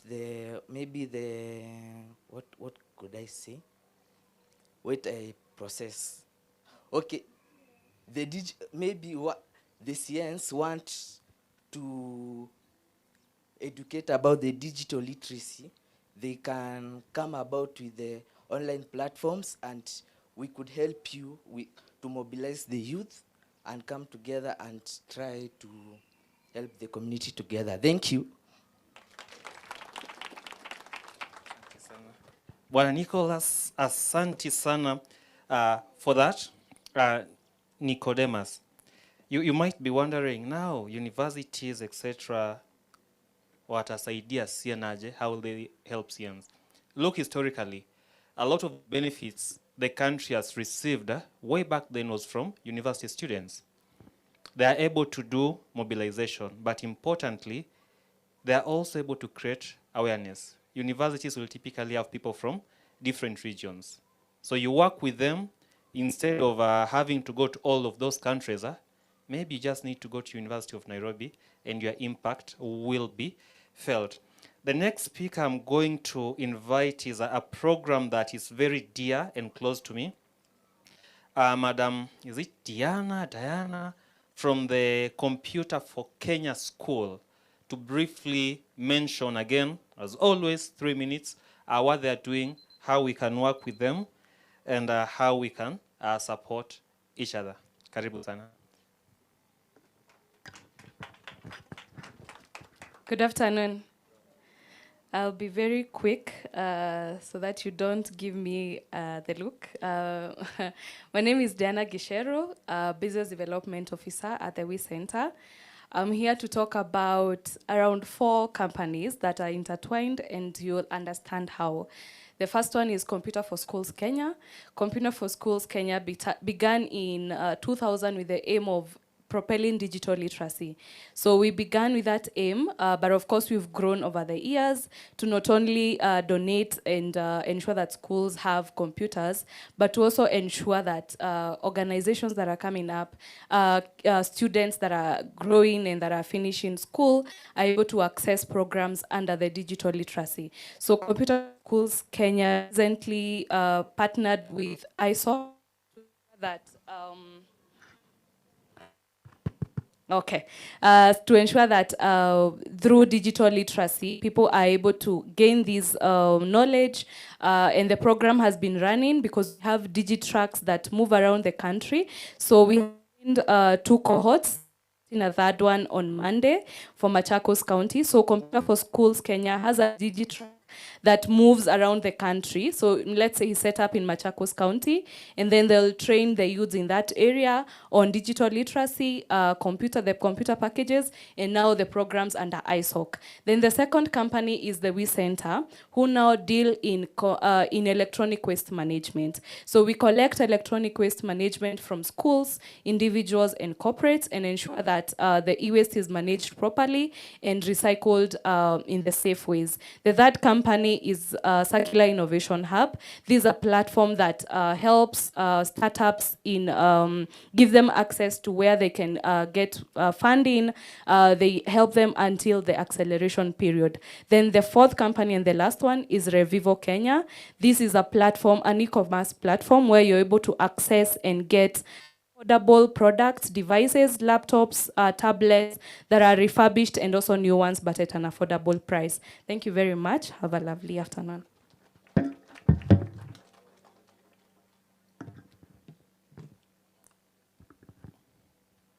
The ladies who have been speaking here have been doing an incredible job. Fun fact, amongst the first computers I actually used way back then was from the Computer for Schools Kenya program. Without them, my career trajectory and professional trajectory might have been totally be different. So again, from even a personal point of view, always appreciative of the incredible work they are doing. The next speaker I would like to invite will be Beatrice from Tara, who will mention on what they are doing and how, as a CN, we can also benefit from the services and opportunities they're offering. Thank you everyone. Hi to you all. I'm very grateful for this opportunity, and of course it's a pleasure to be talking about what we have been doing with the CNs, whom we have worked this journey with for some time, for some years now. Let me first introduce myself. My name is Beatrice Mushiri. I work with Tara Connect. Tara Connect is hardware manufacturer. We manufacture wireless optical communication terminals. This was a project that was started in Google, and it has so far been commercialized to produce solutions for, of course, ISPs and community networks, to be specific. So our product is mostly a middle mile and backhaul connection solution, because it's a fiber but wireless option, because we do provide connectivity of up to 20 kilometer distance and can carry a capacity of up to 20 gigabit. So as a result, we needed to figure out how we can customize this to be able to provide a solution that is ideal for the community networks who are rather small. So what we did here is we provide, or we partnered with our MNOs and other ISPs, Seacom and Liquid, to provide backhaul connection for community networks, such that instead of, for example, I'll give an example of probably a community network in an area, for example, maybe Tanda in Kibera, and they need to maybe expand their connection to Mathare. What they would need to do is set up their infrastructure in Tanda and also go to Mathare and do the same. This is, of course, cost intensive, because we do know that network infrastructure cost does not come cheap. So as Tara, and in partnership with our with Liquid and Seacom, what we do is we drop you capacity at your POP, that is at your point of presence. If you're in Tanda, we drop you your capacity there, because Liquid has the biggest fiber presence in Kenya. So they will drop your capacity at their nearest BTS, and you can now distribute to your area. You go to a different region, Mathare, and they'll drop your capacity at your nearest POP, and you can distribute. This saves you the cost of having to run, of course, fiber to interconnect your different point of presence. So that is a major benefit to these community networks, because it saves you the cost of having to lay your backhaul infrastructure. And then in addition to this is the partnership we have with these MNOs is they provide you an open bandwidth.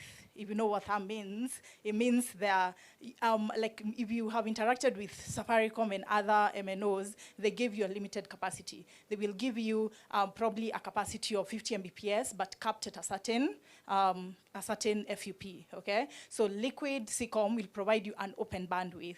If they provide you 1 gig and you maximize that, they are willing to expand their capacity, because remember, they have the largest fiber presence in Kenya. But now the model we have with these MNOs is on revenue share as compared to prepayment model. So in a case where a user pays you 1,000 shillings, Liquid will take 20% of this amount, and 80% you use now for your operational cost and other costs associated with your network. So as compared to other MNOs that will give you a standard price, and maybe you're not even able to utilize the entire of this capacity, Liquid will only take a revenue share of the amount that you get from your users, which is, if you look at it, it's a better package as compared to what is available. In fact, I was very glad to hear CA talk about how they have initiated an engagement with MNOs to curate or customize a package for community networks, because access to bandwidth is a major challenge for these community networks. So it is good to hear that, you know, regulators are coming in to like to get on tables with these MNOs and ask them or request them to come up with a package that is customized for CNs, okay? So that is one way that we came up with to help the community networks after we did realize the challenge that they are facing. The other product that we did introduce for the community networks is an NMS, because most of these community networks, when they start off, they're mostly tracking their numbers on Excel sheet, which is not sustainable. So we did introduce an NMS to help them, of course, manage their users rather than having to follow up with users after the 30 days and ask them to pay and all that. Now you're able to automate the disconnection and the connection of users upon payment.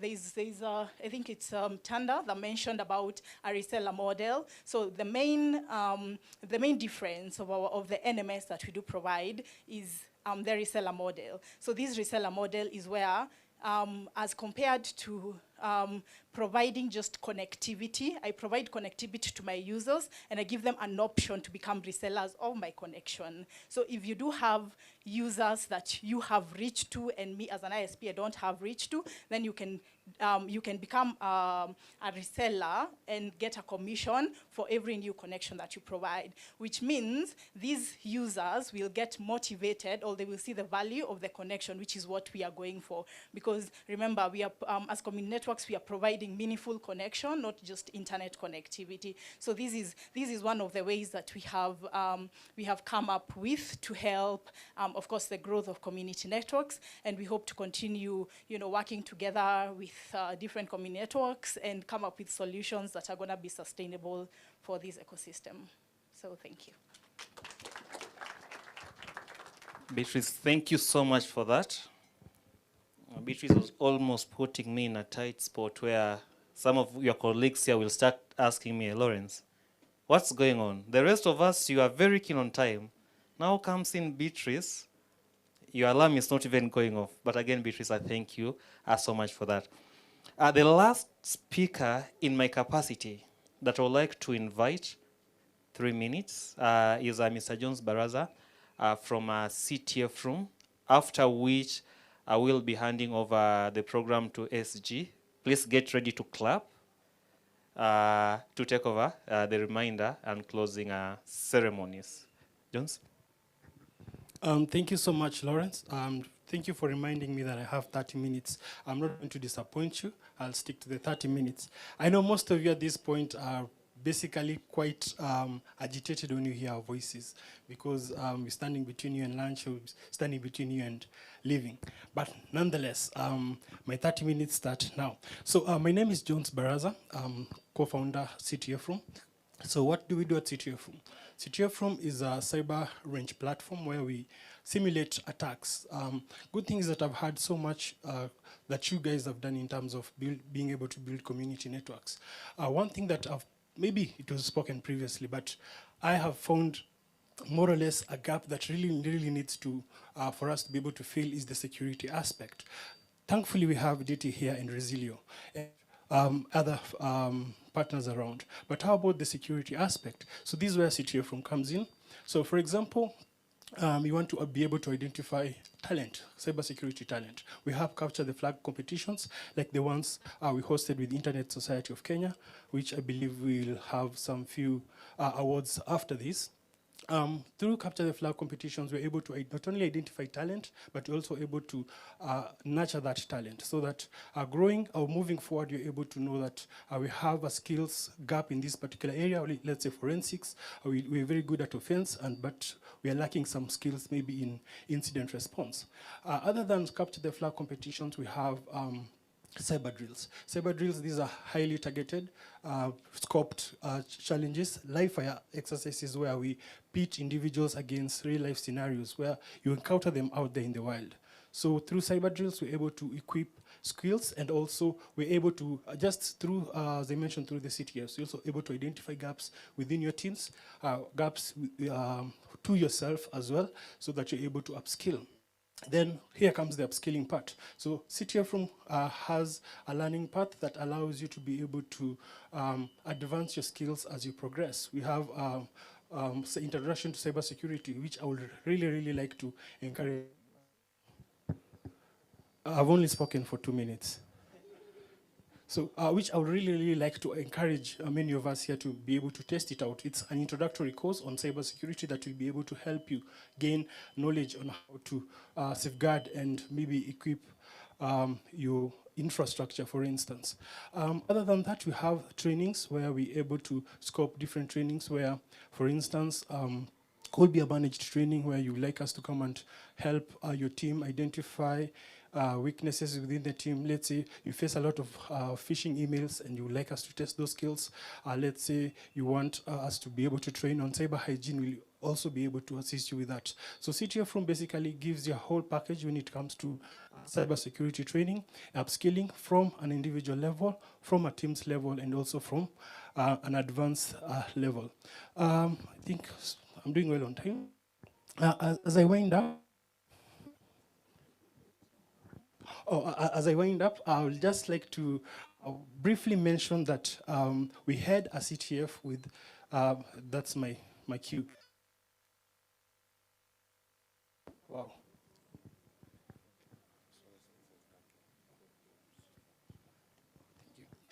So we had a Capture the Flag competition with Internet Society of Kenya, and some of the winners are actually here. And just in a minute, I'd like to mention what we took them, the participants through. First, we integrated an AI challenge that our users were supposed to, or participants were supposed to socially engineer it into revealing some sensitive data. Then from there, they're able to take over a portal, a network management portal that they were able to take over, become admins. Forgive me if I become technical, but become admins, take over the box, and become basically take control of the whole infrastructure. Then we also had forensics challenges where we had, especially most of us, since we're dealing with the network here, a network forensics tool where you're supposed to analyze traffic within, passing through the network and identifying any areas that suspicious. Then other than that, we had an open source intelligence challenge that basically participants were supposed to find a certain organization that has recently laid some fiber optic cables around Kenya and the whole of East Africa. Well, not the whole, but part of East Africa. So basically, this was a whole-rounded challenge targeting web applications, steganography, forensics, open source intelligence, and some bit of incident response. So without saying so much, thank you so much, and I look forward to engaging with you further. Thank you.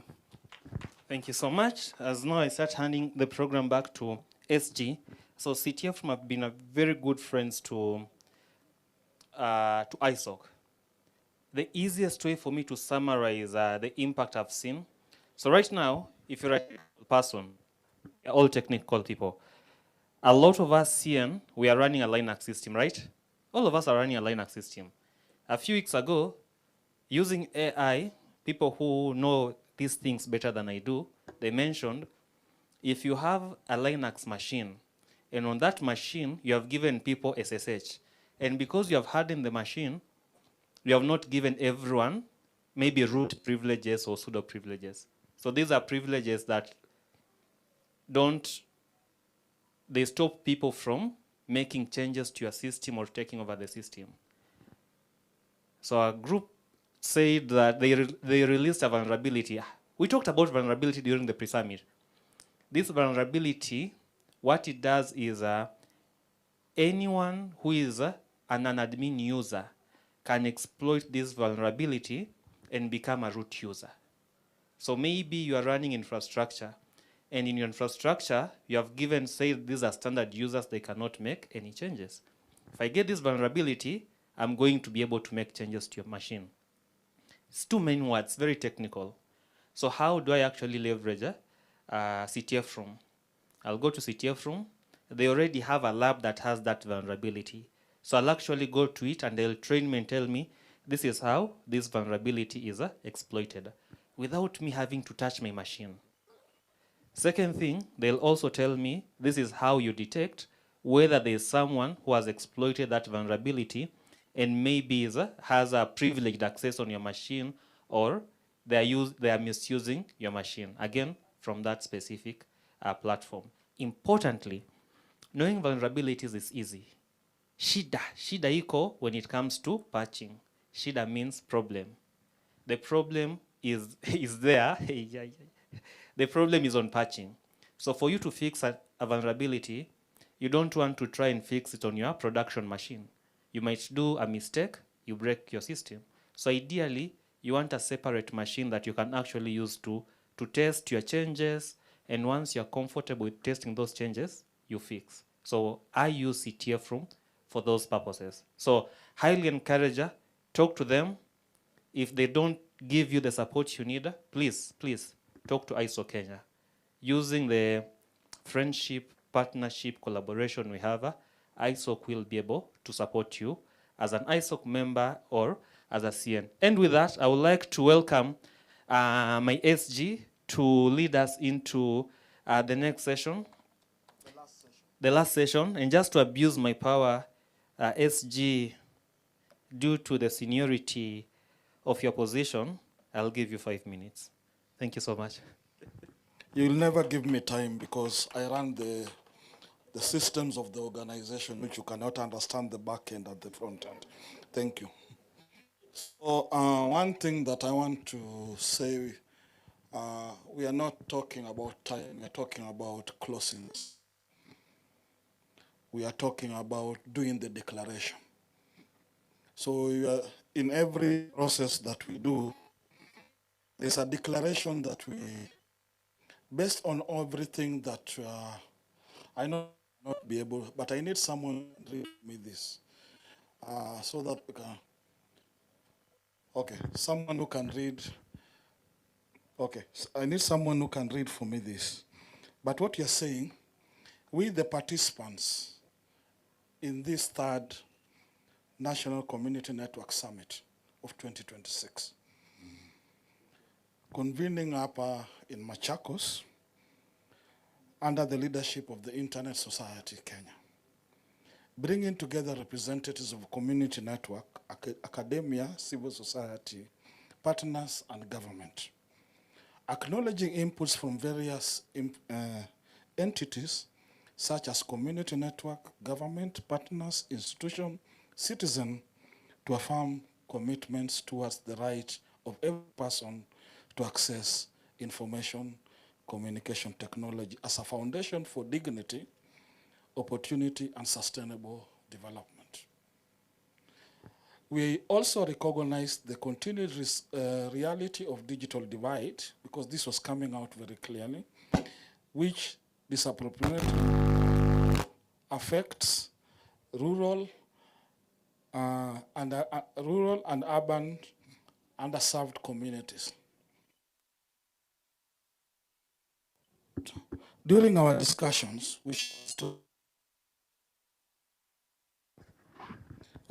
during our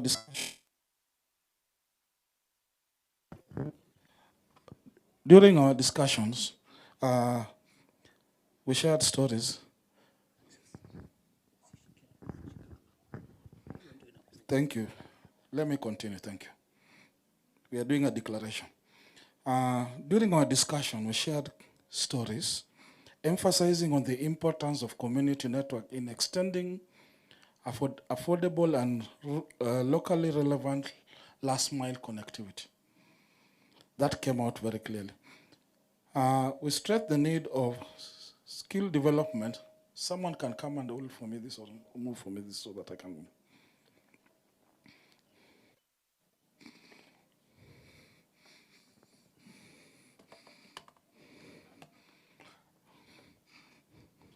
Okay. So in this declaration, we're saying the need for skill development, mentorship, active participation, in line with the National Digital Master Plan 2022-2032, the Digital Superhighway Agenda, Vision 2030, and United Nations Sustainable Development Goals. Accordingly, we adapt this declaration as a collective commitment to actions. Action number 1, expanding community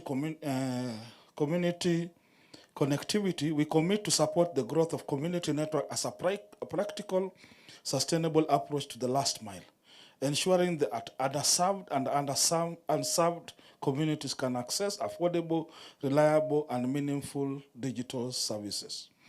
Secondly, enable policy and regulation. We agree to work and support the Communications Authority of Kenya and other relevant institutions to improve regulatory environment, licensing, fair access to spectrum, reduced barriers to entry and operations.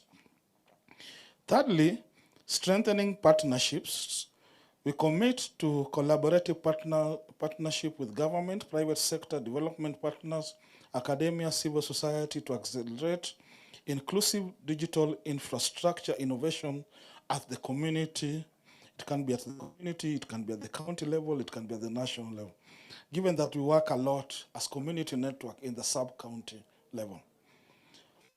On the skills, we are talking about, based on the discussion, skills and knowledge development. We recognize the importance of continued learning and capacity building.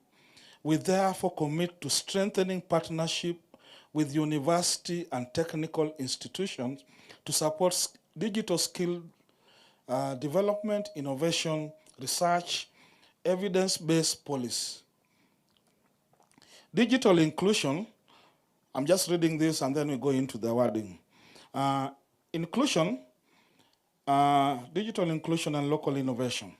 We commit to advance digital inclusion by supporting digital literacy, local content creation, youth innovation, meaningful participation of underserved communities in digital economy. 6,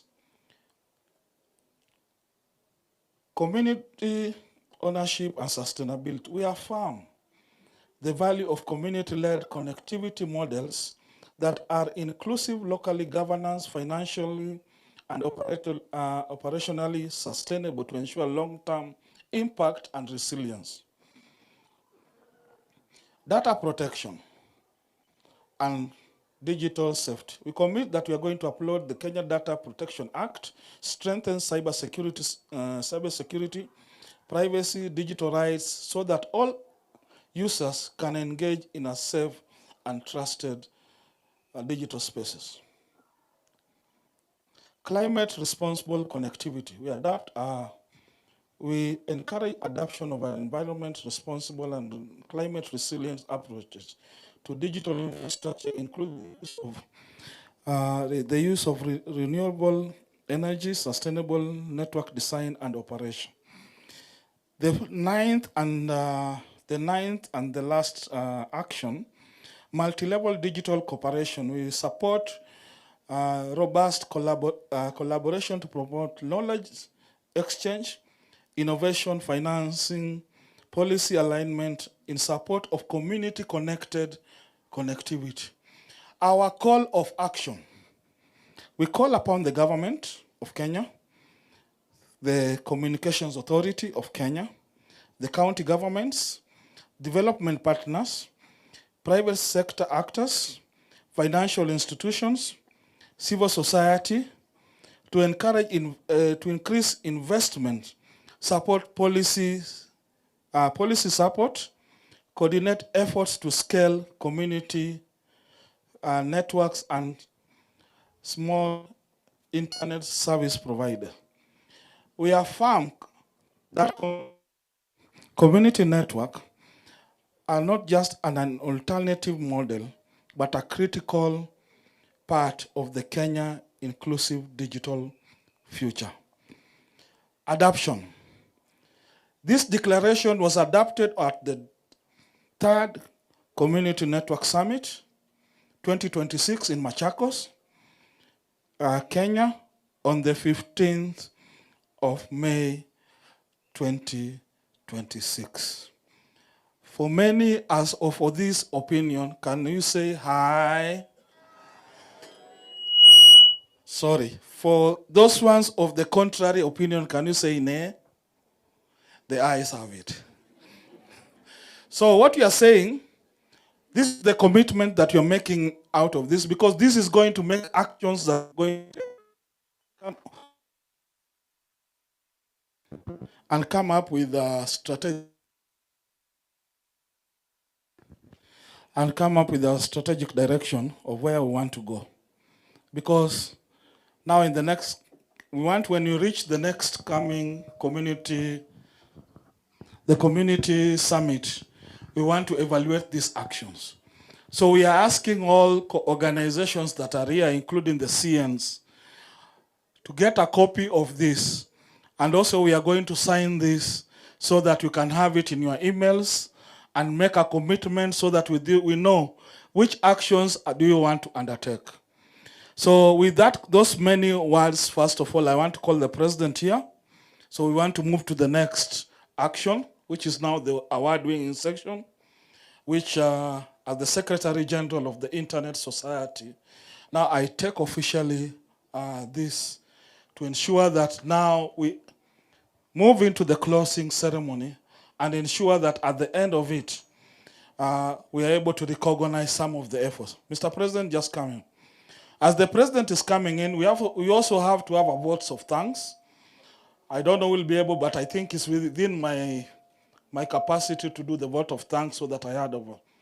One, we want to thank our partners, especially the Internet Society Foundation, Internet Society, Association for Progression of Communication, APC, LockNet project. We also want to thank the government through the Communications Authority of Kenya. We also want to thank also, I think the president, you're the one who's supposed to take this over now, because I think I'm getting tired, so that you can go on with the vote of thanks. Thank you. We clap for SG. He has tried, eh? His desk is very busy, so I think he has really tried well. In continuation with that, Tara Connect, we are very grateful. We also have ICT, Research for ICT. Thank you very much, Dr. Chris. We have CTF Room. Thank you for the great support. Open University of Kenya, the Konza family, we are very much grateful. And I know the list is too long, and I might not be able to mention each and every person, but entirely, Internet Society Kenya chapter is grateful for all the support, moral support, financial support, and contributions that has gone into this from day one up to this time. I think it is, if it was to be extended, then it could have taken a week. But anything that is sweet and good needs to have a timeline. Sindio? We are very good in what we want, and what we want has come because you are present here with us. You have dedicated your time, you have canceled all your busy schedules just to ensure that the Community Network Summit is a success. So I really want to extend also gratitude to the Internet Society officials, Kenya chapter officials. They have done amazing work. Have they? For those who did question tags, what is the question tag for that? They have done a very good job. Good.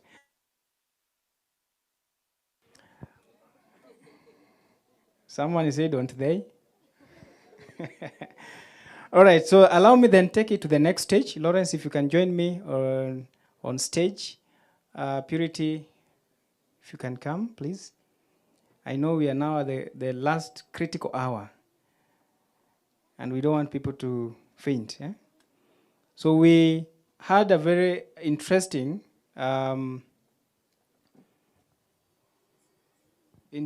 activity together with our partners, the CTF Room, and it was really a great challenge. We did it sometime with the students at multimedia, and it went really well.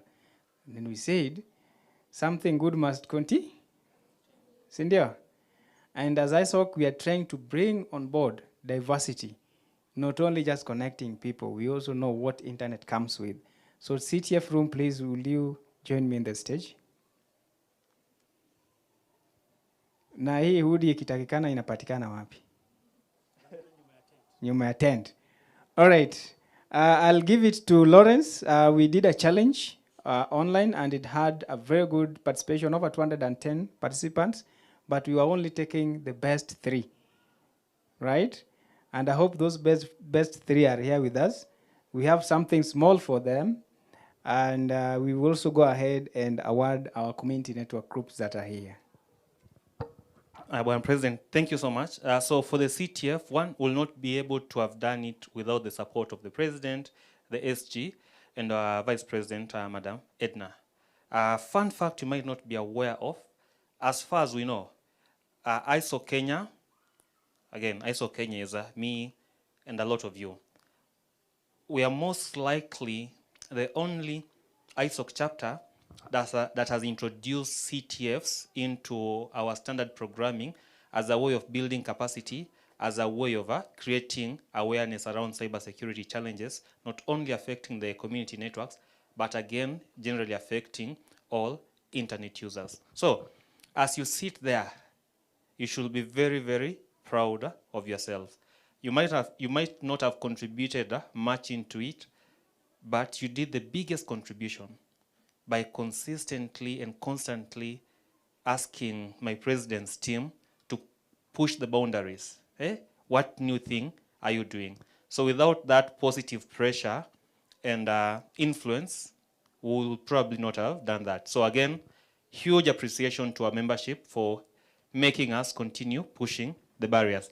I believe Johnson briefly mentioned about the CTF, so I'll hand this to him to briefly, he had already talked about it. So, Bona President, again, I'm aware of time, but again, I'll hand the program to the CTF from team. I'm hoping they'll be able to welcome and call the winners in their right order for the award ceremony. Thank you so much. Thank you so much, Lawrence. So I hope my winners are here. Let's just come in front. Francis Mwangi, Robert Hainga, and Stephen Waweru. Please, kindly.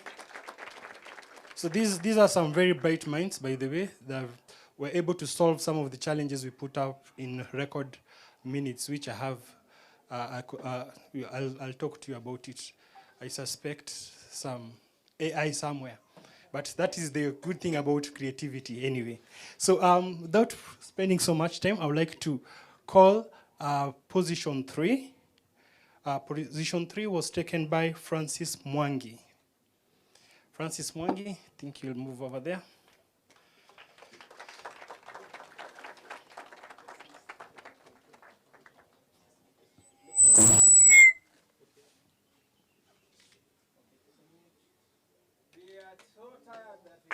Let's clap for them. They actually did 12 hours, started at 8 p.m. at night, then ended at 8 a.m. So while you guys were sleeping, these guys were working.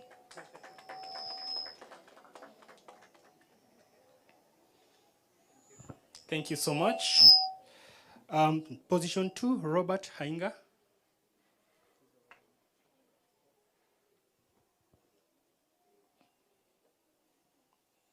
And as the chairman correctly pointed out, we had more than 200 participants. So out of 200, these are the top 3. Again, quite commendable.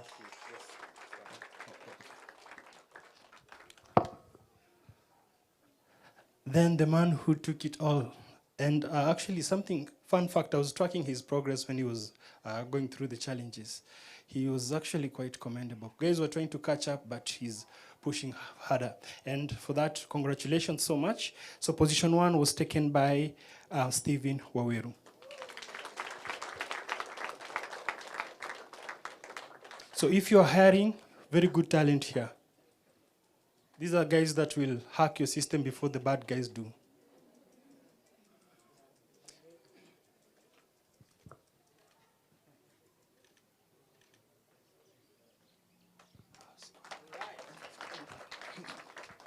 With that, thank you so much, and looking forward to the next CTF. Thank you. As I hand this back to the President, as something to acknowledge, all of these are from, all of these are university students.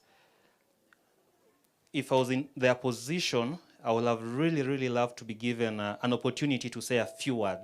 Maybe acknowledge my university, and maybe one key thing. So as they finalize that, we'll give them 1 minute just to say, I'm so and so from, please don't go. So 1 minute, repeat your name, university, and maybe just one remark. 1 minute, please. Hello everyone, my name is Stephen Waweru from United States University of Africa. I love the CTF, thanks to John, the challenges were interesting. Hello everyone, my name is Robert Isaiah. I'm a student at KCU University.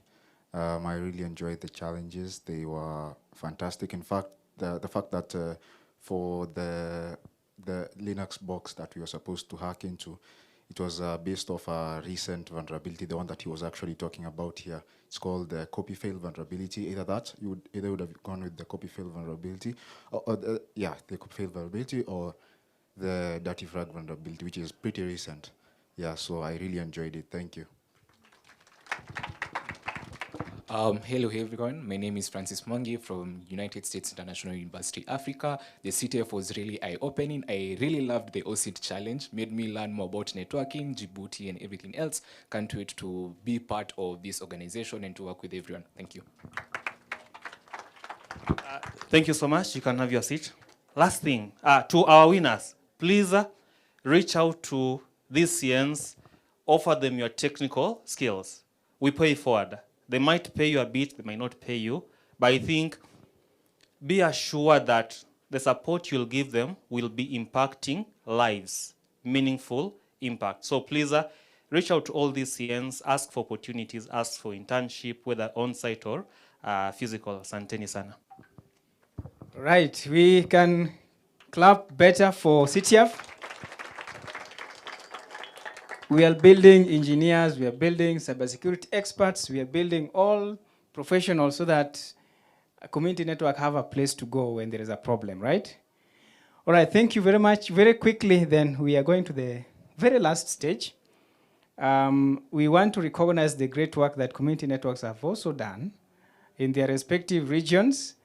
And this one, I will ask our partners who are in the room to help us issue the certificates of recognition. And we also have very nice plaques that they can motivate the work that they have put into the community. So we have APC, Doctor, please, Catherine, please,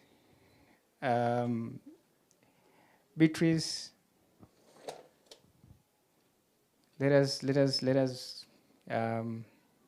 come. And the CNs, please prepare your way to the stage, right? John, you come.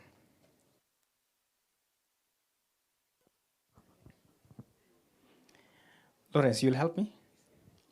So we didn't do any competition. It is a recognition of the great work. So we'll give, in the order of names, we'll call your name, and then you have a certificate of recognition. You will have a plaque. Plaques is not for all of us. And then for those who are not having plaques, we have another set of goodies for you. So I'll start with Oasis Madari. If you're in the room, we have the certificate for Oasis Madari.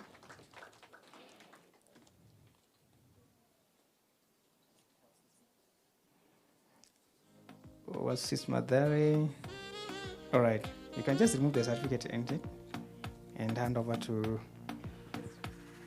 we use this side. All right. So I will read what the plaque is very nice and very much, thank you very much, Oasis Madare. It says that this plaque is awarded to the community network that is there it is called Digital Community Network Champion. So we look at you as a champion, not as someone who is just doing a normal work. In recognition and appreciation of your commitment, dedication, and valuable contribution to the digital transformation and community connectivity. That is the great work that you are doing. And this is going to Dunia Moja Community Network from Kilifi.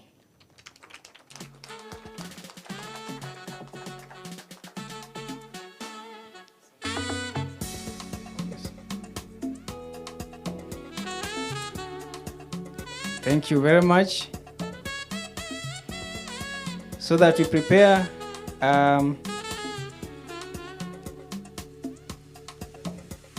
we clap. Remember now, these guys have made sure that you can connect to your parents back at home. Next, we are going to Kijiji Yetu, representative from Kijiji Yetu. Maslin. Thank you.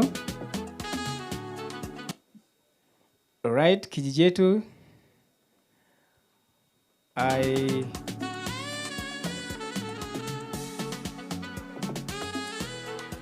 We have CA, if Dennis is still around, or anyone from CA to come and also help us award.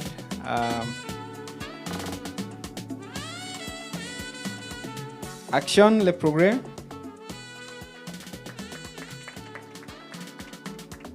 Action le progrès. You got it? Thank you very much, John. Action is from Turukana, Kakuma 1. If you have ever been into the camp,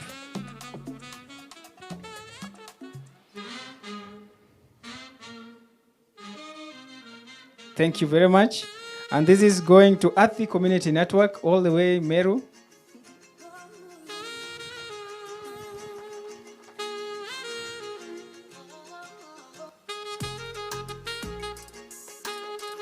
Nimekubali tu hatujakula lunch, lakini thank you very much. Global Innovation Valley, please start coming. Global Innovation Valley. Papa Blaze, all the way from Turkana. This one will, we will just go the way we are aligned. Thank you very much. Anyone from Open University of Kenya, if you can join us.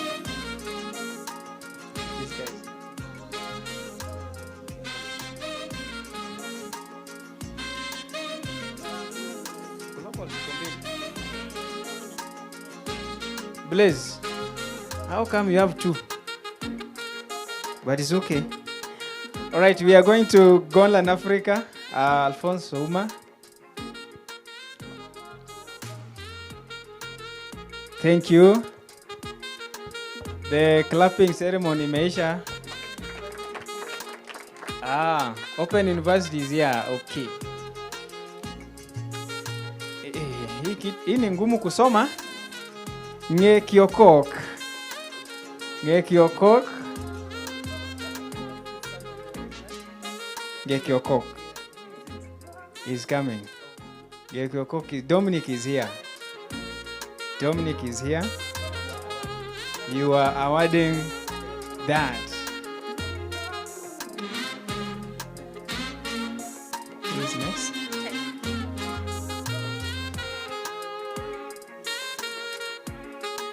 Dominic is also from Turkana, doing amazing with animation, graphics, content creation.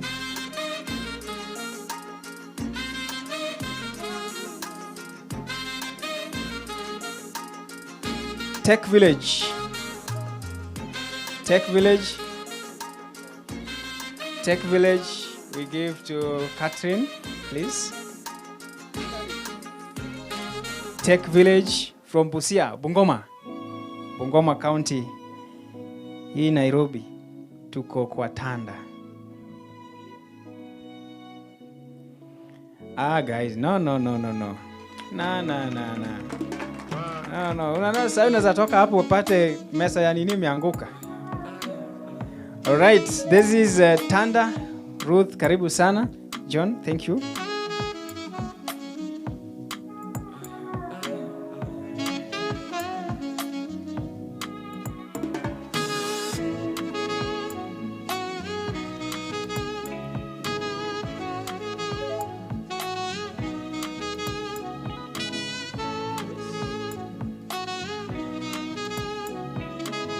All right, we have Namelok, community internet service provider, Kajiado County. If you want Buzi Choma, you can visit Barak and the team.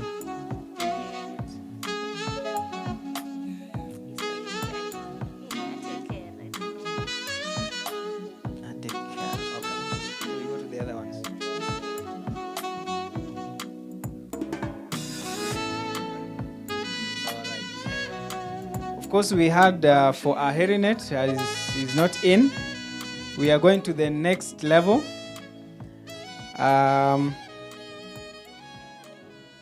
This Icon Data Lab, please.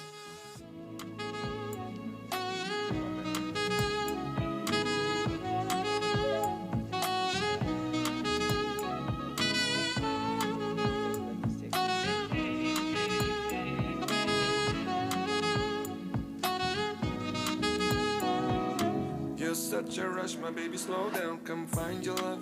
I'm hoping you see me, come Ateker.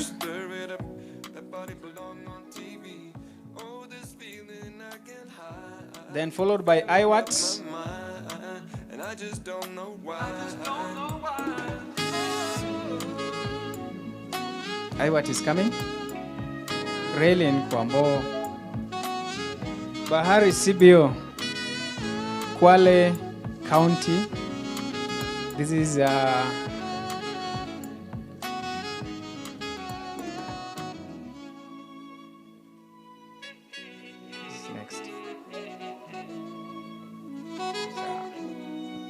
You want to say a word? Yeah, before I receive our certificate, as I mentioned, we work in the media sector. So any CN here, if you have any media need, kindly reach out to us. We have worked with Tanda. We have produced podcasts where we have featured Dunia Moja, we have featured Madhari Oasis, and a lot of what your community does. Also, there's a research that we've done with the support of APC that is going to be released on the 27th of this month. Be on the lookout and see the ways you can partner with community media. There are very many opportunities that you can partner with the media. Of course, even for you, for us to know more about you, for your people, for your community to know more about what you do, please get the support and the collaboration of the media. Thank you. Thank you very much. Our stories must be documented, Cindy. Yes. Thank you very much, iWatt, for the great work. We want these stories to be seen and felt. Bahari?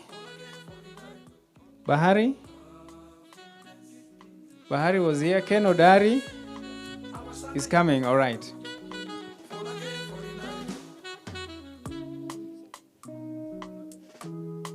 Thank you very much for the great work, Senior.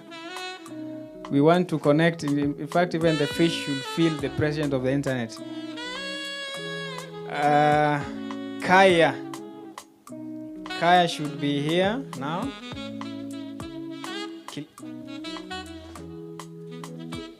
Malindi County. We should know the counties. When you go home, you know who to go to, right? So Kaya is from Malindi. Then Angaza CN, Angaza Community Network. I don't know if Kivuva is still with us here. Anyone from Kiktanet who can be able to receive this on behalf of Angaza? Yeah, okay.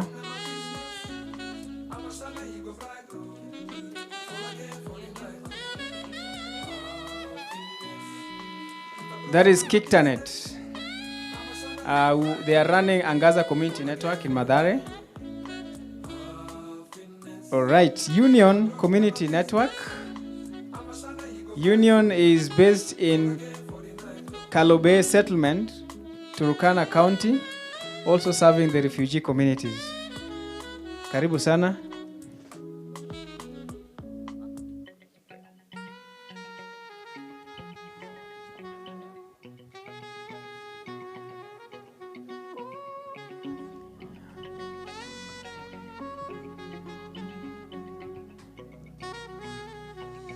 Thank you very much. Children, people with living with disability, women and something. Chipweo Gifted Community Network. You would have told us the full name of Chipweo. It's very interesting. Thank you very much. Karibu sana. Rural.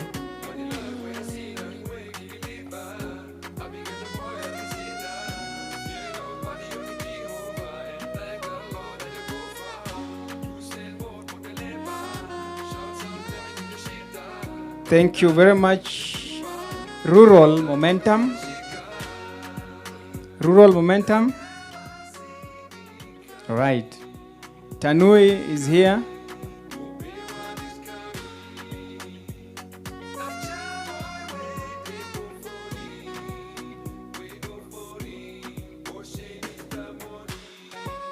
That is Tanui.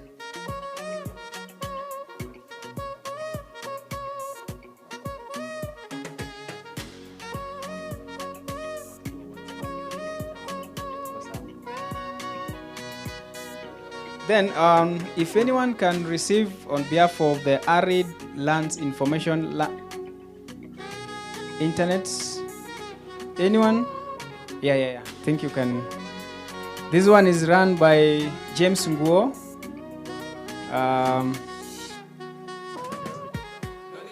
Yes. And then a HeriNet as well. I think is the same person who will receive for a HeriNet.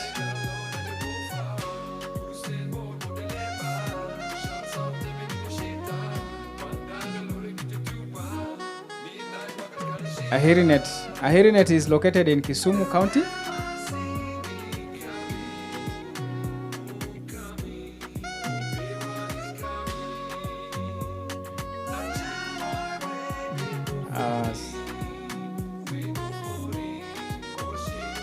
Anyone who can receive on behalf of Siaya Library Community, which is located in Siaya.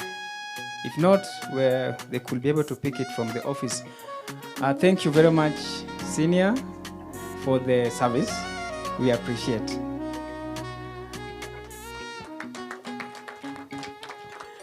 All right. With that done, I think we can reduce the volume kidogo. Ni lunchtime nikingangana na volume itakufa. With that done, I think it is now an opportunity to welcome our comms chair, Banorina, to give us the next direction as we also start to prepare ourselves psychologically for lunch. Right? Orina, of course, I know there is a group photo or something. Yes. All right. Good afternoon, everyone. I think we're at the tail end of the event. Just a few things we would want to take, and it's important to document. So one of the things we'll do, the awardees would love you to come here, especially we'll start with the people with the plaques, take a group photo of you guys, then do the CNs all together, just to commemorate and to celebrate you as we do this. Beyond that also, would love to do a group photo. So as you take lunch, would love to bring you back, take a group photo if possible, right? As you're doing lunch, so that we can take that, and a few testimonials as we do that. Beyond that, I think we can maybe have maybe vote of thanks, then we do the group photos, I think. Should I do it or? So we're really thankful to everyone who's been here today. I think from the pre-summit at Konza to the day 2 here and this last day. So we're really thankful for you guys. A lot of people who've either been introduced to ISOC or have just explained their journey all through since 2022 to over 5 years. We're really thankful for that. And also for our donors also, we're really thankful for the supporters who've been here, just telling us more about CNs and going towards the road to 100. I've been really challenged to be able to get certified, get my community network regulated, and also just to do more impact all through. So I'm really inspired today. Beyond that, thank you very much. We'll just play some music, direct people on group photo, msalimiane, then before we go, we'll do one group photo. Is that good? Sawa basi. Thank you very much. Mr. DJ, you can put that music. Sir, what were gold? Oh, yes. There's also... Oh, okay. So what we'll do one group photo up anje first. Let's do the whole group photo, then we'll do our plaques and all the other ones, yeah? So you can go outside here and do that. Lastly, there was a feedback form there moving around. Please scan it and give us feedback so that we can do better as we go on, yeah? So make sure you also scan that as we go on. So thank you very much. So we can go outside here and just take a photo. Thank you. Mr. Karamaman, you can just direct us on how we're going to do it.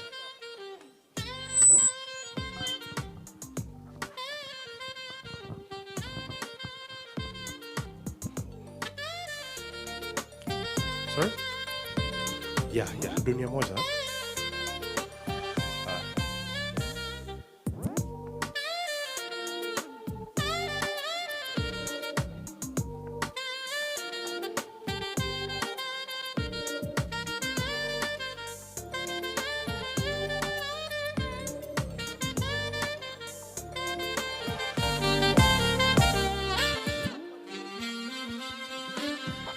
So we can make our way to where the placard is. Or, okay, there are 3 of them. I don't know where they want to put it.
Check 1, 2. So, guys, you can come to the very back. If you can hear me, just kujeni hapa nyuma so that we can finish up.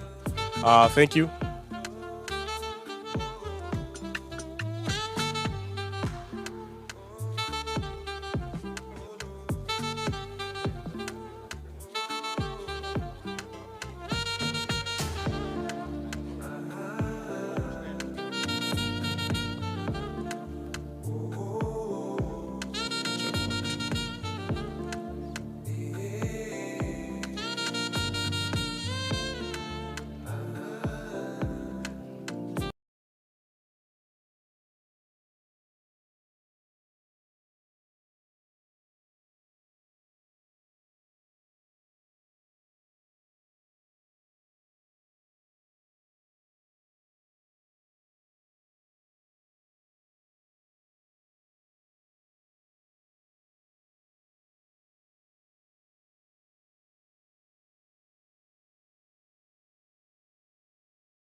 one, give me a smile. 1, 2, 3, give me a smile. That one, we can make it more interesting and fun. Seniors, let's have a fun photo. 1, 2, 3, let's go. Tunataka power. Haya, one more.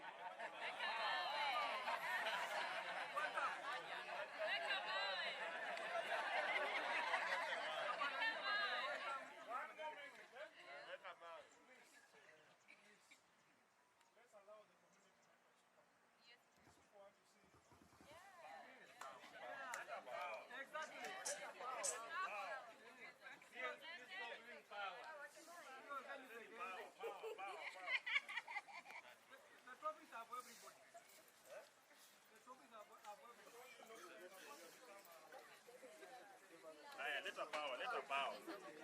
Tunataka power. Power.